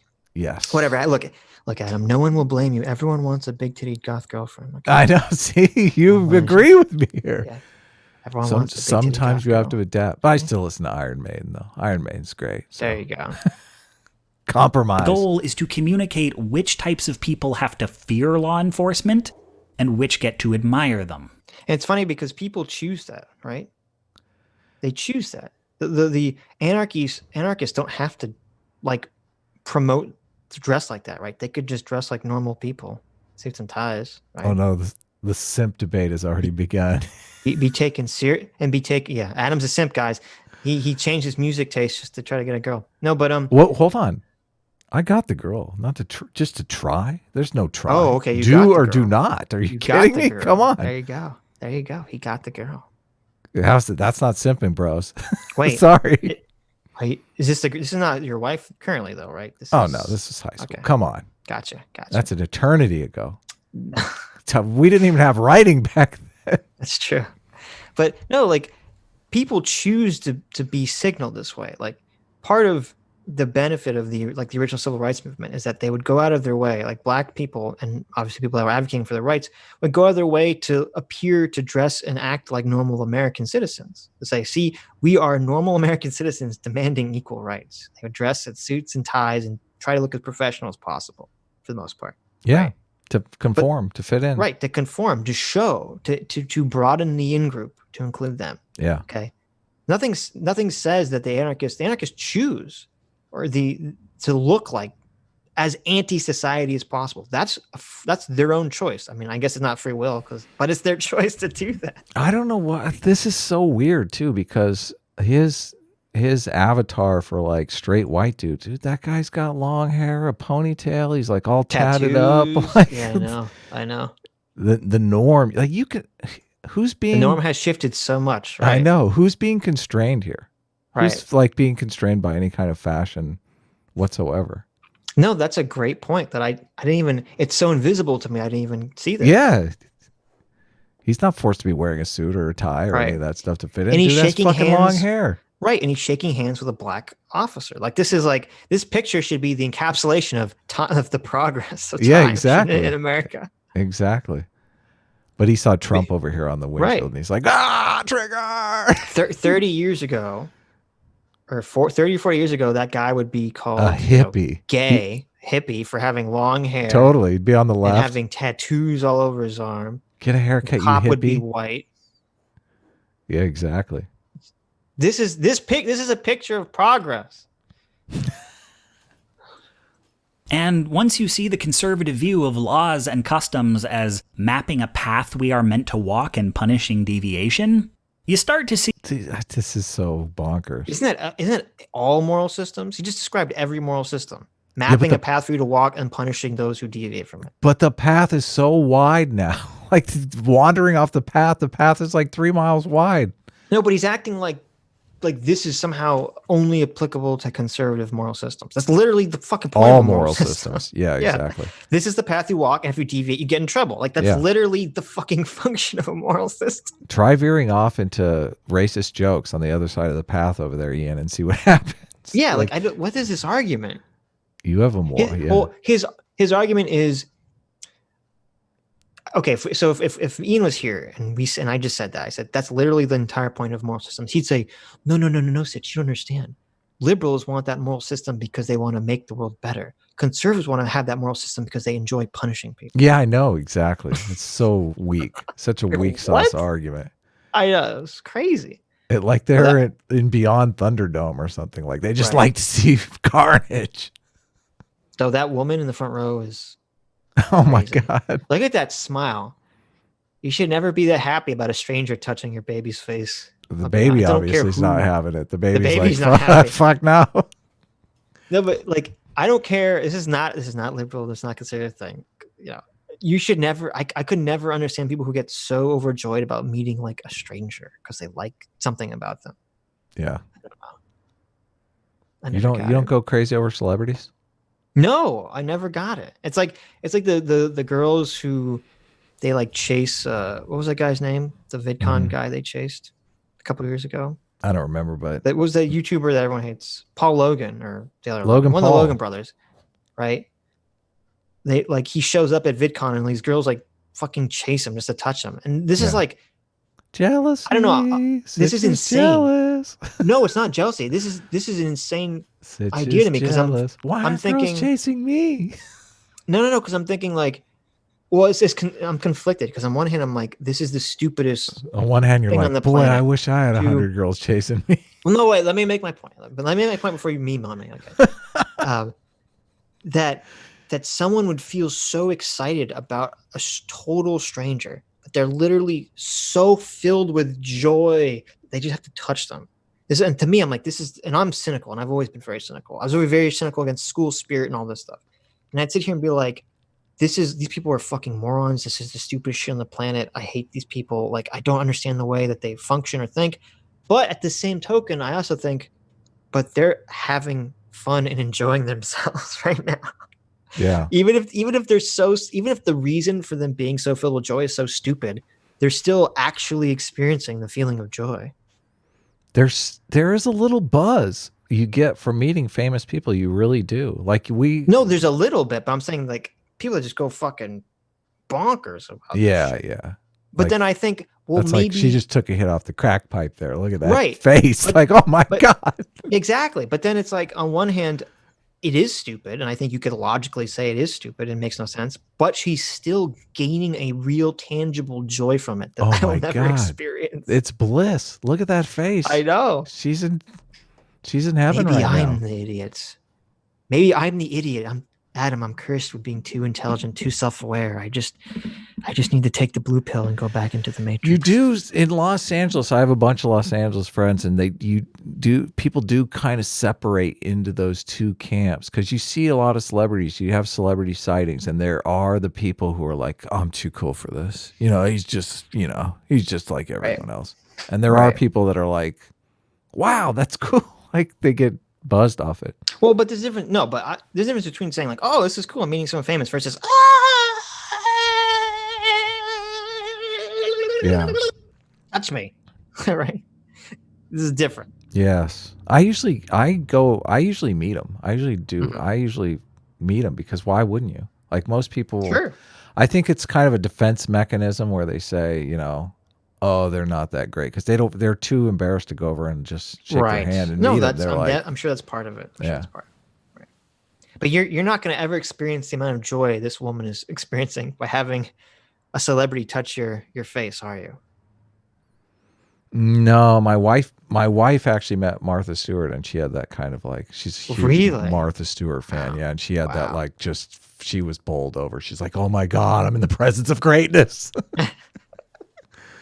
Yes. And I forced her to go take a picture with her because I was like, Right. you're never going to get this opportunity again. Right. Never. You have to take it. Seize the day. Carpe diem. Yeah. Do it. Thank you, Lord Jesus, for President Trump. What's that? The sign. Thank you, Lord Jesus. Oh for my God, President I didn't even notice it. Trump. That's See why hilarious. we have a religious right and not so much a religious left. It describes Okay. Ian. I know. Ian. First of all, you do have a religious left. They're called SJWs. It's a secular religion. If you Secular want to listen to religion. the show every week, we'll explain it to you. Right. Yeah. His insane conception of this has nothing to do with why there's no official religious left. Obviously, if the way it breaks down is tradition versus progress, or I don't know how else you say it. 'Cause progress sounds too positive, right? But some neutral way to say progress. Tradition versus change, maybe. Okay. Tradition doesn't seem. Tradition seems good to me. I think tradition to me is neutral. Yeah, and you Progress think progress is is almost neutral? always no. Well, to me, progress is almost always positive. Yeah, it's true. I mean, it's not necessarily like if you have cancer, they're like, "Oh, it's progressing poorly." Like, yeah, I understand that, but I'm just saying. Normally, I think conceptually, when people hear Is progress, they think change neutral? I think change is neutral. Change versus tradition might be better than. Yeah, this one. Yeah, so obviously, if the left is change and the right is tradition, obviously, since which side is going to be the more religious side? I don't know. Has religion been an important traditional factor in human history? Obviously, that's going to be on the tradition side, not the change side. Yeah, exactly. a world drenched in sin that cannot be cleansed from the inside. But walk the path, you might save yourself.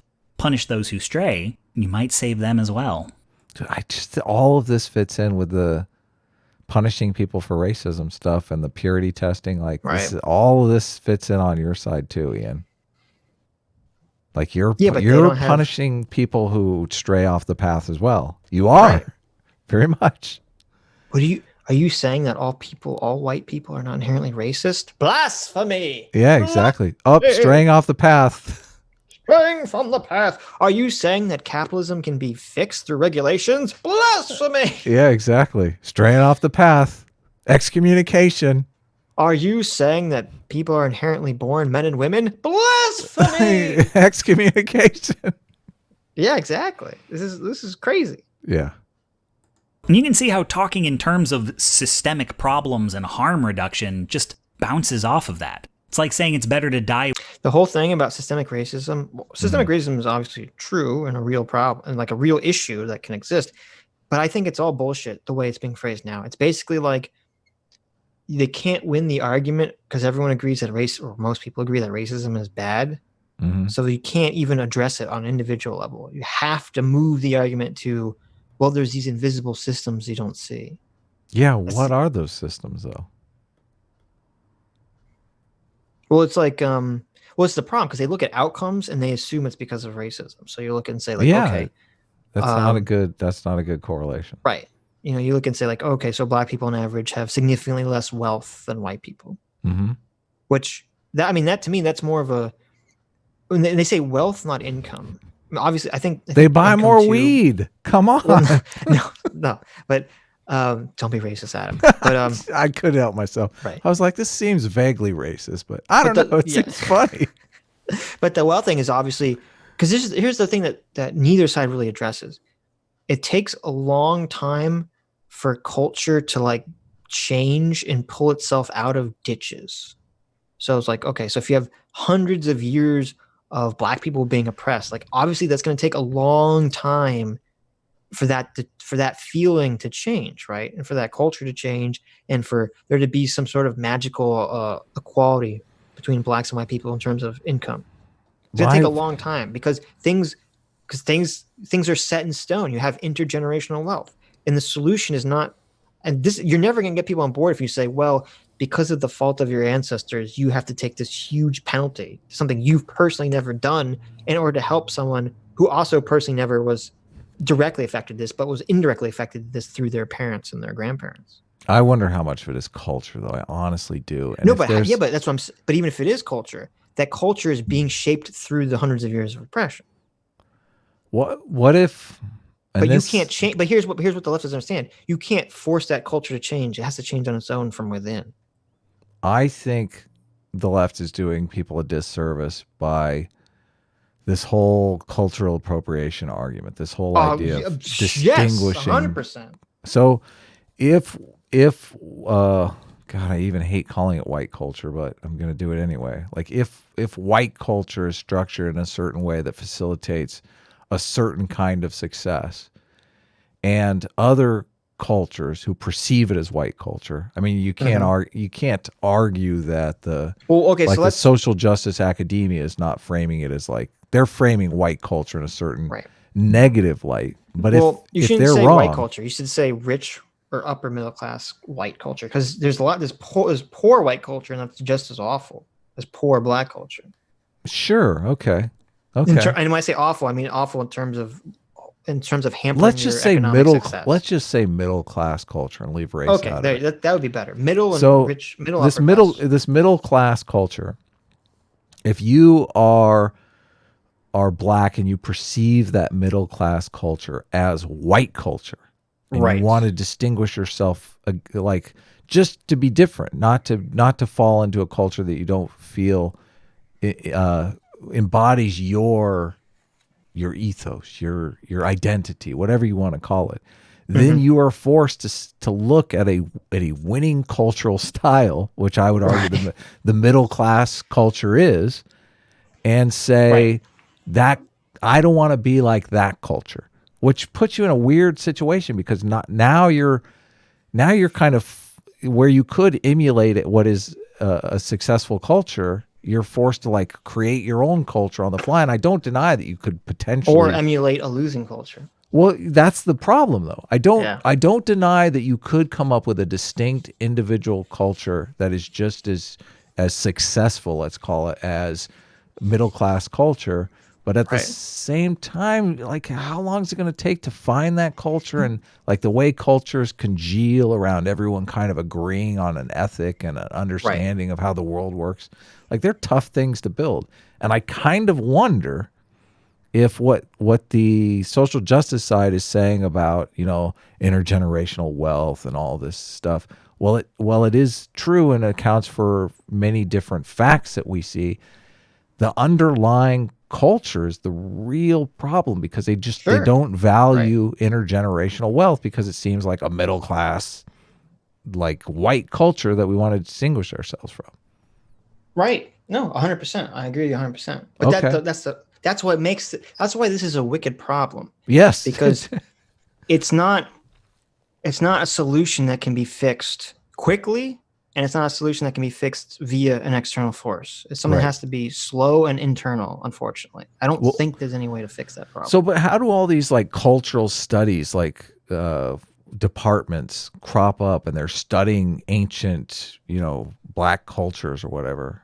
Like, were those cultures, I'm assuming they were somewhat successful in their environment. Are you talking about like in Africa, ancient cultures? Well, I don't even know what they're studying when they're in these classes. I don't know what classes, I'm asking like you. Black I don't know what studies. I'm asking you what you're talking. I don't know what you're referring to. You're talking about when people study like ancient African cultures? Well, I'm making the argument that when you're studying Black studies or women's studies or any of these types of grievance studies. Yeah. Gotcha. How is that? How is it? Seems like most of those programs are not designed to find that like not designed to deal with the problem. If the problem is the culture wants to distinguish itself in some way from this other culture because they're goddamn racist. Let's just put that out there. Like, Right. You still need two functioning cultures that produce the same amount of success. Now, if this academia was focused on finding this elusive culture out there that was, separate but equal, it's so funny, man. Then that might be a problem to solve. But it seems like their whole, it's grievance studies. It's like their whole idea is deconstructing why the culture that is winning is bad. Yes. By contrast, like our culture, because they have all the power and the resources, that's bad. That seems like they must be doing something right if they have all the power and resources. Come on. Well, the grievance studies is another perfect example of something that starts off with truth and then it gets taken to way too far and becomes warped and twisted. Because as you've talked about a lot, you want to have people need to have positive role models to look up and say, see, success is possible. So it's good to have, if there's a women's studies class that talks about successful women throughout history that have shaped society, say, okay, well, these are all positive role models. Or if you have, an African-American or just African studies class that shows see, there were successful, Black countries either currently right now or in the past. And, it's not like there's not some magic white gene that makes civilization possible. Black people obviously were able to create their own civilizations and be entirely successful. Okay. That's good to have all that stuff. But then they take it too far into what you said and becomes warped into, well, then this is why the mainstream society that currently exists in your country is bad. Yeah. Because it's easier, because that's always the easier path. It's always easier to say, well, someone else's problems are making me shitty in my life. And it's easier to sit here and criticize like we do instead of create. Which we also do. That's what we're trying to do with the comic book. So yeah. So that's what's happening. This is gonna get good. You want to read some super chats or I don't know? Sure. Do you think what Mahler does is better? Doing the super chats at the end? Seems like what we do is better. I think Mahler's doing it wrong. Well, I don't know. Mahler has a lot more viewers, so obviously gets a lot more money in super chats than we do. So it might be not possible for them to keep. Oh, I gotcha. Going through. So, let me find where I am though. Sonic Girl Forever $5 says, yes, the AMVs. Not embarrassed to say that I have a couple from 11 years ago. Sitch has the best taste in music confirmed. Yeah. There you go. Believe it. Gotta get me some Linkin Park and Papa Roach Dragon Ball Z AMVs. That's where it's at, my friends. Sweet. Cut my life into pieces. This is my last resort. Critters Buggin for $6.99 Canadian says, guys, can you make an outline of any layer in the layer properties in Photoshop? It's literally 2 clicks and 2 slider bars. This is basic stuff. I don't have Photoshop, so I don't know. Graphic designer with no Photoshop. Yeah. I know, it's sad. It doesn't surprise me that Photoshop can do something very easily that I'm doing very jankily. Yeah, totally. Because I'm not using Photoshop and I'm using some free bullshit. So yeah, that's not surprising. I'm sure GIMP has the same thing, and I just need to learn GIMP and stop being a bitch about it. Just learn how to use GIMP. But wait a minute. So that makes it even worse for Ian, okay? Because I'm assuming Ian has GIMP or Photoshop or whatever. So fuck Ian. Just make some good outlines. Yes. Real Litat for €2 says, Yamoro! Watch Steins Gate. El Saikuru Turuturu. Lots of people have told me to watch Steins Gate. So I should. I keep forgetting, but I should. I do want to watch it at one point. See what all the fuss is about. Fadikasijuk for $2 says, friction goes both ways, easier to defend with a gun. Yep, exactly. 100%. 100%. Gemini Samurai for $5 says, do you know if the U.S. counts killing someone in self-defense as gun death? I've heard that before, but I'm not sure if it's true. Well, it depends what the statistic says, because some of them are about gun deaths. So then, yes, a gun death would count all gun deaths for any reason. Some of them count murders. Some of them count crimes. So if it just says gun death, then yes, it would include killing in self-defense. I don't know if that's a significant portion, though, of people killed with guns. There's so much messing around with those statistics because they know Right. those statistics are valuable in the argument, and Right. everyone who wants to defend the status quo is scared to death the statistics are going to work against them, so they'd rather them not be available, which just sucks. Totally sucks. Yeah, it's funny because I recommended Lies, Damn Lies, and Statistics book. Yeah. And it turns out there's like 3 of them. Yeah. People were like, which one? I was like, I don't knows? remember which one it was. It was the one, I think, by Joel Best. It's the one I think it was by. The best one. There you go. Joel Best by the best one. But yeah, no, that's the point. You can warp statistics to mean almost anything. This was very interesting with Scott Adams has been talking a lot about the prediction models for the coronavirus. Because people were like, oh, well, the prediction model got lowered from 100,000 or 200,000 deaths to 60,000 deaths, which is still a fuck ton of people, right? Yeah. But double the flu. The flu is so funny. about People were like, 38,000. yeah, it's funny. People were like, oh, it's so far, it's only killed 20,000 people, and the flu's killed like 30,000 or 40,000. And it's like, okay, the flu's killed that many people in like 6 months. Like this is in like a month. Okay. And there's someone on Twitter said this. They said people really don't understand exponential numbers and exponential increases in numbers. Yeah. For all the people that think that the quarantine is bad or that we should stop early or whatever. It's like as you look at the exponential number keep increasing. Well, they think we're leveling off now, and that right, we're not. If we're leveling off, we're at the middle because we got Right. the other half, and if we've killed 30,000, we're probably going to kill another 30,000. Well, we're not even at the middle because we're at 20,000, and the prediction was 60,000. Right. Yeah. So yeah, but no. But anyway, it's kind of talking a lot about prediction models and how people don't realize that prediction models aren't actually real. No one can predict the future. These are tools used to motivate behavior based on what experts tend to think a direction that something is going They're to. propaganda. It's propaganda. Yep. Yeah. And he agrees. Yeah, and he agrees with them. So, Derek Drummond for $2.99 says, "What flavor are yellow Skittles?" To my knowledge, they're lemon. I believe they are lemon. I'm going to go with lemon. Are there yellow Skittles in a normal Skittle thing? It seems like it. Yeah. Well, of course. Taste the rainbow.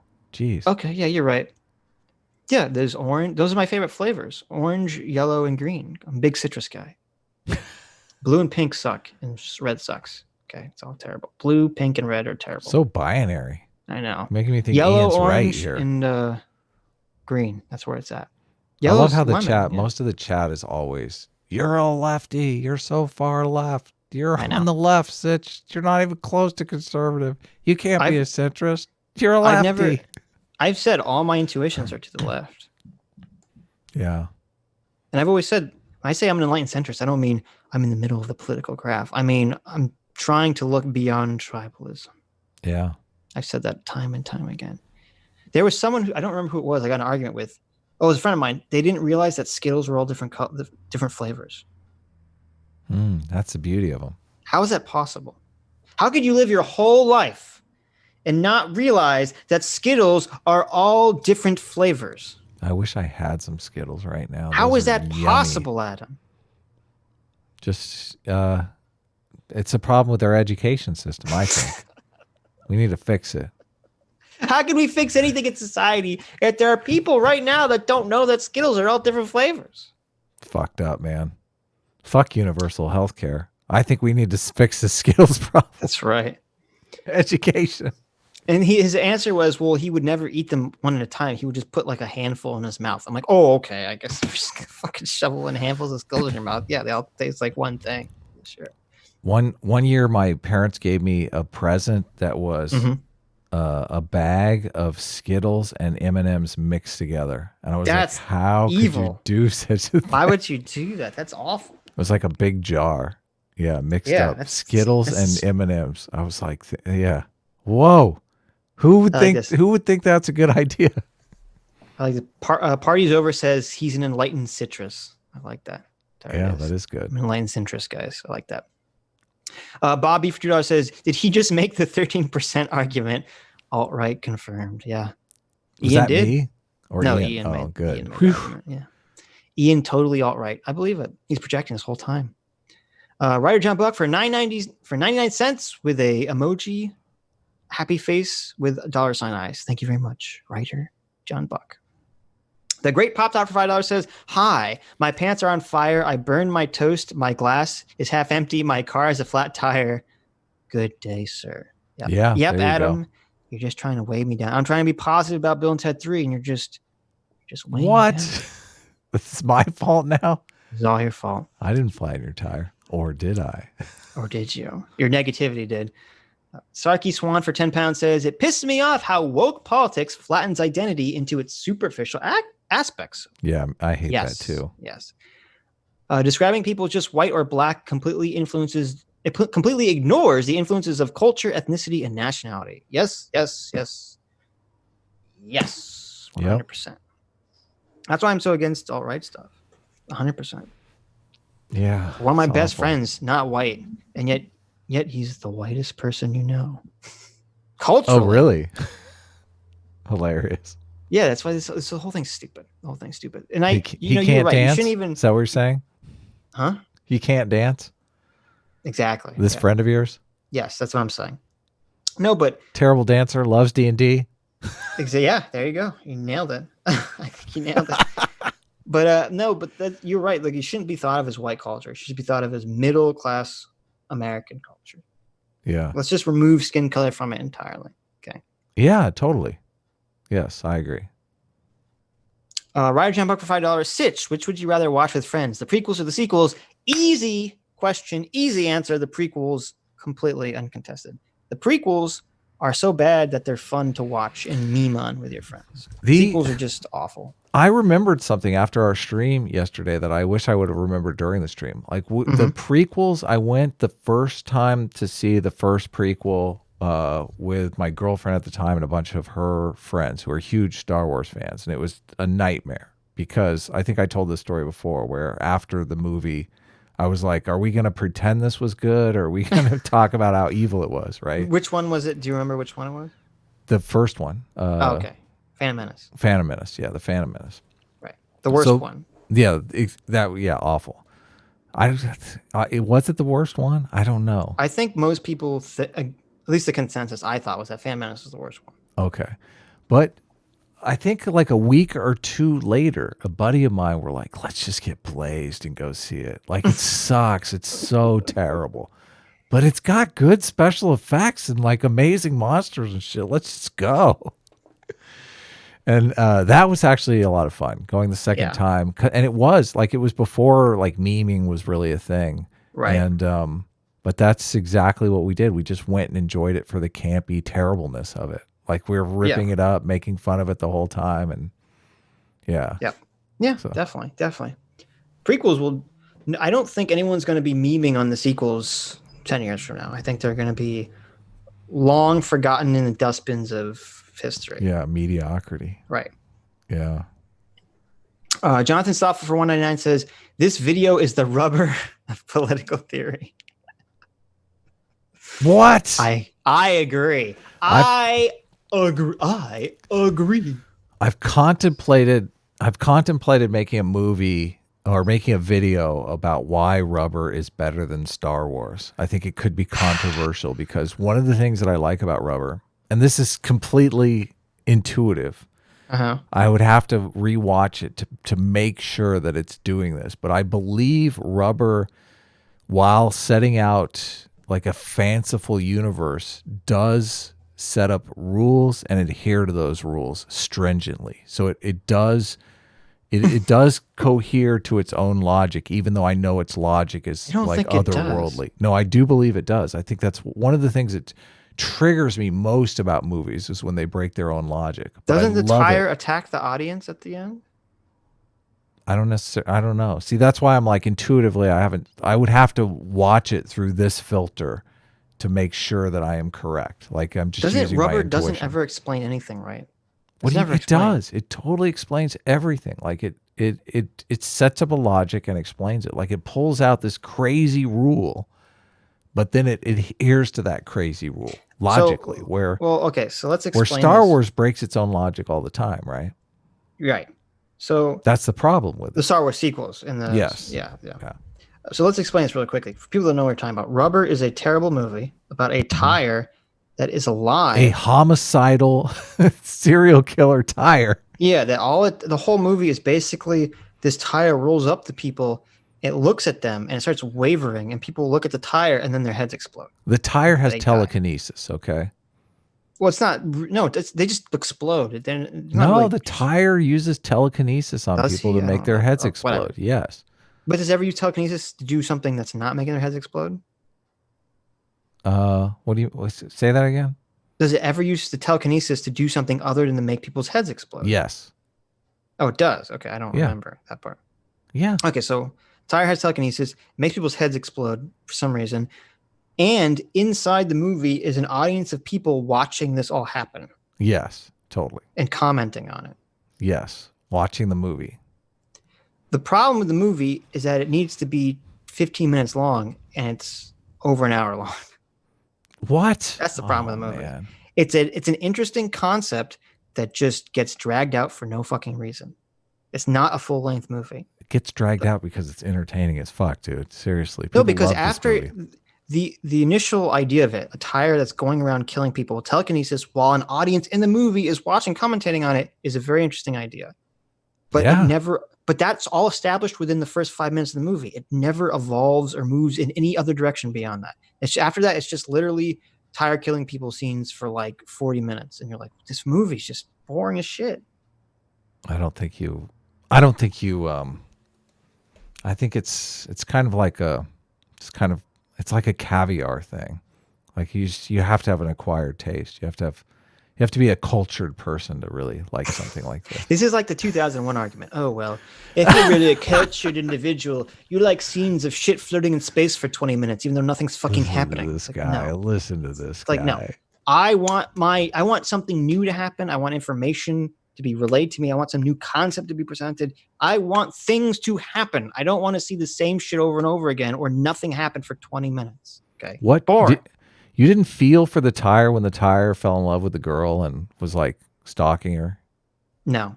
You didn't feel anything for the tire? Tire's evil. Tire's evil. But he wanted some love. It's a fucking tire. He's Adam. like, I don't know how to do it. I'm a tire. You can't anthropomorphize a tire. It's a literal tire. It has no features. It doesn't have a face. It's a tire. I don't give a shit. Have you seen the movie Underneath the Skin? No. With Scarlett Johansson? That's the one where she's naked, but I haven't seen the movie. You should see that movie. I've amazing. Seen the part, but I haven't seen the movie. The part at the end? The naked part.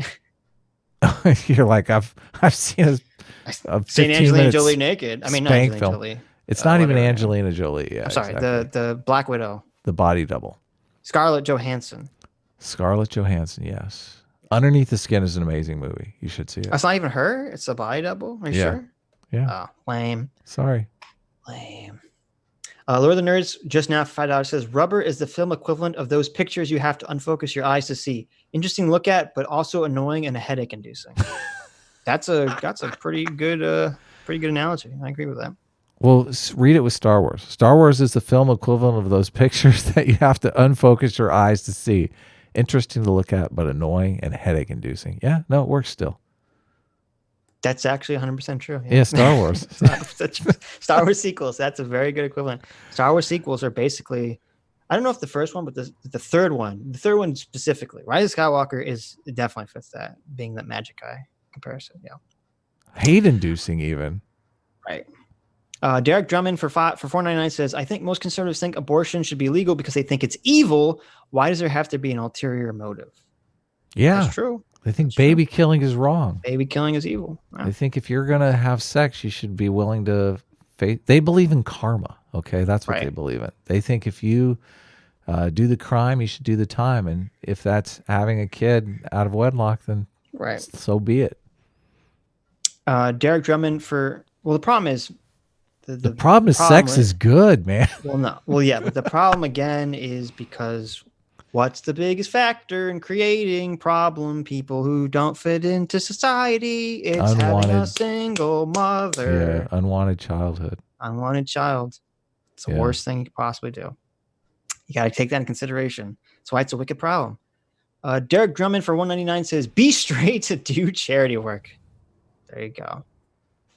Econs for $1.99 says, Sitch, you said the forbidden C word. I know. I just gave up. I don't know. I don't know if they care about saying Corona anymore. Everyone's don't know either. Yeah. It's so widespread. I don't know. Got the Rona. Yeah. And also the stream was immediately demonetized.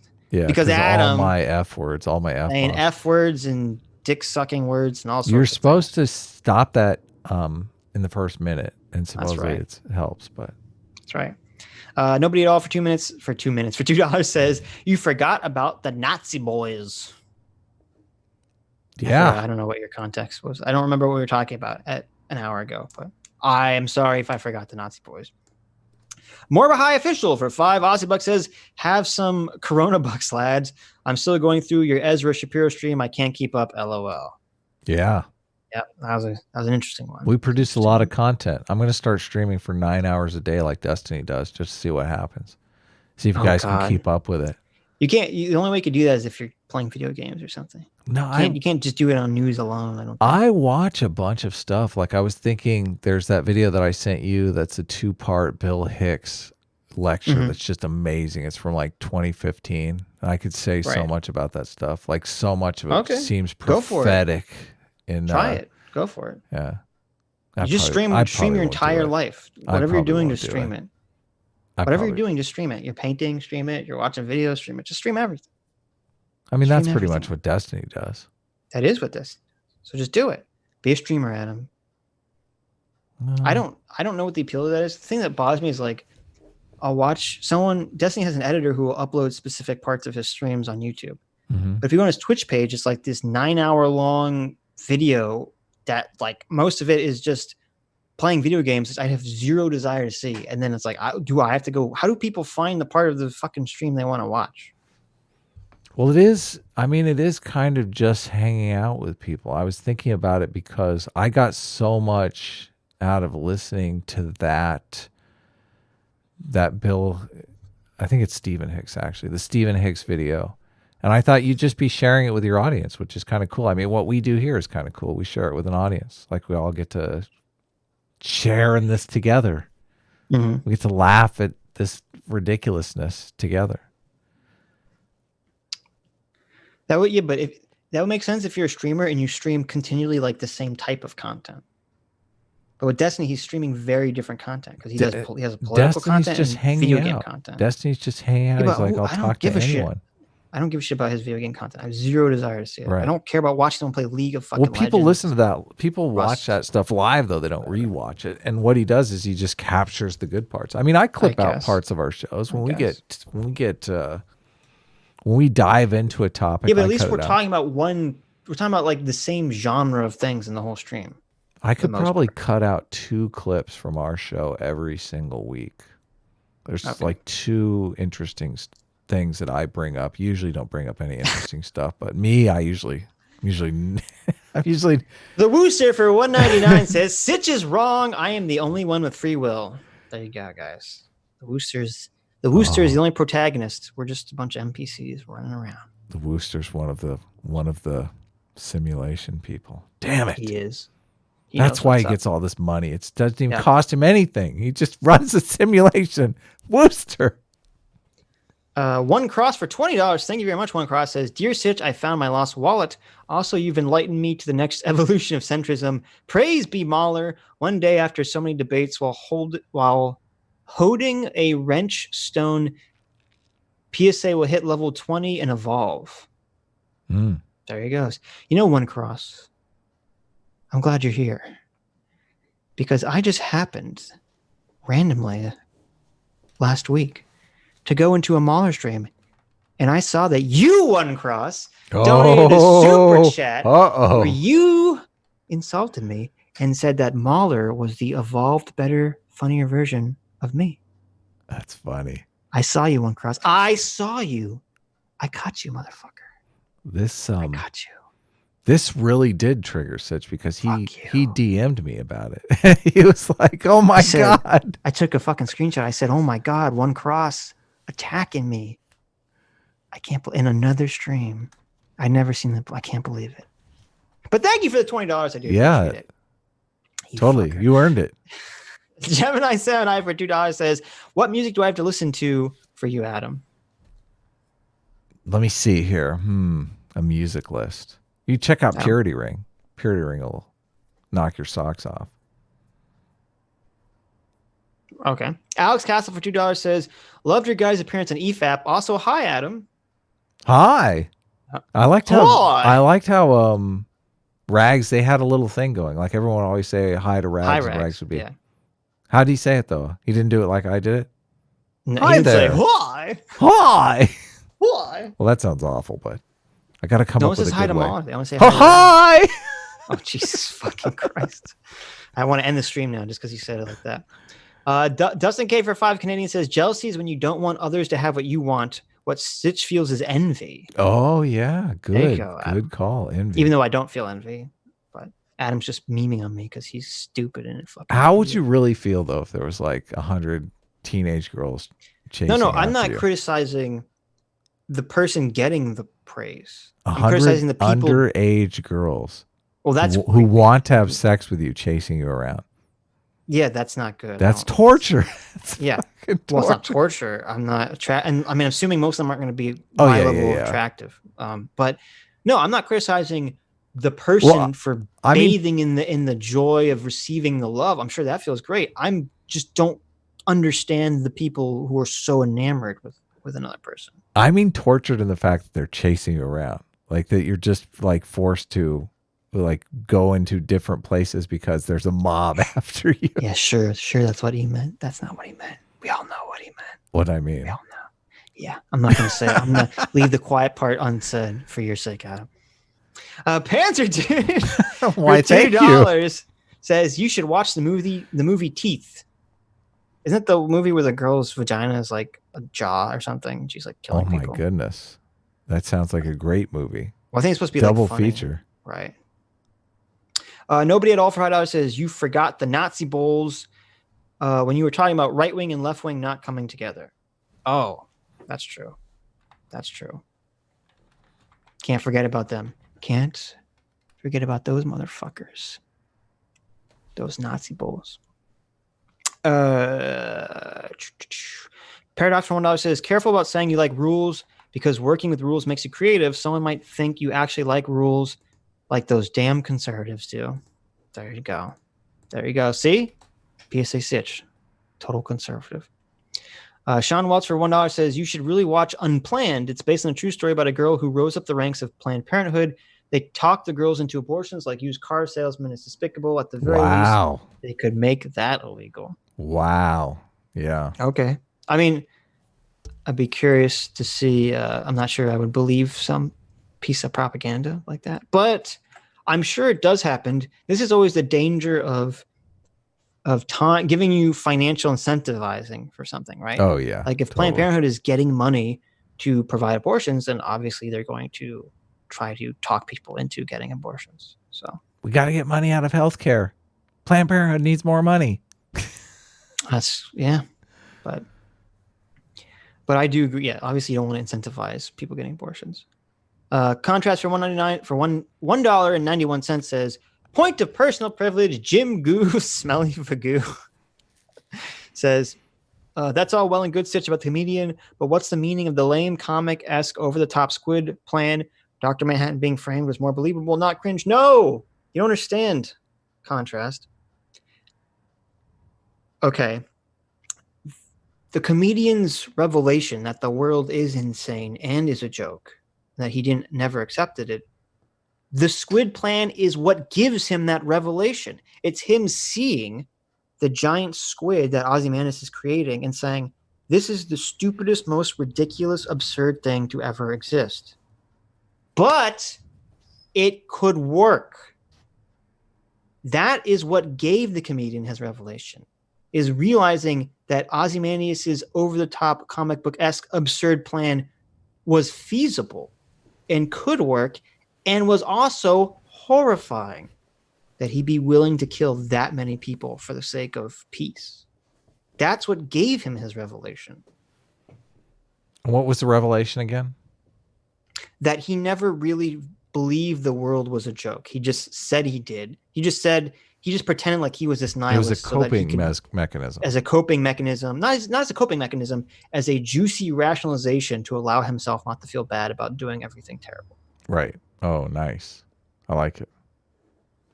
So yeah, deep. That's what we want to do. We want to the go deep. squid, Our comic needs to be intellectually stimulating. yes, the absurdity of the squid is supposed to mirror the absurdity of reality. Because you ask yourself and you say, wait a minute. If it says Watchmen, with the exception of Dr. Manhattan, Watchmen is pretty grounded in reality. None of the other people have superpowers. Everything's kind of set in a real political world. And you have to ask yourself, if something so stupid and absurd like putting a giant squid in New York and blowing it up and killing millions of people and creating a fake alien invasion threat could work in Watchmen, couldn't something equally stupid and absurd work in real life?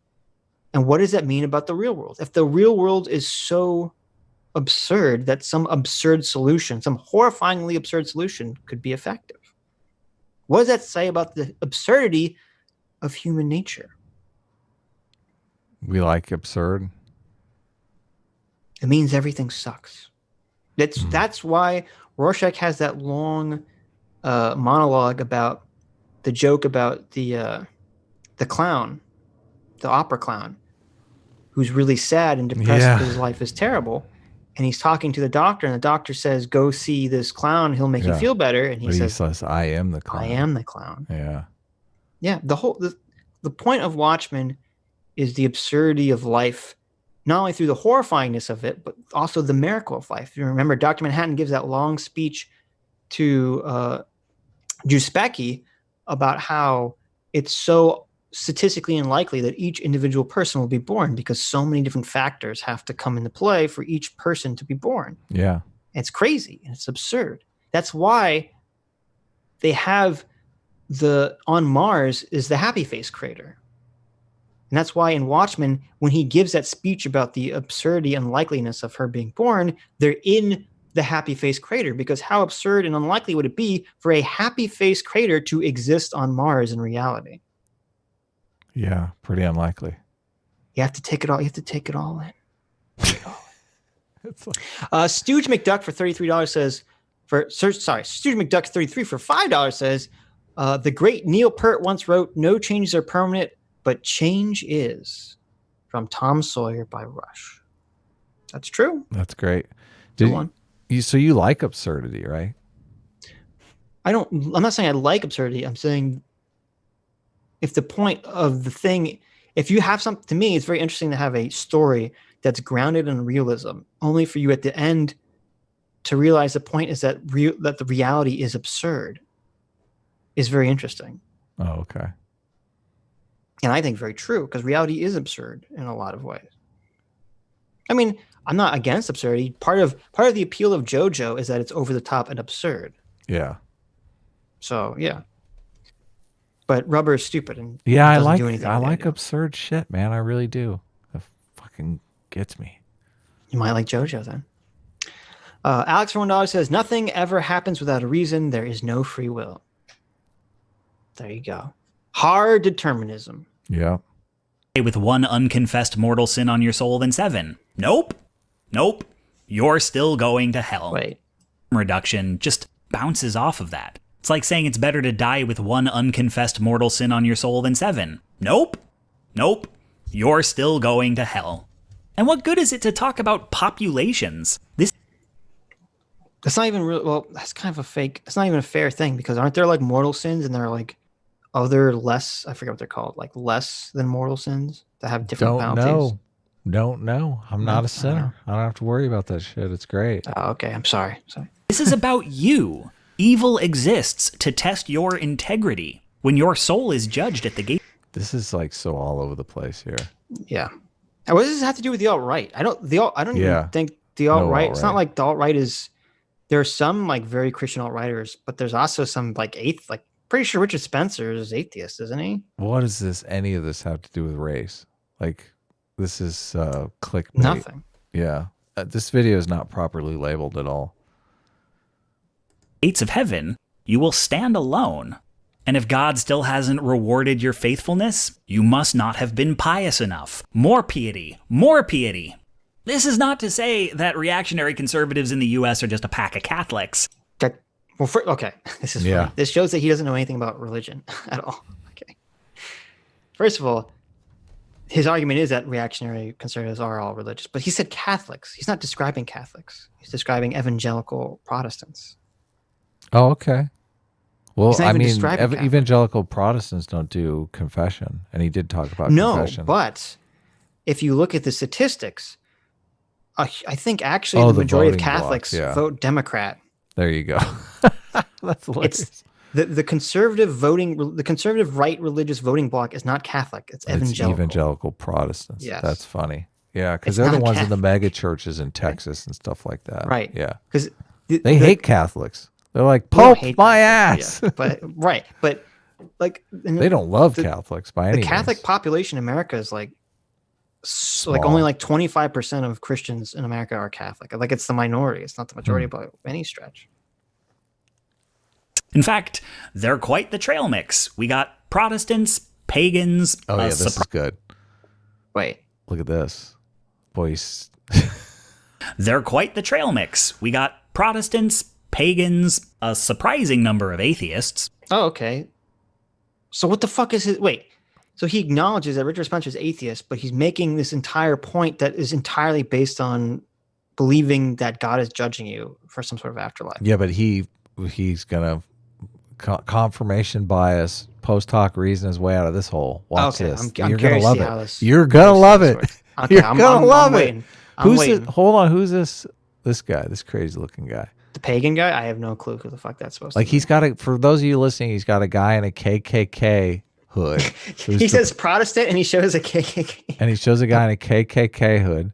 He's got some like guy here that looks like a serial killer or he looks like a shooter or something. Failed street magician. That's what he looks like. And that guy is what is he? The Catholic? I don't remember. He's pagan. He's supposed to be pagan. Oh, the pagan guy. Okay. Right. And then he's got Richard Spencer as the atheist. You guys in the atheist community, they always give me a hard time that I'm too pro religion. Notice that Ian has pegged you guys, you anti-theists, as all a bunch of racists. That's true. By showing Richard Spencer. Not just racist, white nationalists. Yeah, white nationalists. You guys want the ethno state, you atheists. Right. You crazy white atheists. Nationalists. Yeah. Oh my God. But maybe you're familiar with the term Christian atheist. I don't know what school of philosophy that's about. Are you triggered, Adam? Are you triggered? This is why I thought you picked this fucking video. It amazes me that you hadn't seen it. I was like, I watched it. I hardly ever watch the videos ahead of time, but I'm like, this is 15 minutes. I can watch it. Maybe it'll help me, shake some better arguments loose. This is hilarious. I know. I have no idea. Oh my God, it's so And then perfect. I saw it. I'm like, fucking it's sit. So perfect. Fucking sit right here, setting me up. Me up. What the fuck? I only watched the first 5 minutes of this video. I didn't even get to this part. I know. That's hilarious. It's bad. So he's like, in order to get around the fact that Richard Spencer is an atheist, he's like, well, he's basically a Christian. He's basically a Christian, Why are you I hear you snickering over there, motherfucker. It's so funny. Look at this guy's signs. Christianity created capitalism, it must now destroy it. What? Just follow Jesus, reject God. How did Christianity create capitalism? It's a weird. I don't know. Let's see what Ian Green goes with this nonsense. About following the teachings of Christ but not believing in his divinity, but colloquially, the philosophy of I don't believe in God, but the God I don't believe in is Jehovah.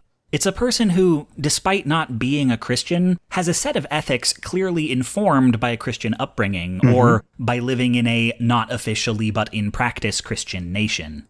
Regardless. Forgiveness, humility. Come on.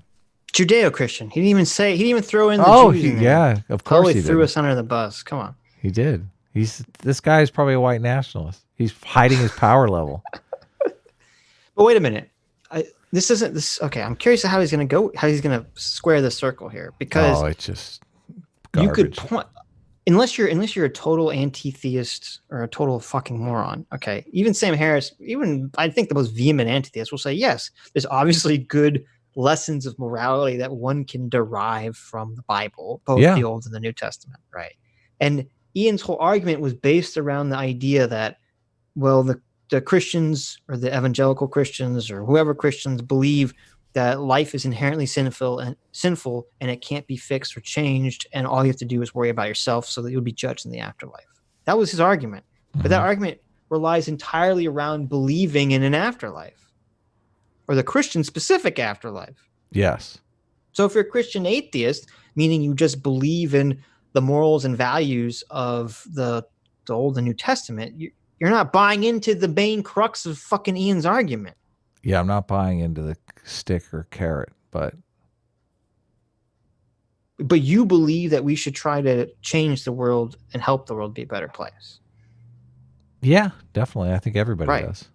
Well, no, but that's Ian's argument, is that the reason conservatives don't want to fix the world is because they believe the world is inherently doomed. World argument. Yeah. Right. No. They believe the world is inherently doomed for religious reasons. Yeah. Because God sets up sin as a test to test us to get into heaven or whatever nonsense. I particularly don't like the apocalyptic sects of Christianity or any religion.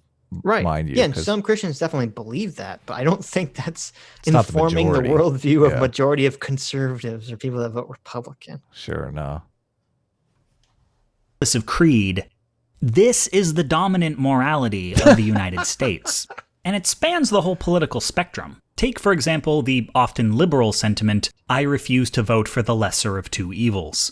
There is no... See, there's so many non sequiturs in this video. Well, and he's wrong. That's not even a liberal sentiment. That's the leftist Bernie or bust sentiment. Because they use liberal as like a bad word for centrist Democrat. Oh, okay. Get your fucking term straight, Ian. Jesus. I mean, no concept. Are conservatives more likely to vote for the lesser of two evils? I feel like they're more likely to vote because it's a tradition, like it's a civic obligation, and they're more focused on duty and loyalty and all those foundations. Yes, yeah, I think that's accurate. Yeah, yeah. I mean, literally, leftists hate America. Sequentialist argument for this. Perhaps if you and an organized bloc of citizens threatened to withhold your votes in order to influence policy, but as a purely individual act, the consequentialist would argue your goal is to achieve the most ethical outcome, and that if there are two evils and one or the other is going to be in a position of power, voting for the lesser is more ethical than staying home. The consequentialist would argue you are just as responsible for the results of your inaction as for the actions you take. Right. Yeah, we agree with that. Yeah, I agree with that. Wait, is he saying that's good or bad? I guess we're consequentialists. No, but is he saying consequentialism is good or bad? I don't know his take on consequentialism. Maybe I don't know. I can't. What's wrong with consequentialism? But you get that's a beautiful thing about the internet. You always get someone that's going to argue against consequentialism. Yeah, we shouldn't focus on the consequences because I guess the problem with any philosophy is you there's places where you can find bad things that happen. Corruption. Right? Also, if you get good consequences from killing like 1 million people, then shouldn't you kill the 1 million people? Right. Yeah. But that's the problem with anything. There's always. That's why you need to be enlightened centrist, because you always need balance. Okay. It's like the Avatar, the Last Airbender. You always need to balance the elements. You can't have extreme. You need to be 100% consequentialist. That's all you have one philosophy at your disposal for all time. You have to be a team player for that philosophy. Right. And you can't jump between pragmatism and consequentialism because then you contradict yourself. And God help you if you fucking contradict yourself in philosophy, you're going to get fucked. Right. Both options are terrible. All you can do is mitigate the damage. But that's not generally the way it feels. It feels like refusing to participate or choosing someone you want to win but whom you know isn't going to is the more ethical option. Oh, it feels that way, huh? Oh. I guess that then it's If you correct. feel that way, just follow your feelings, right? Yeah, the heart can never be wrong. Right. That voting for the lesser is a moral compromise.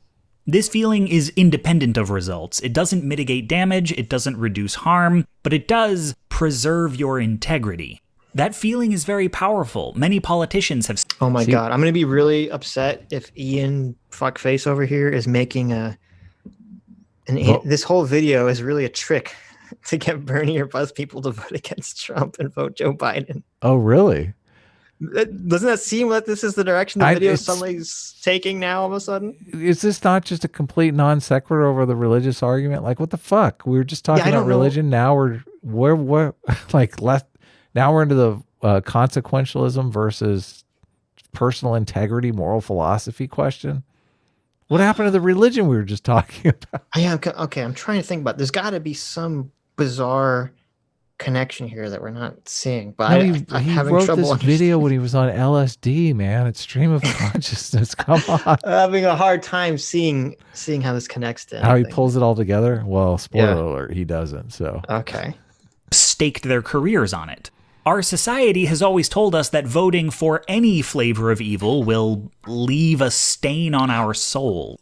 Oh my God, he's gonna wait a minute. He's gonna say, this is his argument. He's like, listen up, Bernie or Busters. You're literally Republicans by not voting for Joe Biden. You're literally operating under the Republican conservative moral mindset. How dare you? How dare you? They're looking at Joe Biden and they're saying, looks like a Republican. We can't vote for him. It's funny that both sides of the argument are trying to blame the Republicans. Right. That's how strong the tribalism is. It's horrible. It's so funny. You have to vote for him or you're a Republican. Well, he looks like a Republican. No, I'm not voting for him. Yeah, by not voting for him, you're the Republican. This is hilarious. By voting for him, you're the Republican. Yes. Oh, that's so funny. That's just the epitome. It's the epitome right here. And it continues to feel this way even among people who no longer believe in souls. The greatest difference between left and right is simply in how common and how intense this feeling is. Look at how he's saying that the intensity of the feeling is over there on the right. Oh, is that? By putting all the dots. Notice how there's like substantially more dots on the right side of this thing. Don't you think that's yeah, no, I agree. That's the implication. That's the implication is that the right is all feels and the left is like calm, cold, calculating reality. Consequentialism. Yeah, yeah, exactly. Definitely. Yeah, that's what a bullshit. Yeah, we're all the feels over here on the right. Well, also he's making your classic chicken and egg fallacy right here, because he's like, oh well, the reason people feel like this is because this idea comes from religion. And thus, it's baked into culture. So then even atheist people feel this feeling that's based on religion. When it's more likely that no, humans intrinsically feel this idea because of tribalism and because black and white thinking helps, it was an evolved trait that helped people navigate the world and in preferences and blah, blah, blah, blah, blah. And then religion incorporated that idea because it was successful. Yes, exactly. It found a efficient delivery system for these thoughts and feelings. Yeah, through narrative. It's like if you look at a video game and you understand the psychology of a video game, and you say, okay, this video game is based around providing you with short-term goals in order to trigger, dopamine or whatever the neurotransmitter responses in your brain that makes you feel like you've accomplished something. Okay, it's like looking at the video game and saying, oh, that video game created the feeling in the person playing. Exactly. Like, no, the video game is emulating the machinery that already exists in your brain to manipulate you, to take advantage of it. Okay. Well, it's emulating the world that already produces that stimulus. Right. Yeah. It's trying to take advantage of something that already exists within you. Within you. Yeah. It doesn't create it. Doesn't create it. Yeah. It plays off of it. How common and how intense this feeling is. This is why fascism can be so enticing to the religious and irreligious alike. Why they have such an easy time making inroads with. Explain the authoritarian communism under this model, Ian. Well, and the left doesn't feel good about tribalism? Come on, you know when they're having those cancel culture rallies on Twitter, you know they're fucking loving it. They're fucking, oh, Right. we're gonna cancel him. Oh, this feels so good. Right, and yeah, and you don't think that the people on Twitter who are railing against the evils of white people or whatever, you don't think they're feeling that same like Oh yeah, moral totally. integrity burning within their soul that you're referring to? Yeah, feels so good. Oh, we're part of the tribe. We're taking them down. I won't. I mean, this is part of this is the whole thing with tone policing. It's like, Oh yeah, tone it's policing huge. is compromise. Okay, you're compromising. I won't compromise. Yeah. Conservatives, because fascism is politics as faith.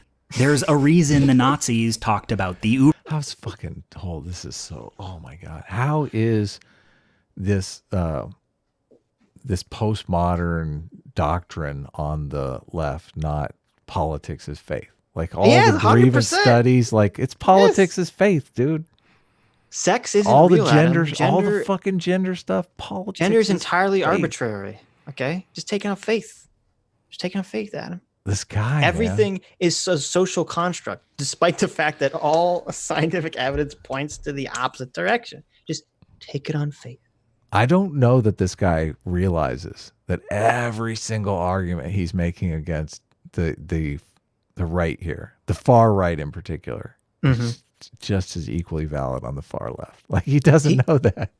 He's literally the embodiment of the unaware horseshoe crab. Oh man. Like if you were going to draw a comic strip of Ian Danskin, he would be a horseshoe crab who thinks he's like a pony or something, or thinks he's a horse. He doesn't understand that he's a horseshoe crab.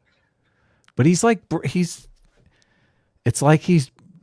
revealing this great truth about the right to everyone. The right. It's politics is faith. Do you get it? Do you understand? Yep. When everyone in the know, like probably since 2017, forever now, has been talking about the left being this faith thing. I mean, so many mainstream commentators are talking about all this like political leftism being a substitute for a religion. Like, come on, dude. The image I have is that Ian Danskin is holding, he thinks he's holding a poster with his information, and he's shouting to the world. He's saying, look, this is all the proof I need about the right. I'm exposing what the right really is. This is how horrible they are. But in reality, he's really just holding a mirror backwards. Yeah, and he's just staring at it. Exactly. Look at the person in there. Look at this asshole. Oh my God. That reminds me, I had the exact same feeling. This is very funny. If you want to see something hilarious, watch the Destiny Coach Red Pill debate.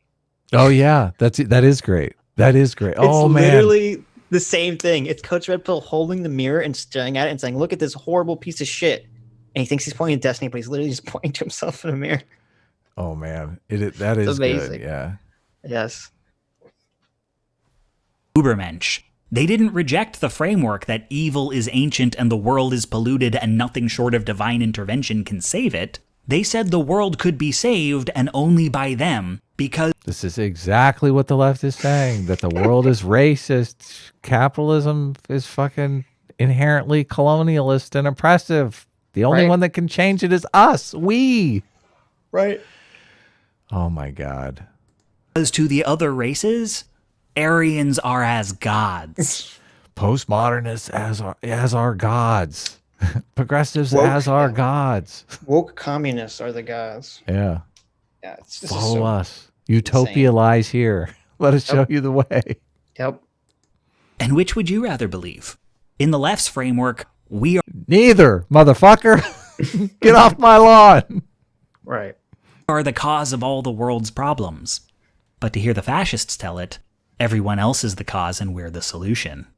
So conservatives can... That's literally the woke argument. Yeah, it is. Because they're saying nothing is inherent. It's all problems created by white men and capitalists and hierarchies. Yep. So we got to flatten those hierarchies, man. Got to get rid of hierarchies. Lose the military, but who wants a military? You don't need that. The world's a safe place. That's right. Everything will be fine. Yep. Brush off moderate change as impossible. yet embrace people who promise to turn the whole world inside out, because nothing short of that is worth trying. I would caution against assuming this mentality is a natural outgrowth of Christianity or paganism or atheism. Wait, I thought that was literally his entire argument. Yeah, he switched us. I'm so confused now. He I don't know switched what's up on happening us. anymore. Yeah.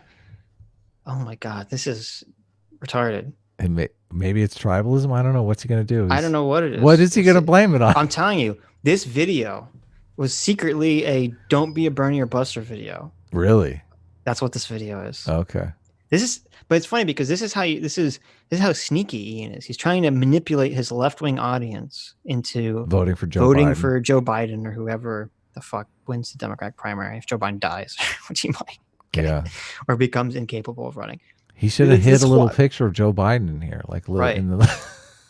That's the entire point of this video, I think, and he's just sneaking it in. Doesn't want to be honest about it. The alt-right playbook, Bernie or bust.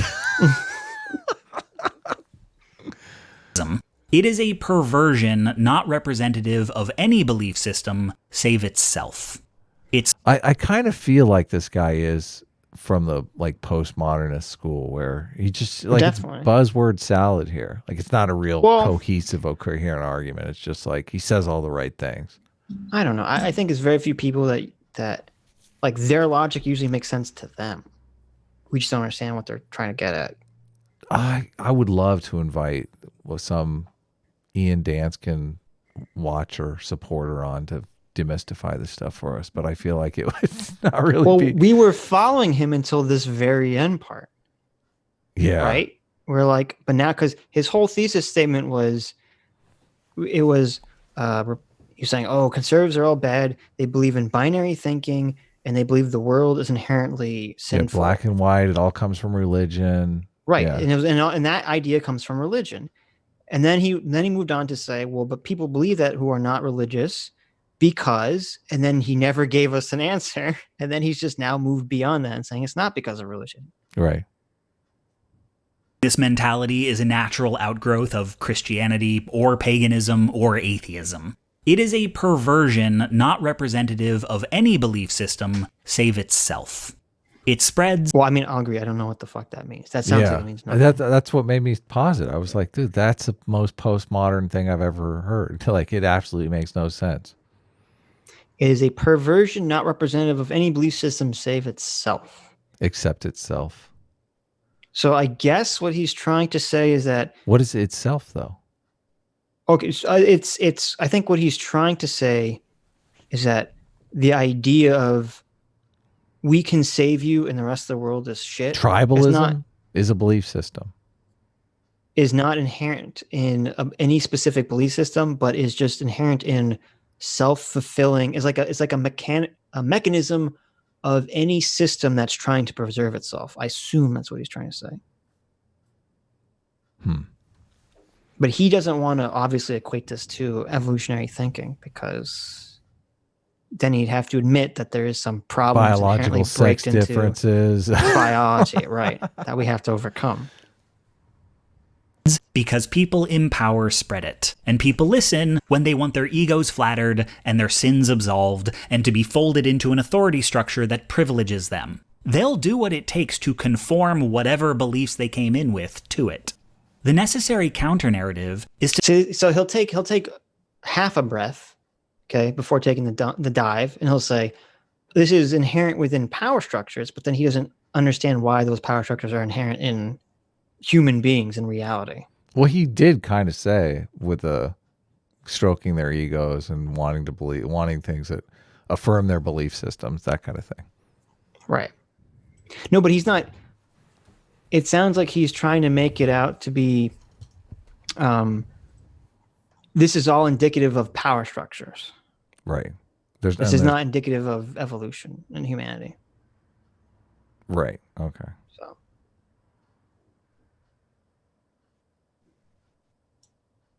To stress that the problems we face are not natural features of the world. That, in fact, very little of human life is natural, and even if it were, what is natural is not necessarily what is right. Hold on a second. The natural feature.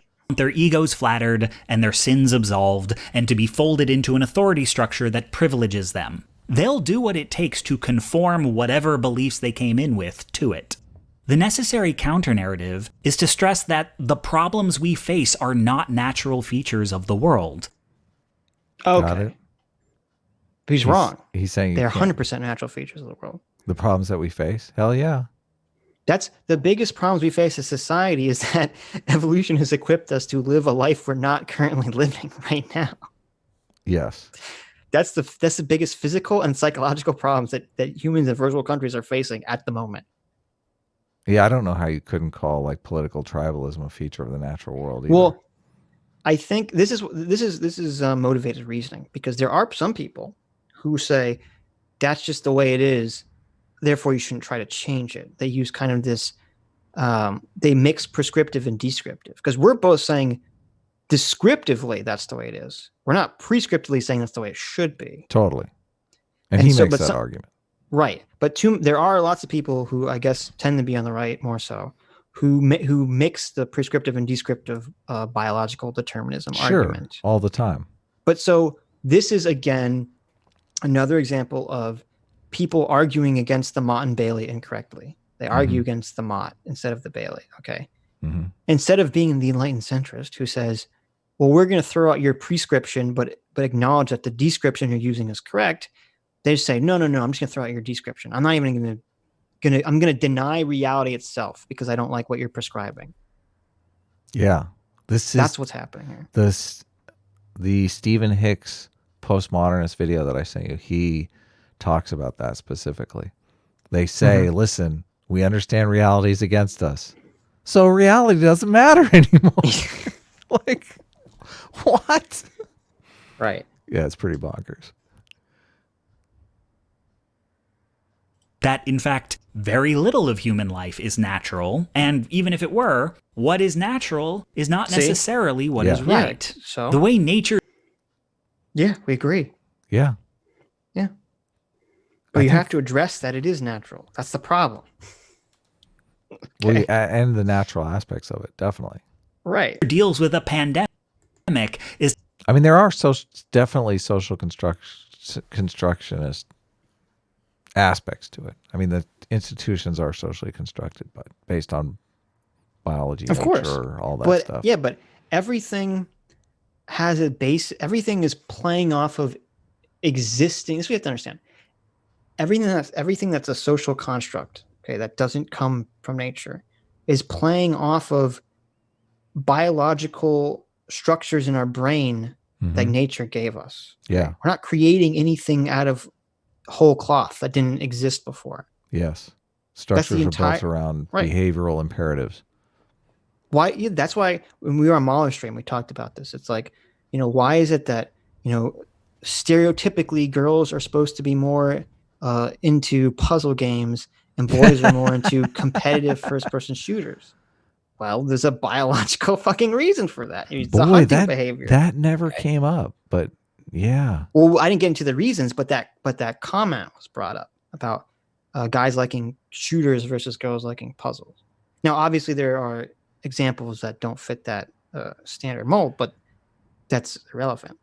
The reproductive strategy of women is more like a puzzle, and the reproductive strategy of men is more like a first-person shooter. Like, it makes perfect sense. Right. I mean, this is... It makes... Oh, my God. And it goes into...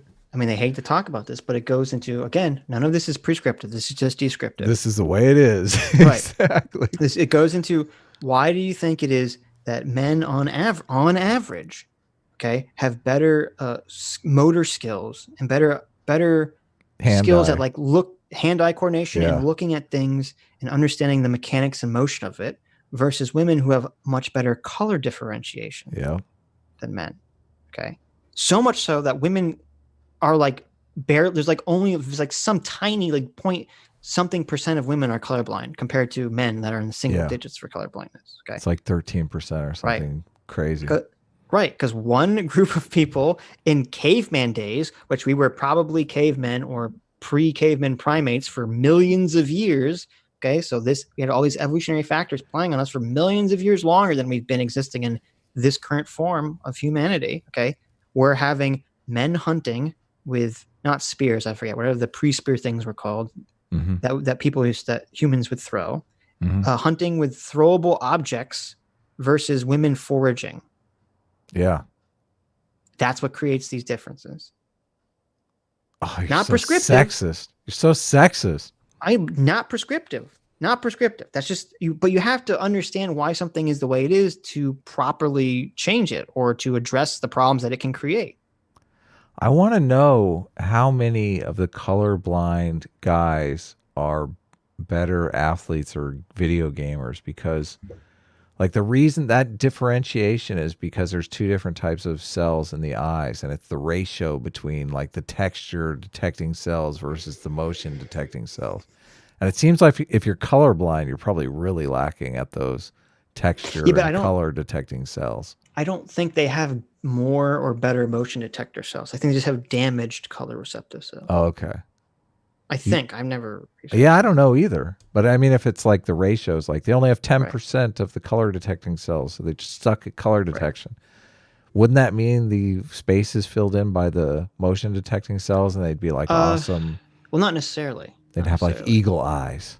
Because I think they have the color receptors. Well, there's multiple types of colorblind. And first of all, colorblindness for the most part is when women get it, it's very rare. I don't even know how women get it because colorblindness is normally it's on the Y chromosome. That's why only men get it. The ratios are different between men and women. Like there's a huge the ratios are different. But what I'm saying is, I don't think necessarily that if you're colorblind, I don't think that means that you lack the cones that see the color. I think it just means they're damaged. Okay, that makes sense.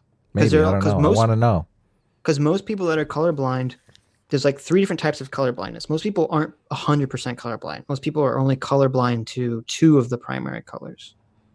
Google needs to make a search engine that is an AI that you can ask questions that nobody could answer. Like there's been no study or anything. It's like a complicated question, very like specific thing. Yeah. But it gives you like a probability of what the answer is. Right.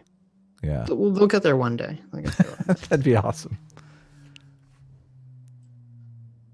To let everyone without a genetic resistance to the illness die, and if what's left is not a stable breeding population, you go extinct. That's natural. Sure. Humanity as we know it only exists in defiance of anarchy is the purest state of nature. Yeah, and that's why. I mean, I don't know if he's crazy, anarchist, isn't it? But that's why anarchy is so fucking stupid. It's just funny that anarchy's on the left, and it's like the purest state of nature, and he's making the argument that we need to fight against the nature. It's the purest traditional argument, right? Yeah. Well, there's like communism. There's primitive communism, which is like where communism seeks to be. Mm-hmm. Communism seeks to be like a state of nature. You know that? Did you know that? No, yeah. I didn't know that. There's primitive communism, which led to capital. Well, no, I think primitive communism led to like feudalism. But communism, primitive communism is when everyone was living in a state of nature and, doing their own thing. It's totally... like, well, if everyone is a hunter-gatherer, I guess communism works fine. Right? Yes. Yeah. Well, and hunter-gatherers are the most egalitarian, so it does make sense. Right. Because there's no ownership of property. Yeah, exactly. That's what fucks everything up.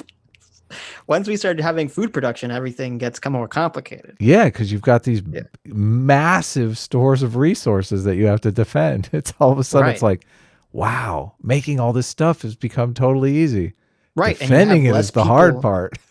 Right. And you have less people who can produce more food than you could than individually could in a hunter-gatherer. Yeah, cranking out resources. Yep.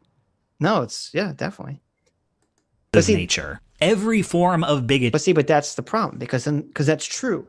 Property is sort of the root of all human complications. Mm-hmm. But that doesn't mean you want to get rid of property rights.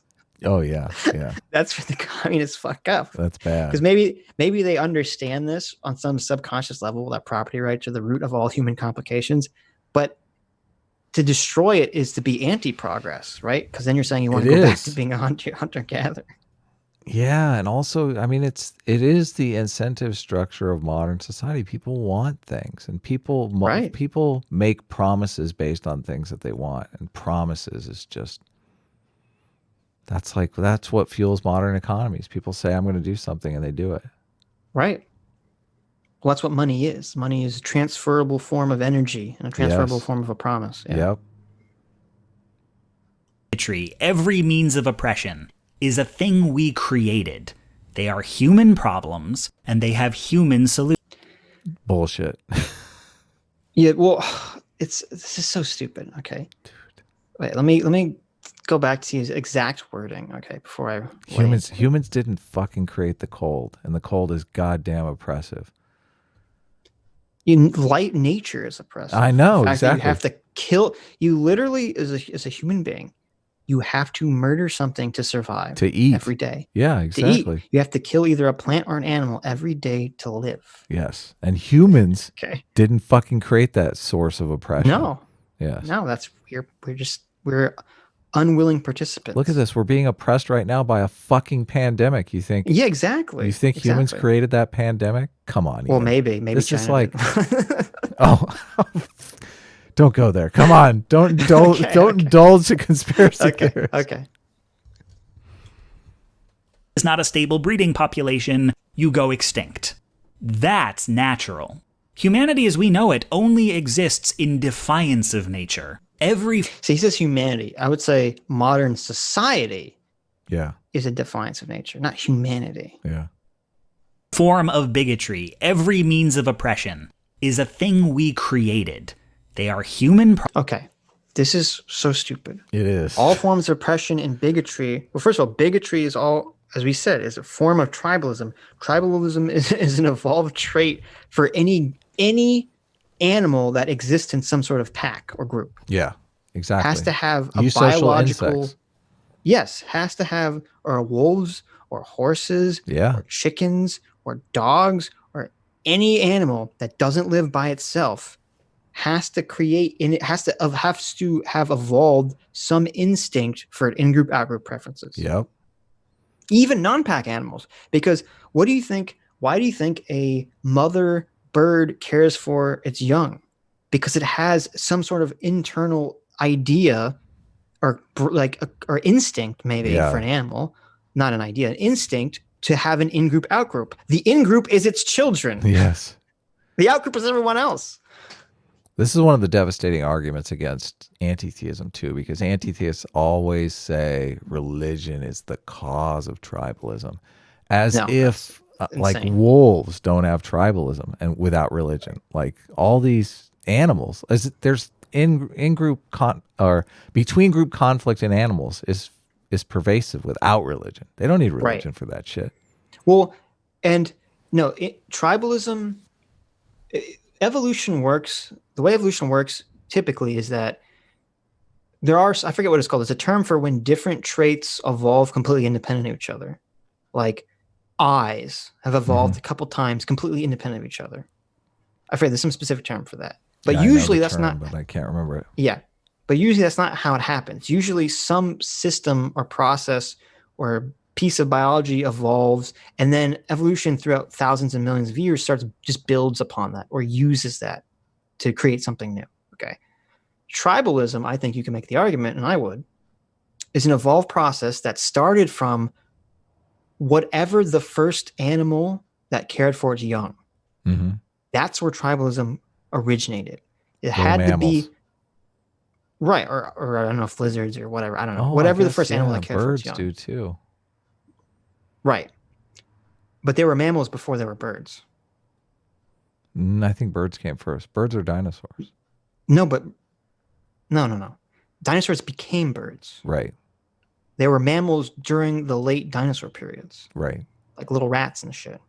Okay. But so I don't know who the first animal was that created this concept. And maybe it evolved independently. Maybe insects have their own evolved one form and mammals evolved another form. Insects do it too. Because they have all the way back to insects. Right, but some insects have different ones. They have eusocial groupings, which are completely different. Yeah. Than a mammal child rearing situation. Different reproductive systems. Right. Like, you know, with ants and shit, which is completely foreign to humans. But so tribalism dates all the way back. It's just an evolved trait that is what allows a mother animal to take care of its children and to give a shit about its children, as opposed to giving a shit about, as opposed to not giving a shit about it. There's so many animals that will mate That with. don't give a shit. Yeah, they mate because they have some instinct to mate, and then they never see the partner again, and they leave And like they the turtle. They abandon just the children. yeah, they put their eggs in the beach and then they swim off, and that's it. They never see Fuck them again. Yeah, fuck them. Right. So there had to be some change, some evolve. The tendency to want to take care of your children had to come from somewhere. And, Are you saying tribalism is good, Sitch? Oh my God. well, tribalism had to have been not good, had to have been an effective strategy for reproduction and living. Otherwise, it wouldn't get passed down. Yeah, exactly. Yeah, seized upon it. But then it became good even when it was like going over and slaughtering the neighbors, because it's like take all their it was stuff. good for them, right? Yeah, exactly. Good for whoever won. And then that feeling, the tribal feeling of my in-group is my children, then that gets expanded in some animals to include not just your children, but your pack, your entire organization. And it's funny because you can even see this in one of the most interesting experiments was in Russia. They created a breed of domesticated foxes. I think I've talked about this on stream. And one of the most interesting thing about this is that they were selecting for artificially. They were selecting for foxes that were the tamest to human beings. Yeah. Okay. And the interesting part of this is that not only do they create a breed of domesticated foxes, but that they noticed that personality trait was directly correlated with physical differences in how the foxes looked. And that they noticed it was the foxes that retained juvenile markings. Okay. So like young foxes would have spots or stripes, or they'd have different kinds of coloration variations. And as they got older, they would lose them. But they found that when they started domesticating these foxes, they would retain these juvenile markings. Past adolescence. They retain them forever. Yeah. Forever. It's actually called domestication syndrome. And and human beings have all the physical traits of domestication syndrome, the same exact thing. All domesticated animals. Then they started to realize all domesticated animals have the domesticated syndrome, which is that they all retain youthful characteristics that the wild versions don't. So, but that goes into exactly my theory of what I'm saying. Why would domesticated animals, including humans, retain traits from when they're children? Because the original creation of in-group, out-group preferences is based around raising children. Yeah. Religion even taps into this when you think about it, because they have like, brother, how you doing, brother?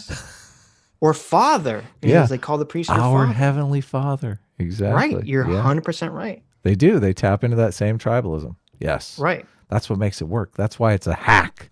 But it's a hack on the intuition that's already in there. Exactly. Yeah. That's what this is all hacks. Adaptation. It's all hacks. I think that's a good way of phrasing it. None of this stuff that he's talking about is a creation. It's all hacks. It is. Yeah. And a lot of times hacking. Yes, hacking pre-existing software.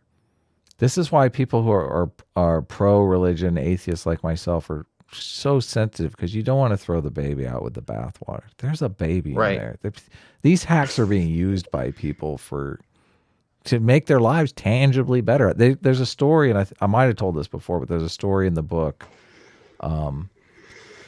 Why We Need Religion by Stephen Asma. That's just, gut-wrenching, totally gut-wrenching. The guy he's a professor, and he's telling the typical atheist professor story about, religion bad, secularism good, enlightenment, all that kind of stuff. And he had a student come up to him after class and told him this story about how his brother was brutally murdered in some gang thing, and that he was convinced that his mother, like, it drove his mother crazy, and his mother would not have survived if she hadn't have latched onto religion, and the idea that she would see him again in the afterlife and gain justice.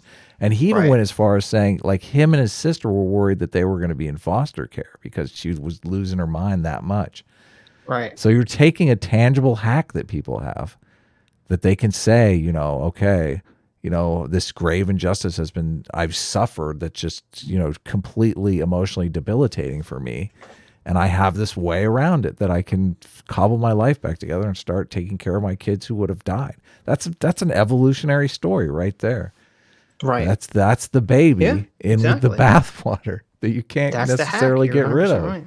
Right. And this is the thing that bothers me. It's like, why would you want to? I mean, especially on the left tends to be so anti-religious. They're the people that would say, but they're anti-religious.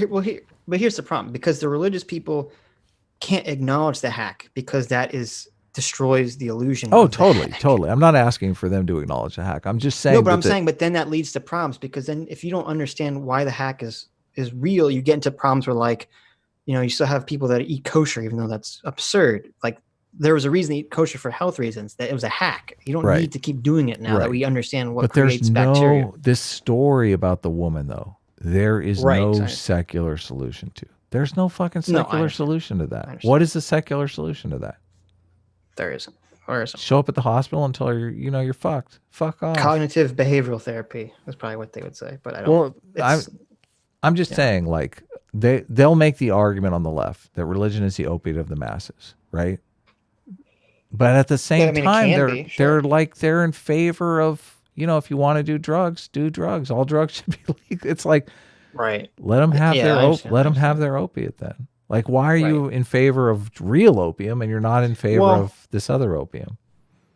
Because it depends. You have to be libertarian about it, right? Mm-hmm. If people want to be religious and want to leave me the fuck alone, then they can go be whatever the fuck they want about it. Yeah. No, I know that you are. I'm just saying that it feels like sometimes you don't acknowledge a lot of the people who are not libertarian about their religion. Right. They want to convert by the sword. Convert the world. Yeah. Yeah. Yeah. I think we're moving more towards like live and let live. I mean, I agree with you, but I think that's because of the left pushing against religion has kind of forced religious people to be in a more live and let live situation. We have literally had people want to come on the show to convert me. Okay. I know what's going on here. Yeah, I know. They never did. I'm so disappointed. I wanted to do that stream so bad. I think their heart's in a good place, and I don't think they would be converting people by force. I don't know if we were in an anarchy situation, maybe things might get weird. Here's the difference. It's super easy. This is what I always say when we watch Ben Shapiro. And I don't know. Ben Shapiro could be 100% libertarian, like in his moral core intuitions. But it is very easy to be libertarian when your belief system doesn't mesh with the mainstream, right? The test is to be libertarian when your belief system is what everyone else believes. Yeah. Yeah, that's the test. That's a huge test. That's to see whether you really are a libertarian or you were just conveniently libertarian. Shapiro's convenient. I don't know. We're doing some mind reading, but who knows? I don't know if he's so against mind reading. I want everyone to know you can't read minds. I try to give people the benefit of the doubt when I can. You can't. No one can read minds. Okay, I think you should be conscious. Like, in Scott Adams is on. Like, this is loser think 101. There's no mind reading is impossible. But speculation is fun. What the fuck? Well, I don't watch enough Ben Shapiro to speculate anyway, so. Oh, man. To create anywhere near an informed decision about whether he's convenient or not with his libertarian principles. You don't watch any of the Ben Shapiro Destroys compilations? Oh, man. I don't care about it. I don't care about any of this. But anyway, back to the video. This is the problem, though. If he doesn't address this is why, if he doesn't understand that oppression, humans create oppression because it's based off of oppressive systems that are built into nature. If we were all didn't have to eat and didn't require resources and just existed as perfect beings, there wouldn't be any oppression, obviously. There'd be no reason to enslave people if you didn't have, like, someone's got to grow this shit. Exactly. Yeah. Why do you think they enslave people? Because someone needs to make her fucking Someone's got to do this shit. I don't want to do that. It's hard. It makes me tired. Nature is the oppressive force. Yes, exactly. Nature is the oppressive force in which humans try to oppress others to make less oppressive. That's literally how it works. We don't all live in Tom Jump's magical world. Oh, exactly. problems, and they have human solutions. Now, I agree with the second part that these are natural problems, but that we need to create human solutions for, and I think we can. Yeah. Through incentives. But they have always existed. You don't have to conflate prescriptive and description, okay? You don't have to conflate these two things. You can separate them. I know people always want to do it, but you can separate them. Mm-hmm. They have not always existed, and there are places in the world where they are being addressed. Right, sure. And the idea that the worst things on Earth have no great significance, that most evil is a chaotic mess born of human fallibility, can be very depressing to consider. It can also be empowering. This is a secular view. It can be reconciled with... And it's wrong. I mean, humans make things worse, obviously, sure. But to say the root of evil is in human free will is crazy. Now, you could see, I could make an anti-religious argument there by saying that some Christian sects base the root of evil in human free will as opposed to nature itself. Mm-hmm. And that's wrong. But Ian's not going to make that argument. Evil, though, I mean, evil is just such a bad term for it. But from some religious people believe, they say the root of all evil, okay, Adam and Eve getting kicked out of paradise was because of free will. Yeah. So that's very interesting. I never thought about that. So religious people that believe that are operating under the same guiding principles as Ian Danskin. Yeah. They believe nature is perfect and it's humanity that's evil. And that somehow humanity is separate and different from nature, as if you could separate humans from nature. Yeah, you can't. We are nature. Yeah. Yeah. Everything humans do is both natural and unnatural at the same time, because we are an animal that came about through the processes of nature. Yeah. Spirituality, but not with reactionary fundamentalism, which is the point. And it can be kind of baffling to assert that when bad things happen, it can be reconciled with spirituality, but not with reactionary... It's just nonsense. You don't have to try to make sense. I'm trying to... Wait. Consider. I know. I want to see what his stupid point is. It can also be empowering. This is a secular view. It can be... Okay, so he's saying the secular view is that humanity and free will creates evil, okay? Reconciled with spirituality, but not with reactionary fundamentalism.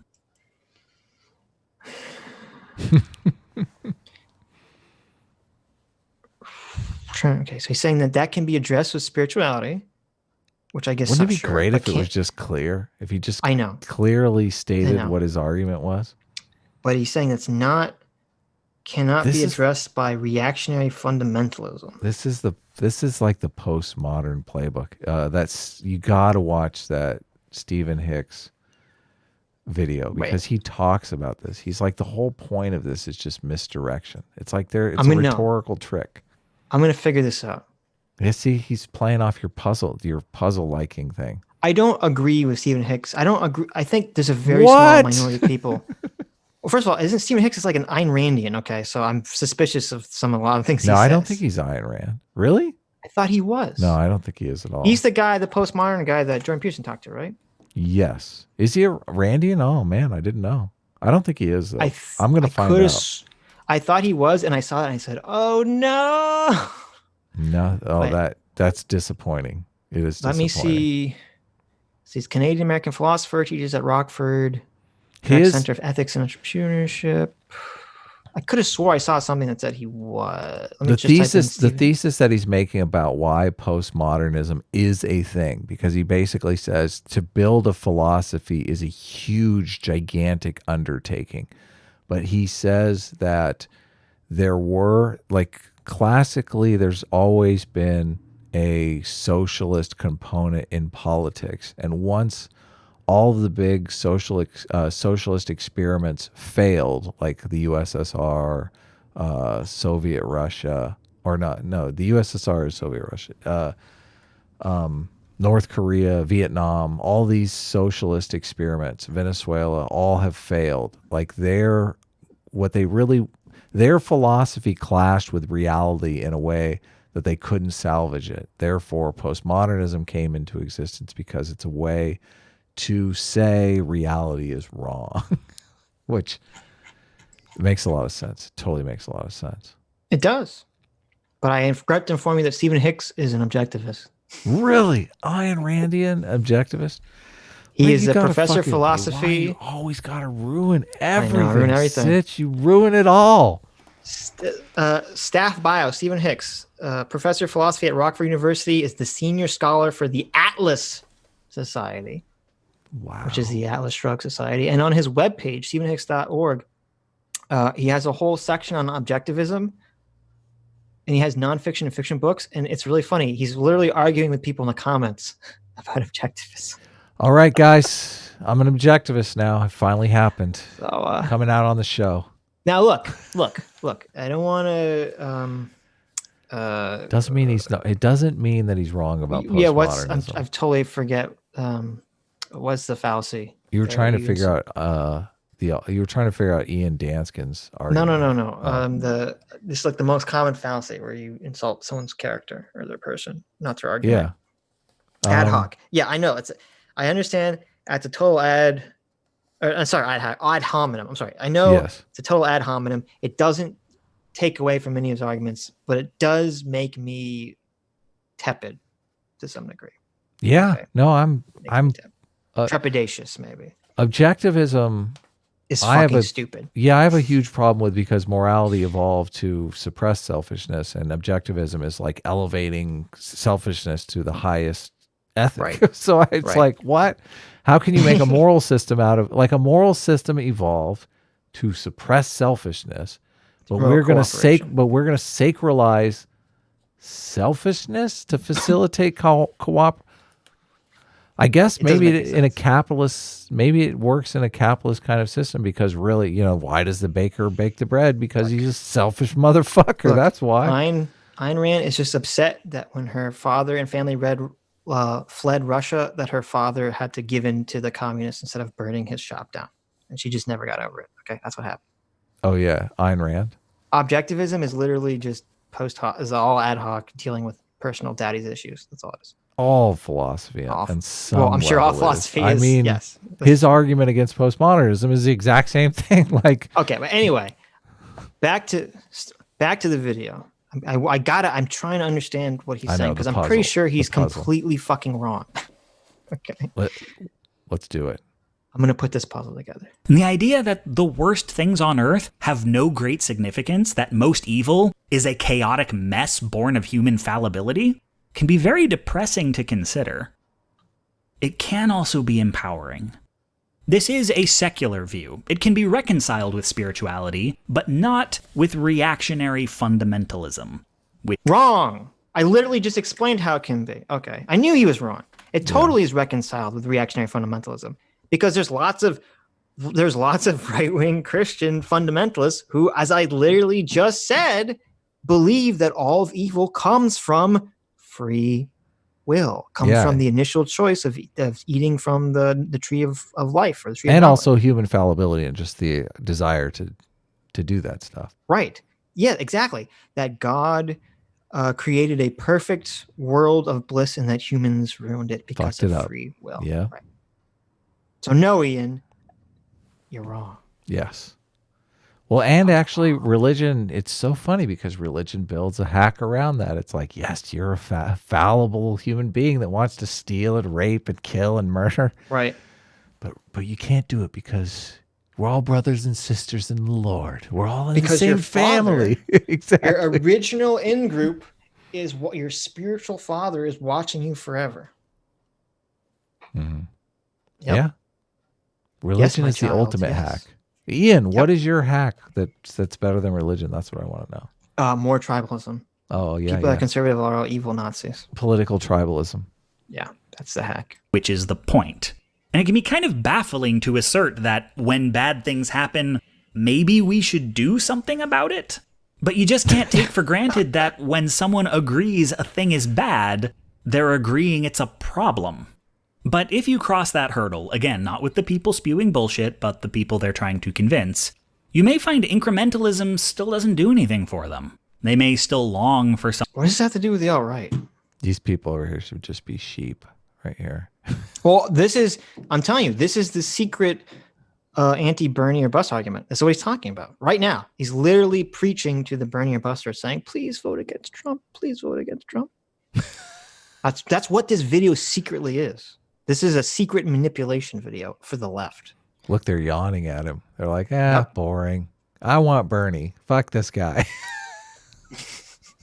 something more dramatic. And frankly, a lot of us feel the same. So maybe that's a gateway to talking about deeper change. Oh. Because we don't need to be as gods to turn the world inside out. Wait a minute, I was completely wrong. This isn't a secret vote against Trump for anyone. This is a secret, this is why communist revolution is good video. I had it completely backwards. Well, I did use the communist barf in the thumbnail. Well, I knew he said in another video that he was, not in a video, like an alt-right playbook video, in one of his speeches, I swore he said he was communist. He's totally communist. So, no, so he's, okay, so I was wrong. I was completely wrong. His whole point is fuck the incrementalist.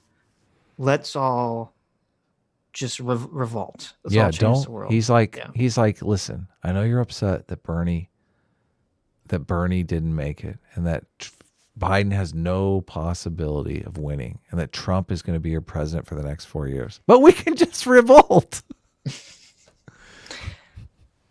We don't need to be as gods to turn the world inside out. Doesn't that sound very Ayn Randian? Oh, yes.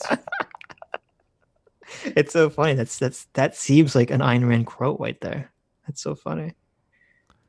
Yeah, so fuck this guy. Spoiler alert, like no real conclusion. No, nothing.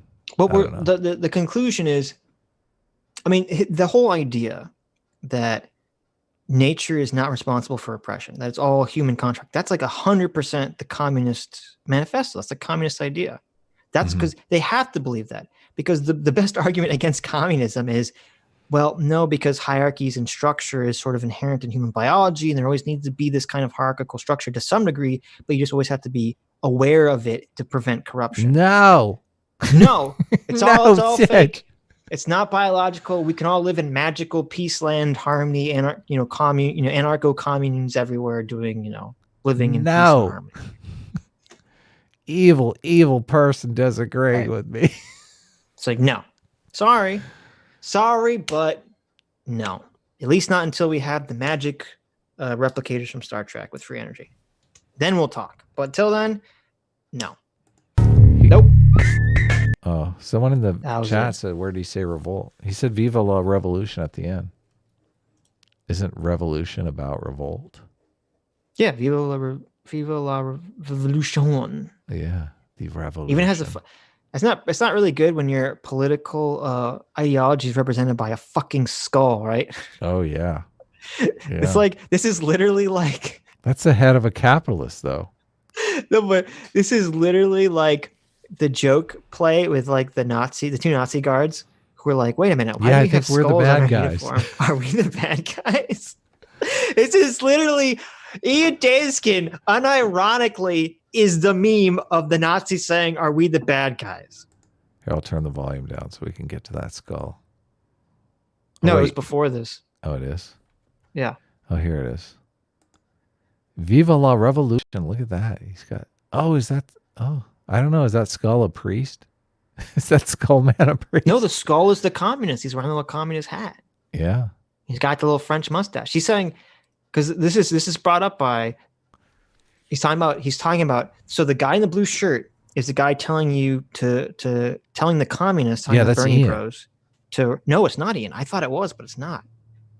Ian is the communist, because the guy in the blue shirt's the guy saying, look, don't revolt, just vote for the lesser of two evils.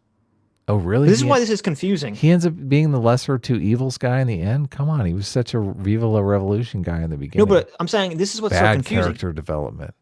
This is bad. This is, as you were talking about, contradiction. Okay, yeah, this is totally.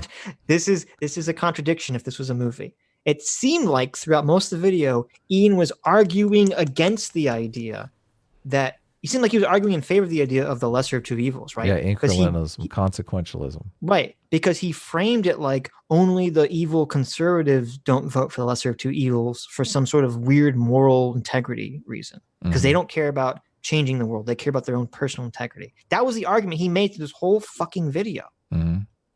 That's why I thought this was going to be an anti-Bernie or bus video. But then at the very end, he does a complete 180. Maybe he just wanted to do a twist ending and he didn't really know how to pull it off. So he's like, I know what I'll do. I'll just throw everything I've said in the toilet and I'll magic. The twist. Maybe. The twist is here. What a twist. I would love to talk to him. It's so, I wish he wasn't such a fucking snowflake. Just to understand like what the fuck goes on in his mind. It's so like interesting. It's stupid. It's like, I just want to psychoanalyze him. Yeah, like I want to like, what the fuck? You want to pull out the mirror. It can't be done, man. This guy's just making money on YouTube. He's like, dude, stop messing with my income. Okay? This is my gig. I'm creative and I do this, okay? People like my stuff. Stop fucking with my communist grift, okay? Yeah, exactly. Stop screwing with my income. I don't know. This is kind of inspiring. I kind of want to make a video like about this on my main channel. Really? Oh man. Yeah, this is so fascinating to me. Communist. I've done a ton of communist videos and they get a shitload of views, man. Well, not about communism, but about like Ian Danskin and this alt-right playbook. I guess I should say anti-communist videos. Right. Yeah. Yeah, I understand. Yeah, obviously. Right. Yeah, people like the anti-communist videos, so do it, man. Do it up. Maybe. Do it. All right.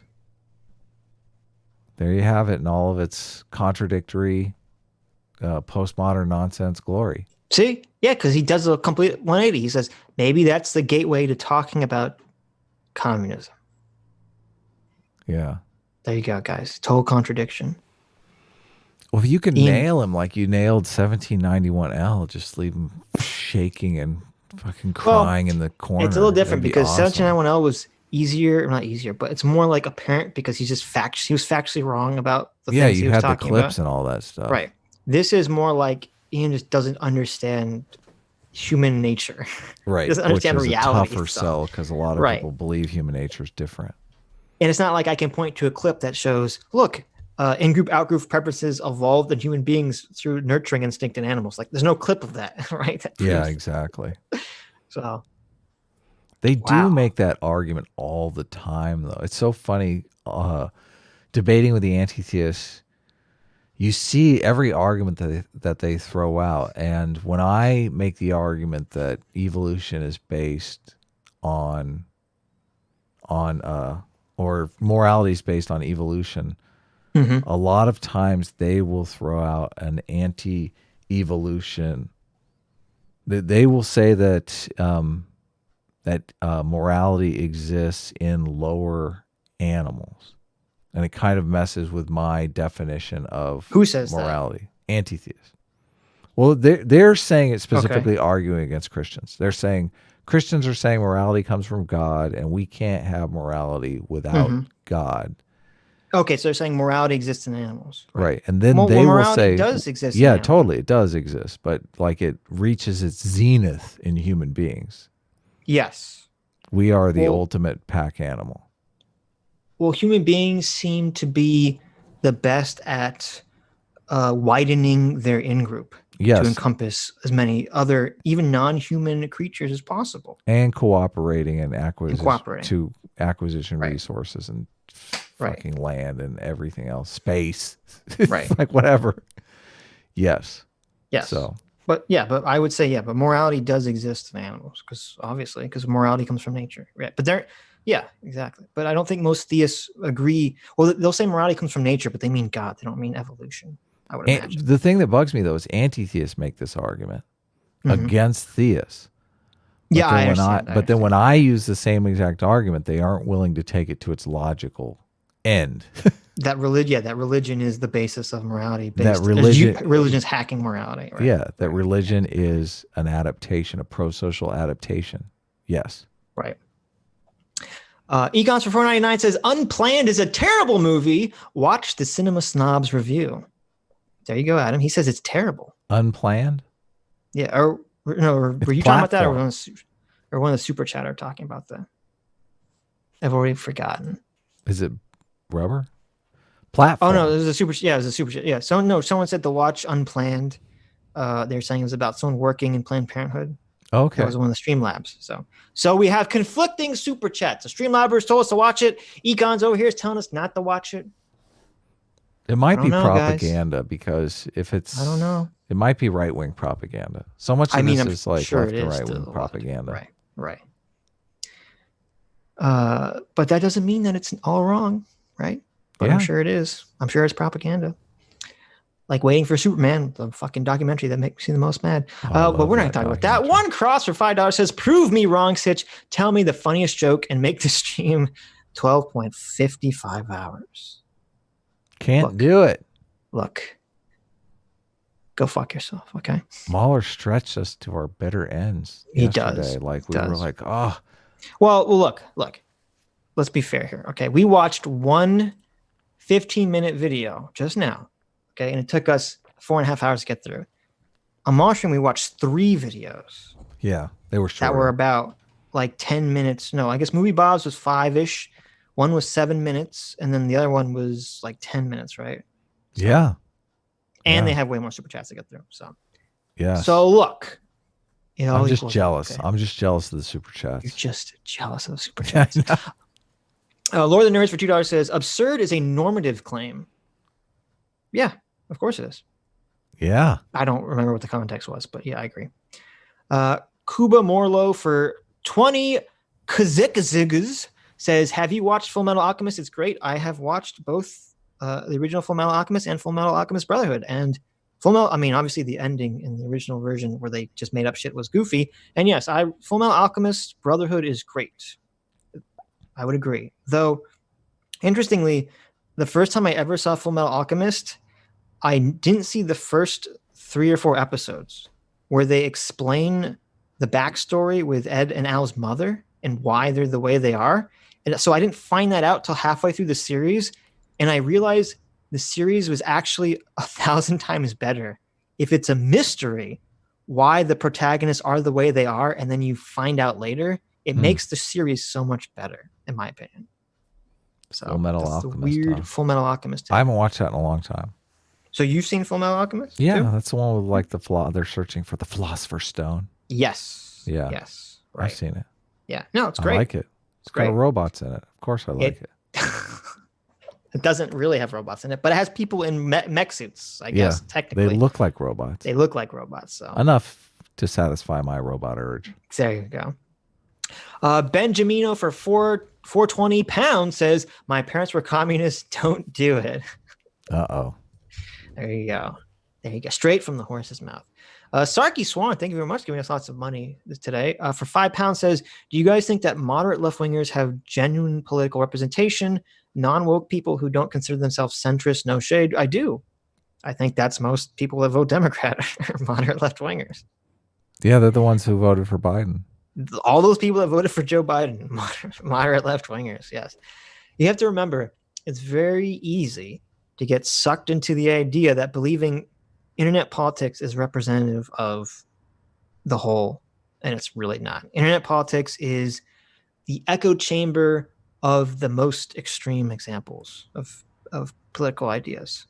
There's like, because you go on Twitter, you go on Reddit or whatever, and you'll see like tons of internet commies. That's like, that would be like less than 1% of the population in America. They're just all gang together on the internet. Biden's look doesn't fit his political policies, though, and I blame him for that. Like, he looks like a Republican. So that's really does his he need fault. to dye his hair purple? Get some tight leather pants? I don't know how, like the old white guy look. I mean, it's hurting him. Okay. Well, no, Bernie does. But he does. You know how he's got his hair all messed up, all messy, like all flying around. It's not looks like a mad scientist. Like, well, I mean, he doesn't look like a Republican. Partially. It's the rhetoric. He rolls his sleeves up. Come on. It's funny because all the Bernie busters, they pretend like it's all policy. It's not about policy. It's all rhetoric. Okay, It's all rhetoric and look. Yeah, Bernie Sanders goes up there and he would just say, the 1% are all evil and they're screwing you, and all the drug companies and big corporations are all fucking you. And I agree with all that. but that rhetoric, the fact that he just repeats that over and over and over again, really gets people in the moods of vengeance and destroying the oppressor. Just like what Ian was talking about. There's a group of people of supermensches out there. They want to believe that they are the gods, they're the supermensches, and they're all being oppressed by some external factor. Okay. Mm-hmm. Ian was talking about the Nazis, but that also perfectly describes all the online Bernier busters. Yes. Yeah. Describes everyone. Right. Like, so when you have Joe Biden, who's literally advocating for a medical healthcare institution that's basically in line with most European countries, who wants to outlaw private donations he wants to get rid of money in politics. He wants all political campaigns to be publicly funded.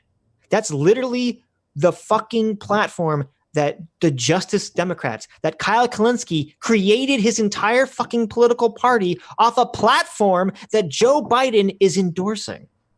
Mm-hmm. That just blow your fucking mind? I didn't even realize that until I said it just now.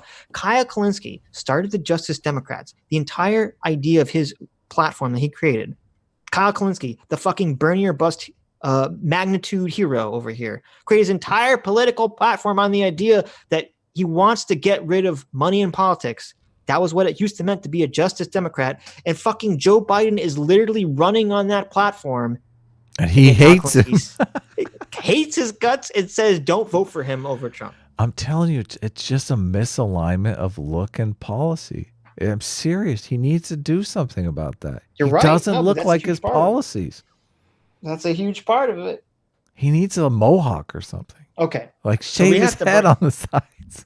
So Adam wanted to bring up Brett Weinstein. Oh, yeah, I did. Are we going to talk about that? I got into a Twitter spat. Yeah, you did. I was like, what the fuck are you doing, dude? And that's I like Brett Weinstein. A lot. I like Brett. I like Eric a lot. I know you don't like Eric. I like Eric. I think it's Weinstein. Weinstein is is like the Me Too rapist. Whatever. I don't know. However the fuck you say it. Weinstein. Okay. Stein. So Brett Weinstein, I didn't realize on Twitter he's a Bernie or bust guy. He took the Bernie or bust position, which it's fucking stupid. Look, if you say, okay, well, all my moral intuitions are conservative or Republican, and I believe in the policies of Trump, okay, so go vote for Trump. My concern is the people who are so fucking uninformed about what Joe Biden's policies like that he's running on, that you can literally go to his fucking website and click and read, that they make this like bullshit claim that, well, Donald Trump and Joe Biden have literally the same policies and they're basically the same thing. And you're like, what the fuck world are you talking about? Sitch, how is it their fault though that he looks like Trump? That he looks exactly like. How is it their fault? Ask any Trump not understand how packaging works? Okay. Ask any Trump supporter if they think Joe Biden and Trump have the same policies, right? Or basically the same candidate. Ask any fucking Trump supporter that. What do you think their answer is going to be? Fuck no. Here's what his policy should look like. Baby Yoda, right there. There you go. That's what he should look like to match his policies. No, but so anyway, so Brett came out as like seemingly a Bernier buster, and saying he was against he was doing the Ian Danskin. He was saying he was against the whole lesser of two evils. He literally said that. He's against lesser of two evils and all this stuff. So I responded. Brett said that? Yes, Brett said that. But then he's like Bernie or bust. How's the lesser of two evils become Bernie or bust? That's Biden obvious. No, but I'm saying he's saying don't go with the lesser of two evils. Oh, really? Okay. Right. Yeah. Which is the Bernie or bust position. Right. Which again, so I mean, and instead of going into, so what I responded to Brett, and I responded very nicely because I like Brett. I said, isn't this a counterproductive message? Because if you look at Joe Biden's platform, it's probably the most liberal progressive platform in modern American history. Okay. Triggered. Now you can make an argument that you think he's lying and he's not going to go through with any of that platform or whatever. I Right. don't really know how to address that. But that at least that's something you can believe, or that's some rationalization you can create. But you can't look at Joe Biden's platform and not, if you look at it honestly, yes, it's one of the most liberal progressive platforms a Democrat has run on in modern American history. Okay, modern. Obviously, you can go back to FDR or something, but modern American history. So I said, isn't it counterproductive if you have the mainstream Democrat running the most progressive, liberal, left-wing policy ever, and you are saying that that's not enough, don't vote for him? Isn't that counterproductive? Doesn't that signal to the Democratic Party that they shouldn't run to the left because the leftists will never vote for them? That's how I viewed it. So I said this to Brett, and he got triggered as fuck. Yeah. And he was like, this is the problem. I forget what he said exactly, but he's like, this is the problem. This way of thinking is like trapping us in and keeping real change from occurring or something. I don't know. What was his argument though? That you should protest vote, like vote for Bernie? His argument was that you should just say, fuck it. You should just tear the system down or do nothing. Yeah, you even convinced Sofane on the policies. Well, at least for the healthcare thing. For Biden now. Well, I don't know if he said he's going to vote for Biden, but I convinced him to look at Joe Biden's healthcare policy and say, yeah, that's actually a lot better than Trump's. It's a lot more. It's a public option. It's something I agree with. We can't elect a corpse. Okay, well, I'm not voting for Joe Biden. Right, but see, that's a different. This is what I would understand. I understand completely. Like, I understand completely Joe Rogan's point, or the people's point is that Biden looks like he obviously has dementia or some other cognitive issues, and that you don't want to vote for someone like that. That is a legitimate fucking argument that I understand and agree with 100%. Okay. What is not a legitimate argument is to say that Joe Biden's policies are just Trump policies, because they're so fucking wildly different. It's mind-boggling. You have to be out of your fucking mind to believe that, or just completely uninformed. And I think most of it's just people are completely uninformed. Yeah, definitely. So. Most of it's uninformed. But I mean, I try to get informed, but he just looks so like a Republican. Like, how am I supposed to fight that? He's an old white man with nicely cut hair and a suit and tie. He must be a Republican. What are you playing? What's happening? I turned my volume down. You know me. I'm taking over the thing. He's taking over the thing. When I'm ranting, Adam takes over the thing. Anyway. Turn your volume down. Turn your volume down. I turned it down. Okay, good. Critters Bugging for 279 Canadian says, unplanned is evangelical anti-abortion propaganda. There you go. Another person saying unplanned is propaganda. I'm kind of curious now to watch it. Yeah, we love that. Come on. We dissect propaganda. That's what we do. We look at this propaganda and say it's bullshit. Like Ian Danskin is propaganda. Right. We couldn't do stream on it probably because of copyright and the fact that it's super long, but I am sort of curious to watch it now to see the propaganda. Dustin K for 2 Canadian says, maybe the Alice Society just really likes maps. There you go. I think you're right. Vipio 6 for 006 for 10 for R10s. Thank you very much, Vipio 006. Man and Lucy for $2 says, Nina Tucker, #never forget. Nina Tucker? I don't know. Who did we just endorse? Who's Nina Tucker? This is not an endorsement. I didn't know that was her last. Yeah, that's the girl from Full Metal Alchemist. Oh, good. This is an endorsement. Do you remember the most tragic part of Full Metal Alchemist, Adam? I do not know. Do you remember the girl in the dog? Mm. You don't remember the guy who's creating the chimeras or the chimeras? No, tell me. You don't remember that part? I don't want to spoil it for those who haven't seen it. Oh, okay. Well, tell me off the stream. Well, just type in Nina Tucker. Look at a picture. Nina on Tucker. Google. Okay, I'll do it. And see if you recognize this character. It's like the meme. You just show the picture of the girl, and everyone goes, "Oh, it's so sad. It's so tragic." Nina Tucker. This better be tragic. Oh no. Oh no. Do you remember this now? Play with me, Adam. Play with me. I don't remember it now. Okay, you don't remember. Okay, whatever. But I'll tell you off I stream. I can sense. They're starting to put the puzzle pieces Oh, I together. know. These pictures pretty much spell it out. Yeah. Anyways, Poor thing. Alex for $1 says nothing ever happens without. Oh, we already read that one. Nothing ever happens without reason. There's no free will. Spooky Tools for $2 says, does Adam like Albert Camus? He's all about the world being absurd. I used to love that book, The Stranger. Yeah. Albert Camus? Who's that? Camus. Who that? Who that? Albert Camus. Some Algerian French philosopher. Yeah, existentialist. Okay. The Stranger. It's a movie. You haven't read The Stranger? Oh, man. No. Yeah, Stranger's good. You would I've like read The Stranger. Introduction to a Beheading. Have you read that? No. I think I started reading The Fall recently, and I was like, man, Camus knows how to write. He's a fucking great writer. I'm reading the synopsis of The Stranger. This looks like fucking depressing as shit. Oh my God. This looks awful.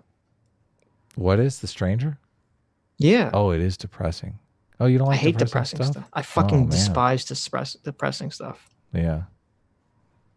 I like, see, if you like absurd stuff, Invitation to a Beheading is peak absurd. And it's, if you can figure out that book, you understand the secret of life. You like David Lynch? Are you into David Lynch movies? No. Okay, here's the thing. I like absurd when it has a point. Yeah. I don't like it when it's just random shit that people think is aesthetically cool. Yeah. That I don't like. And I feel like a lot of David Lynch aesthetics. is just all about aesthetics. Yeah, it and is. not about substance. I admit it. Yeah. That's why I really don't like the 2001 guy whose name I'm blanking on. I fucking love 2001. God, that movie's amazing. What's the director's name? Stanley Kubrick. Yes.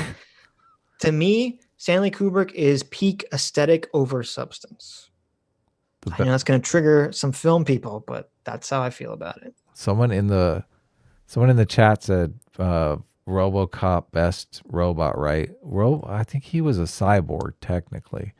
But the best movie robots are the aliens at the end of AI. No, the alien robot.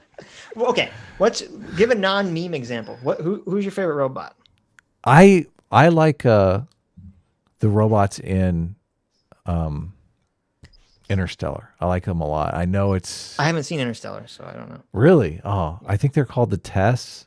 I'm not sure if that's the name or the name of the robot or that's the name of the one in there, but it's such a different design of a robot that it's fucking amazing. I like it. So, but a lot of people don't like it.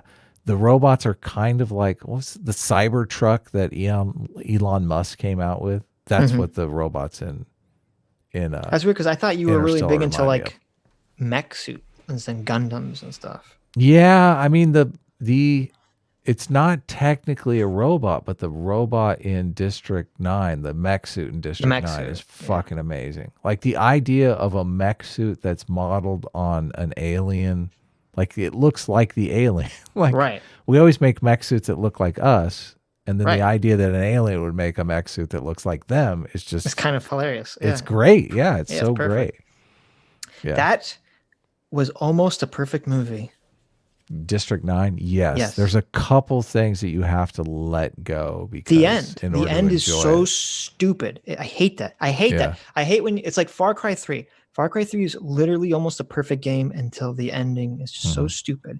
And District 9, same thing. Perfect ending. I mean, almost a perfect movie, and then the ending is just dumb. And you're like, oh, why? Why?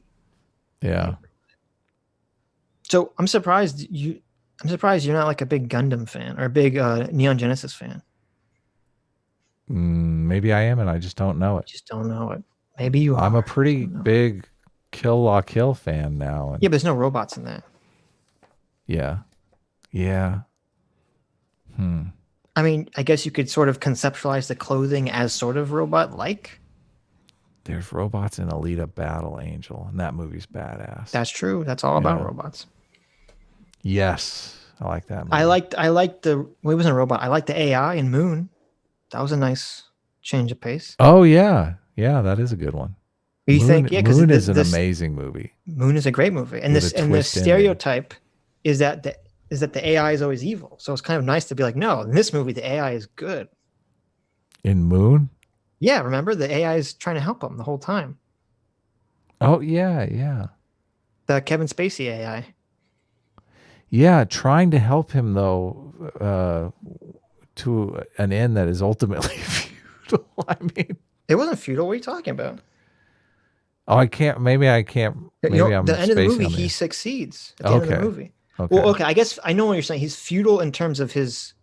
I don't want to spoil it. It's Yeah, futile. it's an amazing movie. Yeah. I've been wanting to rewatch that movie for a long time, and I will rewatch it. Right.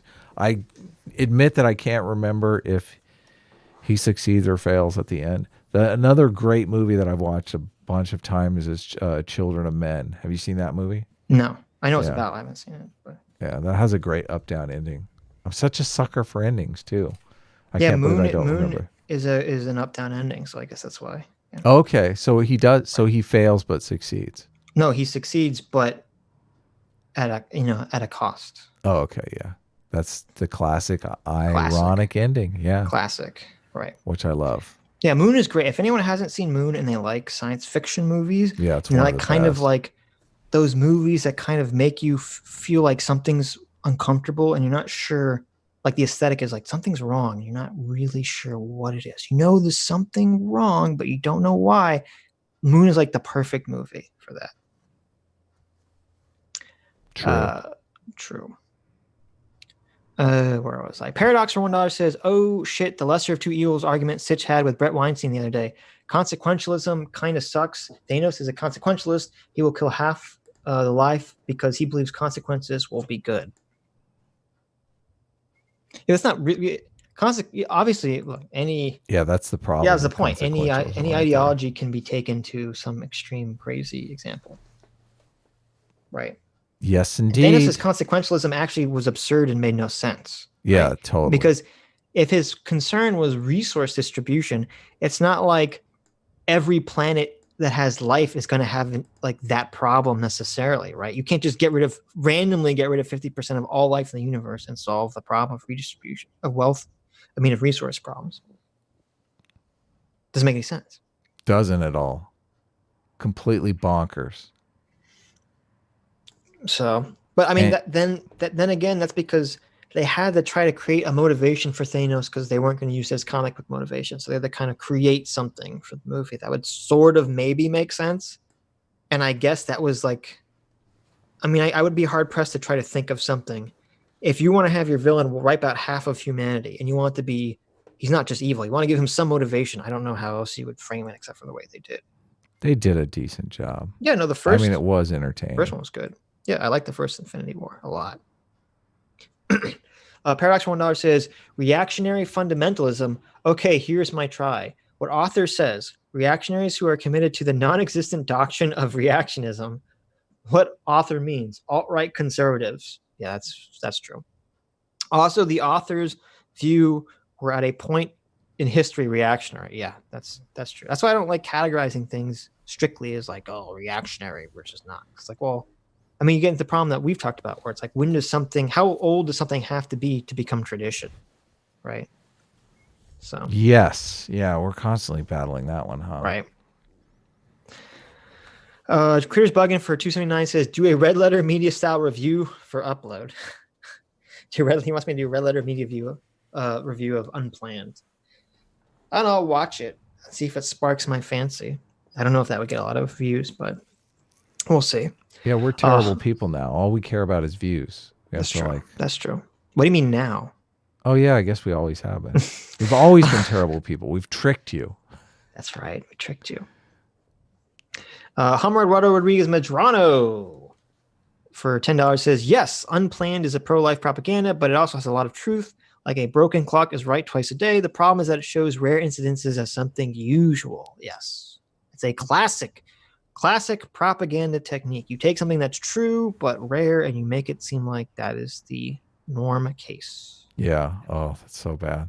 You know who does that all the time? Propaganda. You know who's the master of that, Adam? You know who's the master of that technique? I hope it's not me. Who is it? It's not you. It's your favorite libertarian pundit, Mr. Jonathan Stossel. Oh, okay. Yeah. That is what he does with that. He's the master.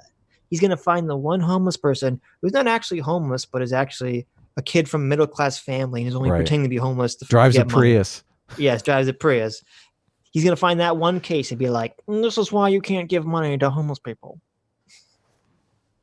Well, maybe he's right. Maybe he's just rebelling from being hit in the head so hard, like he fell to the ground.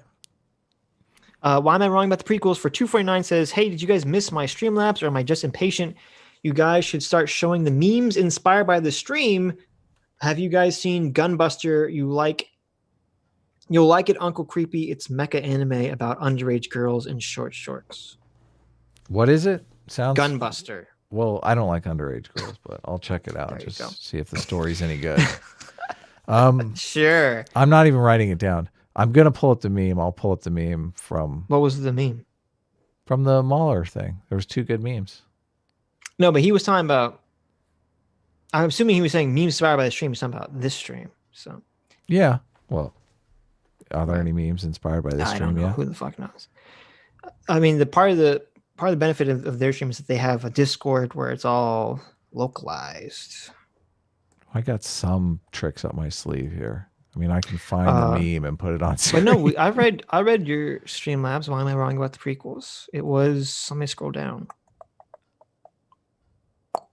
Oh wait, no, I missed one of them. You're right. How did I miss one of them? I read yours about. I left the Mahler stream right before your super chat was read. I missed one. You're right. I missed one. Why am I? How did I do that? Why am I wrong about the prequels? For $3 says, "I'll have you know, Stitch." Oh fuck you. I was going to ask you guys about your opinion on Donnie Darko. I have a good take on Donnie Darko. You like Donnie Darko, don't you? Not really. And I think I said this before, like I had a movie that was getting some traction and Donnie Darko came out and kind of competed with that movie. So I was completely triggered when I saw something you created. Donnie Darko. Yeah. I had this movie Inevitable that was, it did pretty well in the Nichols competition. The Nichols is the Academy Award screenwriting competition. And it got some interest because of that. Yeah, Donnie Darko came out and it had some similar themes. But Donnie Darko, I felt, made a very tragic mistake in the ending of the movie. That I think the movie could have been a lot better if they would have. God, it's been so long since I've seen that movie. Evidently, I think there's like a jet engine that falls through a wormhole. Spoiler alert, guys, but the movie's like 20 years old if you haven't seen it. Sorry. So this jet engine falls through a wormhole and ends up hitting a house. And it would have killed this kid if he hadn't have got out of bed. But a bunch of talky, boring shit happens.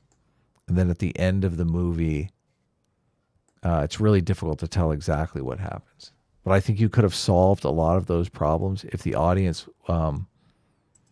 would have gone through the wormhole with the jet engine and come out on the other side, and then there would have experienced that different reality. As it is, I think that's what happened, but it just wasn't articulated well on screen. So it's kind of left up to you to decide exactly what the ending is.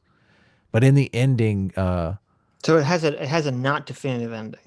Well, yeah, I don't remember. I've seen Donnie Darko once. Yeah, a long time ago, and it didn't thrill you. I remember not liking it. Okay, yeah. Well, I had the same feeling. I remember going into it thinking I'm gonna like this because it's weird and I like weird things, and then not liking it. Yes, that's all I remember about it. Yes, yeah. So evidently the wormhole created like this bend in time and space. Yeah. So anyway, that's enough Donnie Darko talk. Right. Watch the movie. Yeah, don't remember it very well, but I was gonna say you remind me of something else. What was Donnie Darko? Donnie Darko reminded me of something else. Whatever, I forgot. Anyways, anything else before we end up? Anything else you wanted to cover? I want to bring up the meme really quick. I don't want you to bring up the meme. Why? You don't like the meme? Right. The prequel movies are shit.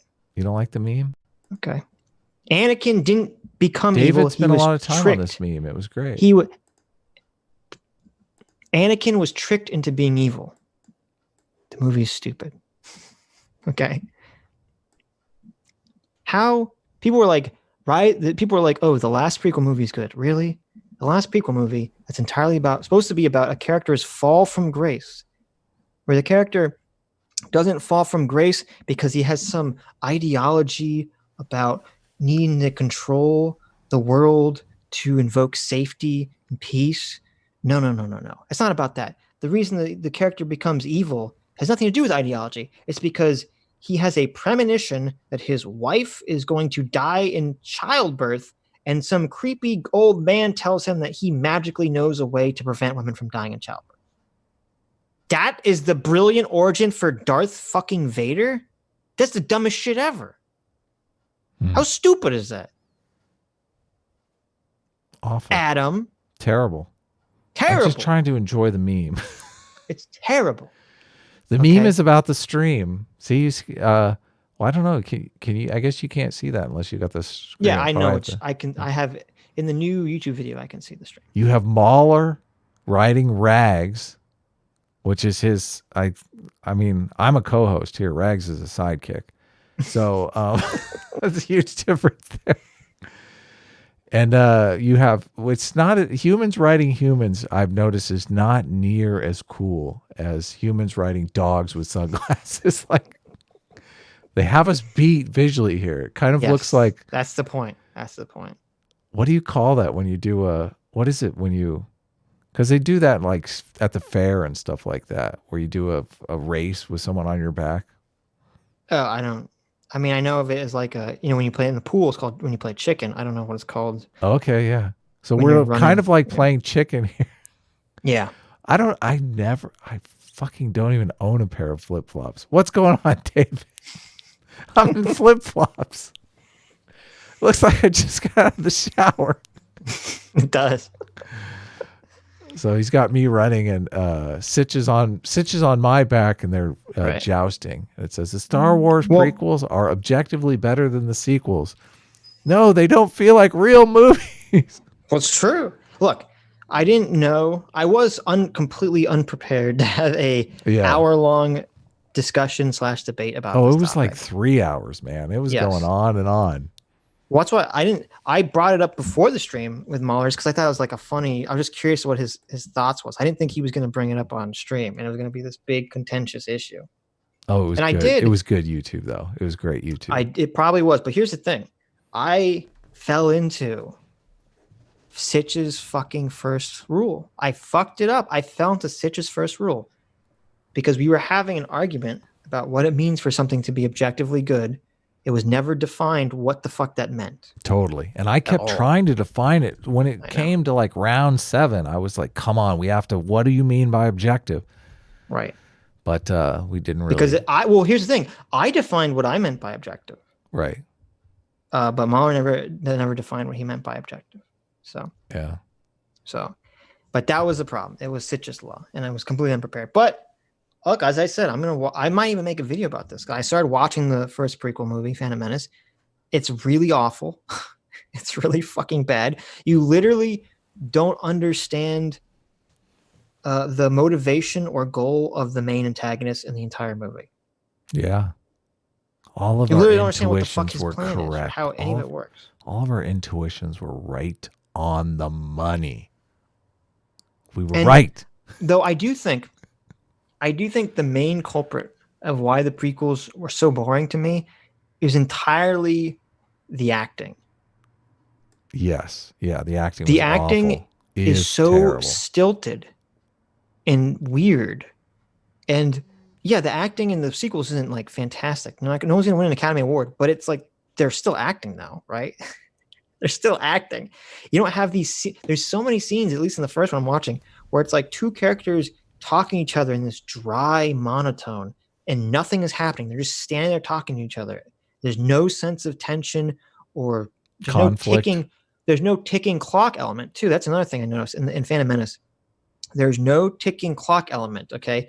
the separatists, or not separatists, the Trade Federation takes over Naboo like instantly, and then they run away, and there's no like, oh, we got to get help before midnight or in a week from now because the Trade Federation is just going to start killing everyone. Like that, there's no tension. There's no external tension pushing on the heroes, forcing them to very quickly act. There's nothing like that happening in the Phantom Menace whatsoever. It's all just la da da. Now we're on Tatooine. Now we're just kind of futzing around on Tatooine. La la la. You just got to get high and enjoy the visuals, man. No, but see, this is good. This is good. This is good for us when we're working on our comic. To keep that in mind, you always have to have that ticking. Not necessarily ticking clock, but you always have to have some form of pressure that's pressing down on your protagonist. That's always threatening. It's always threatening them to overcome them. I'm with you. This is exactly what I was saying on the stream. Like, if anything in your script is arbitrary, fucking cut it out. Like, you don't need any arbitrary shit in there. Everything should serve like three purposes. It needs to serve the purpose of inner conflict, external conflict, and theme. Like, if you don't have those, if you're not serving three things in every scene, you're losing. You're losing. Yeah. Yeah, no, we're going to do it, man. Seriously, it's going to be great. A lot of people bring up the Alex Jones analysis of the prequels. I guess I'll watch it for the memes. I do. It is, and not in the first one. Well, I guess maybe in the first one. It's funny too because that people are saying that because it is very apparent that a lot of the weird politics of the prequel was inspired by George Lucas's dislike of George W. Bush. If you remember all the stuff with the Senate. Yeah, all that stuff with the ineffective Senate. Oh my God. And seizing power. That was 100%. Oh my God. This is what's so funny too. I guess people don't realize this. The Star Wars prequels were very, like, people complain about the Star Wars sequels being political. The Star Wars sequels were very political liberal bubble. I don't think people realize this because of the time period. All that shit with Palpatine seizing power and the ineffectiveness of the Senate. This was all like George Lucas talking about George W. Bush and the Iraq War.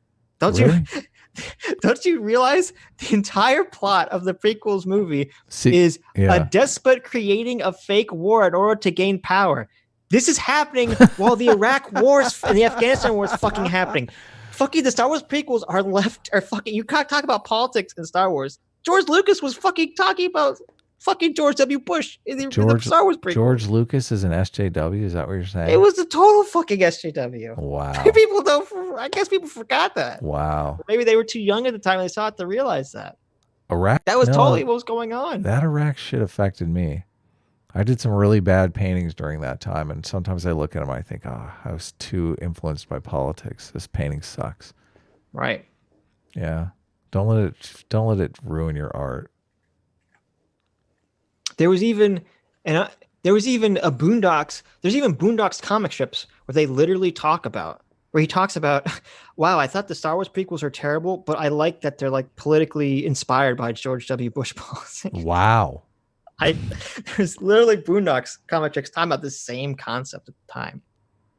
So yeah. So there you go.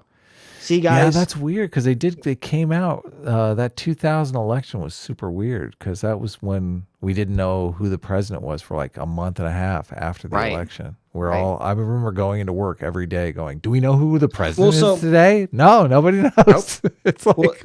So there is the perfect. See, it's so funny. No one learns anything from history. Okay.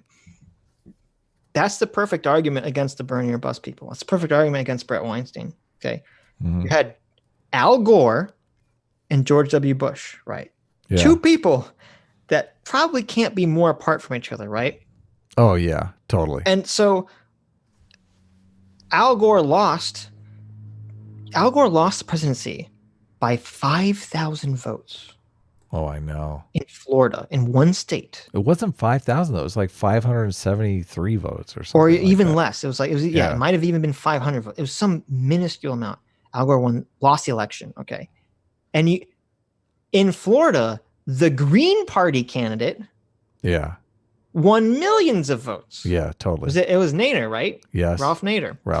Won millions of votes. The Green Party. People that that primarily care about the environment. Okay. So instead of getting Al Gore for president, the guy who, after not becoming president, main concern became fucking climate change.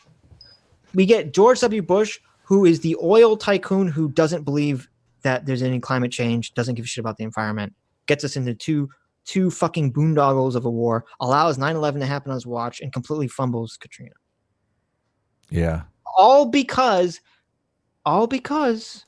some people are like, well, Al Gore he's just like George W. Bush. They're like the same. I'm gonna vote for Ralph Nader. Of our time. Yeah, Ralph Nader, the Bernie bus of our time.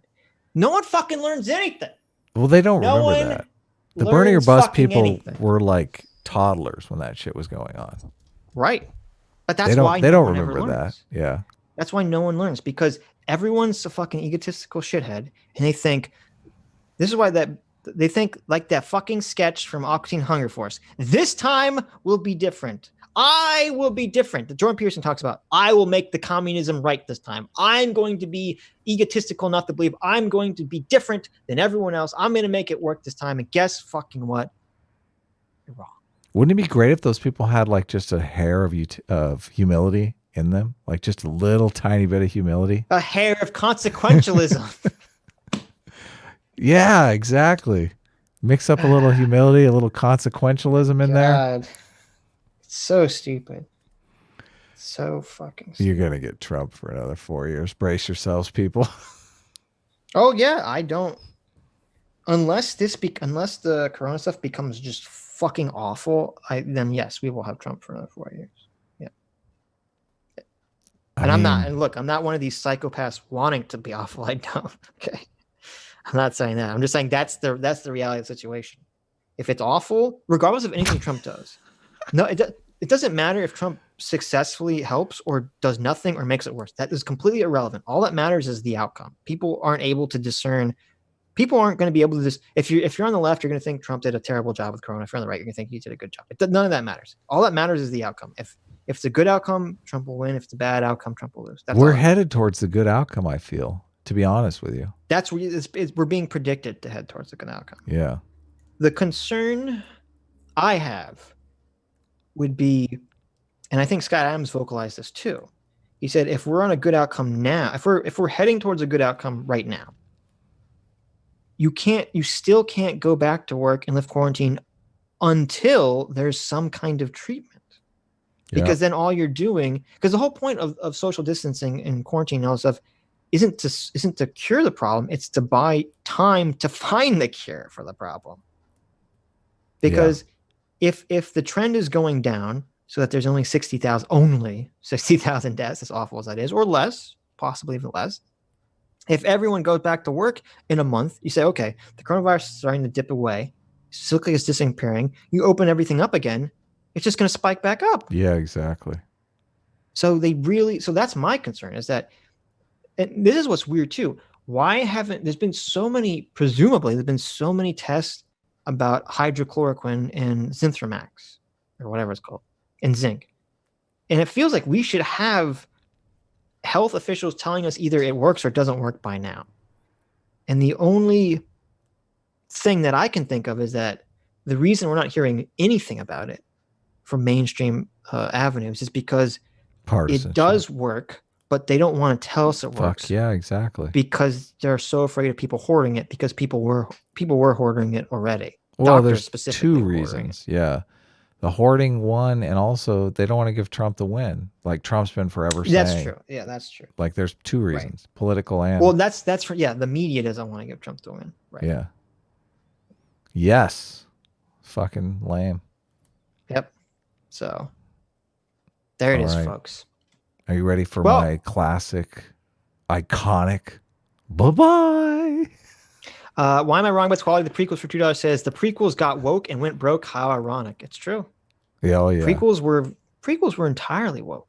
Pragmatic for $2 says when Sitch gets going, he goes full shit lib. I know. I love that. So I love that. You can say that you support Bush over Al Gore. My point is that the people who claim they cared about leftist issues, like the Green Party,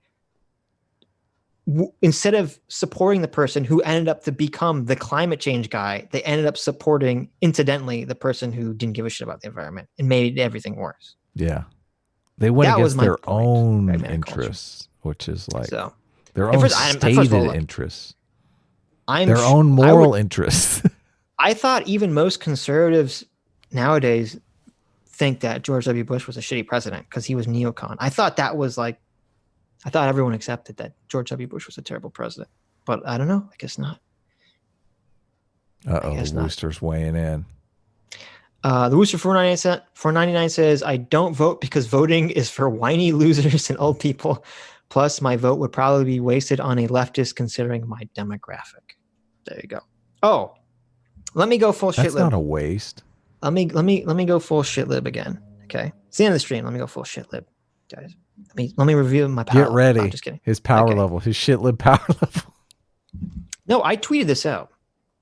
Oh, this is broadcasted to the world. This is hold on. This is another perfect example, okay, of Tim Pool being fucking terrified of his audience and not reporting this is a story that Tim Pool would make 20 videos about if it was different, if the political parties were reversed here. Yeah. Okay. So the story is Wisconsin recently was scheduled to have their primary vote. Okay. And they were not only voting on the Democratic primary, which doesn't really matter at this point because obviously Bernie lost, but they were also having a lot of local elections, including apparently in Wisconsin, you vote for your state Supreme Court. Mm-hmm. Okay. So they had a lot of local elections on the Wisconsin ballot. Now, the problem is you say, wait a minute, how are you supposed to have an election when everyone's supposed to be quarantined? This is literally the exact opposite. You don't want to have all these people, especially old people who are the main voting demographic, to be gathered together in large groups to make each other sick. All right? Like fondling touchscreens together. Jesus Christ. Yeah, exactly. Touching the same touchscreens, touching the same pencils or papers or punch cards or whatever. Oh, it's a nightmare. Yeah, everyone's in those little voting booths. They're getting their germs everywhere. It's a fucking disaster. Total. And that's why most of the states in the country, regardless of political affiliation, right, have postponed their elections. Right. Yes. Because this shouldn't be a political issue. Like, well, we don't want everyone to fucking die when they vote. But then comes Wisconsin, and the Wisconsin Republican Congress, for some fucking reason, which I'm not going to theorize on, refuses to postpone the primaries, refuses to postpone their local elections. Mm-hmm. And you're like, what? For what fucking reason? So the Democrat governor of Wisconsin puts out an executive order forcing the elections to be rescheduled for like 2 months, a month from now or 2 months from now. Okay. Mm-hmm. The Republican Congress legislature literally sues the governor and goes to the state Supreme Court to make sure that their elections happen, last week instead of after quarantine. And the state Supreme Court agrees with the Republican legislature. They're like, kill the old people. Yeah. And that's why last week in fucking Wisconsin, they had their election. Holy and everyone shit. Is like, everyone in the rest of the country is like, are you fucking kidding me? What the fuck is this? It's nuts. Why would the hold on. First of all, old people tend to vote Republican. Like, I don't know. That's what I'm saying. I don't know. Talk about short-term thinking. Jesus Christ, those people aren't going to be around for the next election. I don't know. I don't know what their fucking crazy rationale is, but it's psychotic. And this was so weird. It has nothing to do, I would assume it has nothing to do with politics, right? Like, obviously they think there's some political gain to it, but it's not like Republicans everywhere are doing this. This is just one thing in Wisconsin. This is a crazy fucking story. Who knows? Yeah, it could be some. There's got to be some reason for it. Personal conflict between two people that are having it out in public. Well, the whole Republican legislature is going along with this. that's what I tweeted out. I said, is there any defense of the Wisconsin vote not being postponed, or are Wisconsin Republican politicians just evil? Because they're literally sacrificing people I know. for some fucking weird thing. They're literally putting people at risk of dying or being sick for no fucking reason. For literally no reason. Just postpone it. It doesn't matter. Everyone else is doing it. Doesn't matter. Yeah. No, but so wow. Where's the Tim Pool 20? Could you imagine if the situation was reversed and you had some Democrat? Oh, he'd say he legislature. did 20 videos. Democrats are fucking crazy. Democrats want to kill old people. They've lost their minds. Exactly. It'd be a million Tim Pool videos. And this is why because people always say, why are you so hard on Tim? This is why I'm so hard on Tim. Okay. Because there's so many people that only watch Tim Pool for information. Yeah. And they get this completely biased, fucked up world view of the world because they don't hear like the story that I just said. They don't hear these stories. Lies by omission. Right. And it creates this it creates the echo chamber. It creates this. That's why it's so stupid when I don't think Tim Pool believes this, but all his videos are the left is evil and the right is good. Every single video too is about share this video so we can break some people out of their echo chambers. It's so fucking stupid. But anyway. Oh my God. So, but when I heard that story, I was like enraged. I was like, this is a fucked up. This is a fucked up story. Share this video so we can pull some people into our echo chamber. Yeah. Pragmatic Culture for $2 says part 5 better than part 4 all week. No. Part 5, huh? So we're talking about JoJo. Oh, so okay. I put on thought Twitter. You were talking about. I was like, wasn't part 5 the one with the bad like romance between Padme and? No. Part 5 would be Empire Strikes Back, which is the good one. Yeah. Part 2 is the one with the bad romance. No. So I put on Twitter, I finally finished JoJo, so I put out my power tier listing of JoJo. Okay, here it is. If you didn't see my tweet, it was part 2 is the best, followed by part 4, followed by the second half of part 3, followed by part 5, followed by the first half of part 3, followed by 1 in last place. And no, I had high hopes. Everyone was telling me there's so many people that say part 5 of JoJo is like the best or so good. I don't know, like. Part 5 has the best fights, the most creative fights, except for the final fight is garbage, which is weird. But beyond the final fight, part 5 has the best fights, maybe has the best music, but I just don't give a shit about any of the characters. If I can't have feelings towards your protagonist, I don't care. It doesn't matter. You have all the best fights in the world. If I don't have emotional connection with your protagonist, I don't care. And for some reason, just couldn't connect with Giovanni, whatever the fuck his name is. I like Bucciarati. He was my favorite one, but I didn't like everyone else. I just didn't care. And I don't know, maybe it's because they're all gangsters and mafiosa types, and I don't like them because they're bad guys. Oh my God. You don't like the Though I do. I really like the what's what's that mafia movie that's so good? Godfather? I don't know. Not The Godfather. The Godfather was okay. I was never a huge fan of The Godfather. No, what's the other very famous mafia movie? I can with Ray Liotta in it. I know what it is. Goodfellas. That's it. Goodfellas. I love Goodfellas. Yes. Goodfellas is fantastic. Goodfellas is amazing. Have you seen Menace to Society? That's a funny movie. Yeah, great movie. That's a comedy. Menace to Society is not a comedy. What are you talking about? It's about like black kids in Watts, but the guy was super influenced by Goodfellas, and the movie is the same structurally as Goodfellas. I'm thinking of something else. Yeah, Menace to Society it's a gangster movie about black kids in Watts. Yeah. Oh, I'm thinking about Don't Be a Man.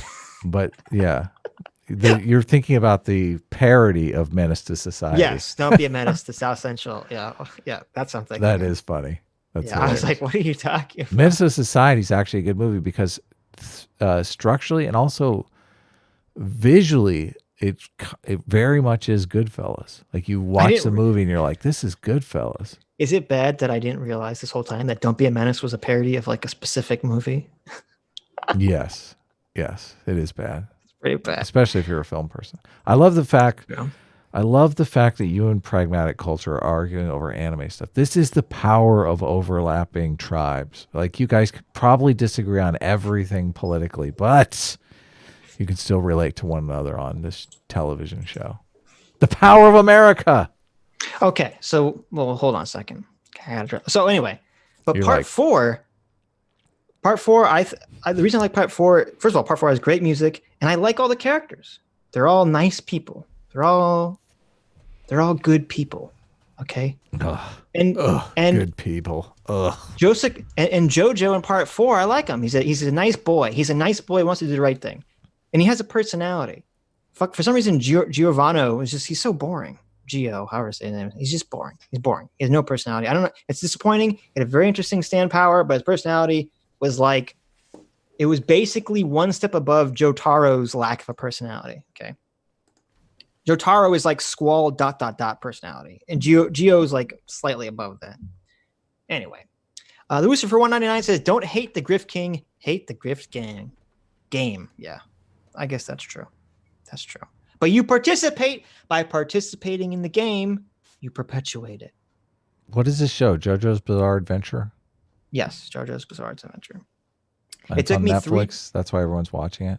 I don't know. I guess it's on Netflix. I don't watch Netflix, but it's it took me a long time to get into because the first season is really bad. Gotcha. Yeah, that'll do it. So it took me a long time. But each season's a different time. It's like different characters, different timelines. So okay. Interesting. They're all separate from so I each could other. just skip it and go to season 2.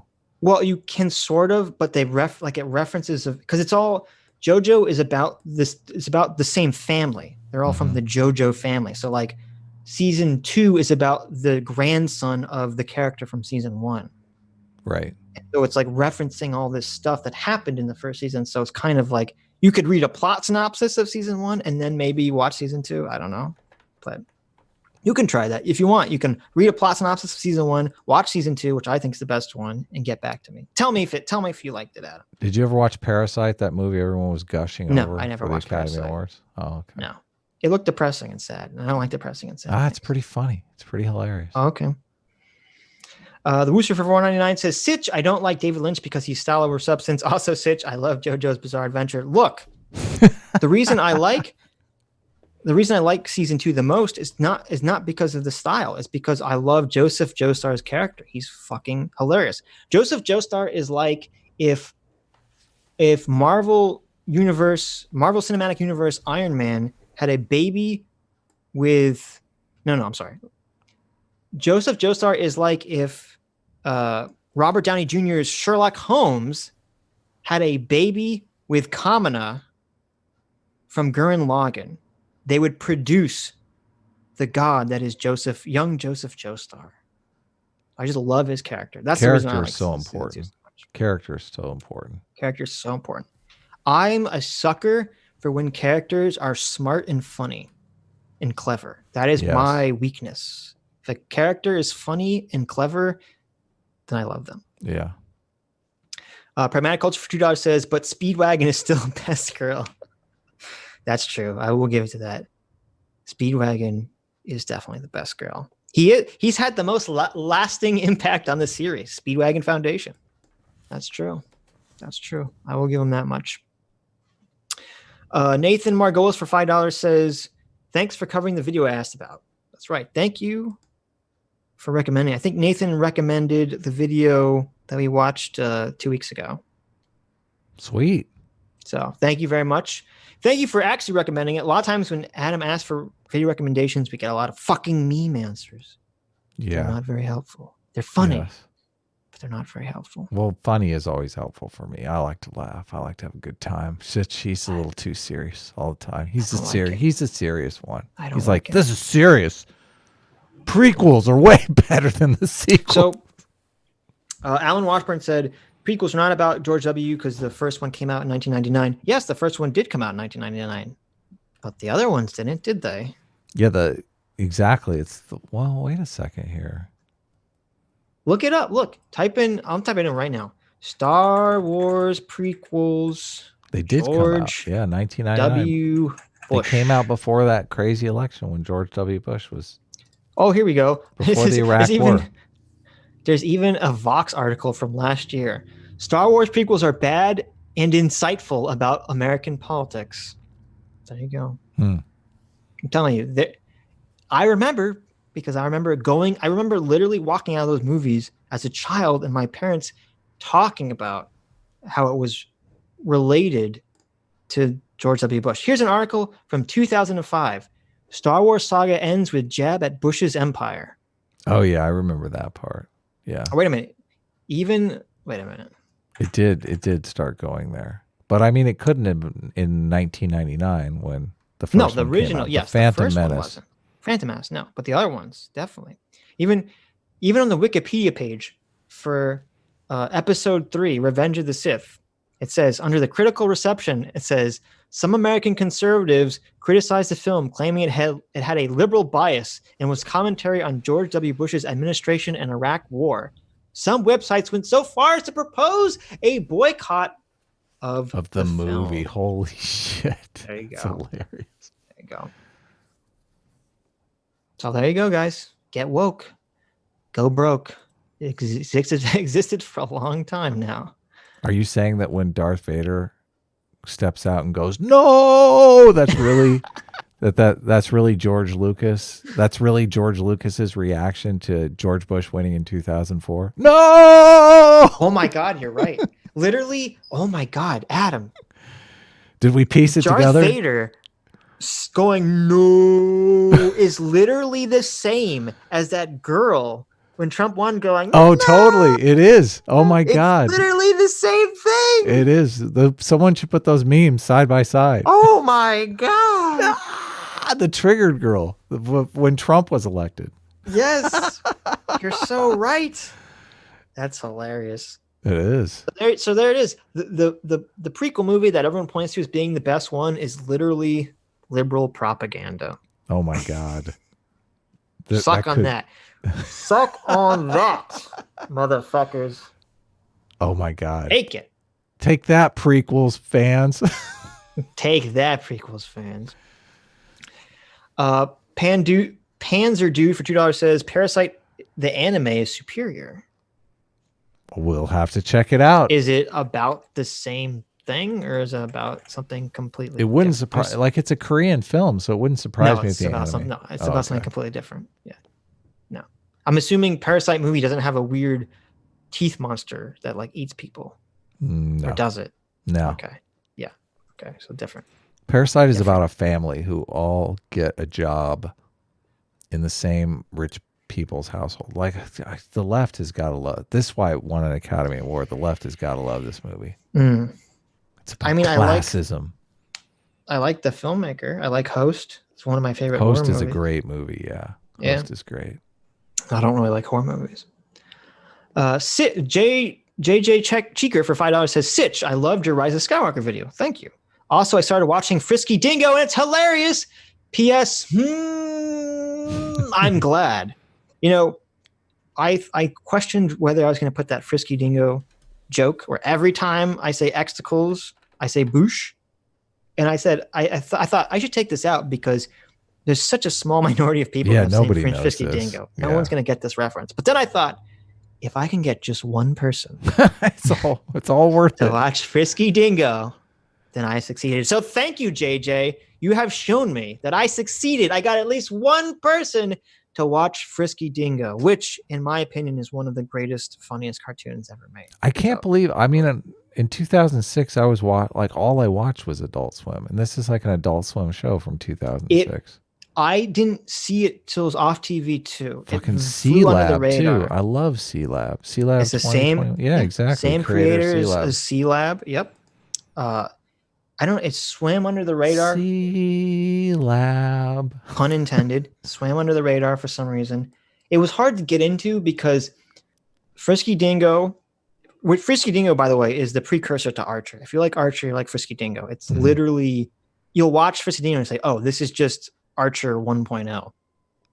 Yeah. But the reason it was difficult, I think, for people to get into is because Frisky Dingo is very similar to Arrested Development, even more so in that every joke is kind of reliant on understanding the previous episode. There's so many running jokes. Oh, okay. Yeah.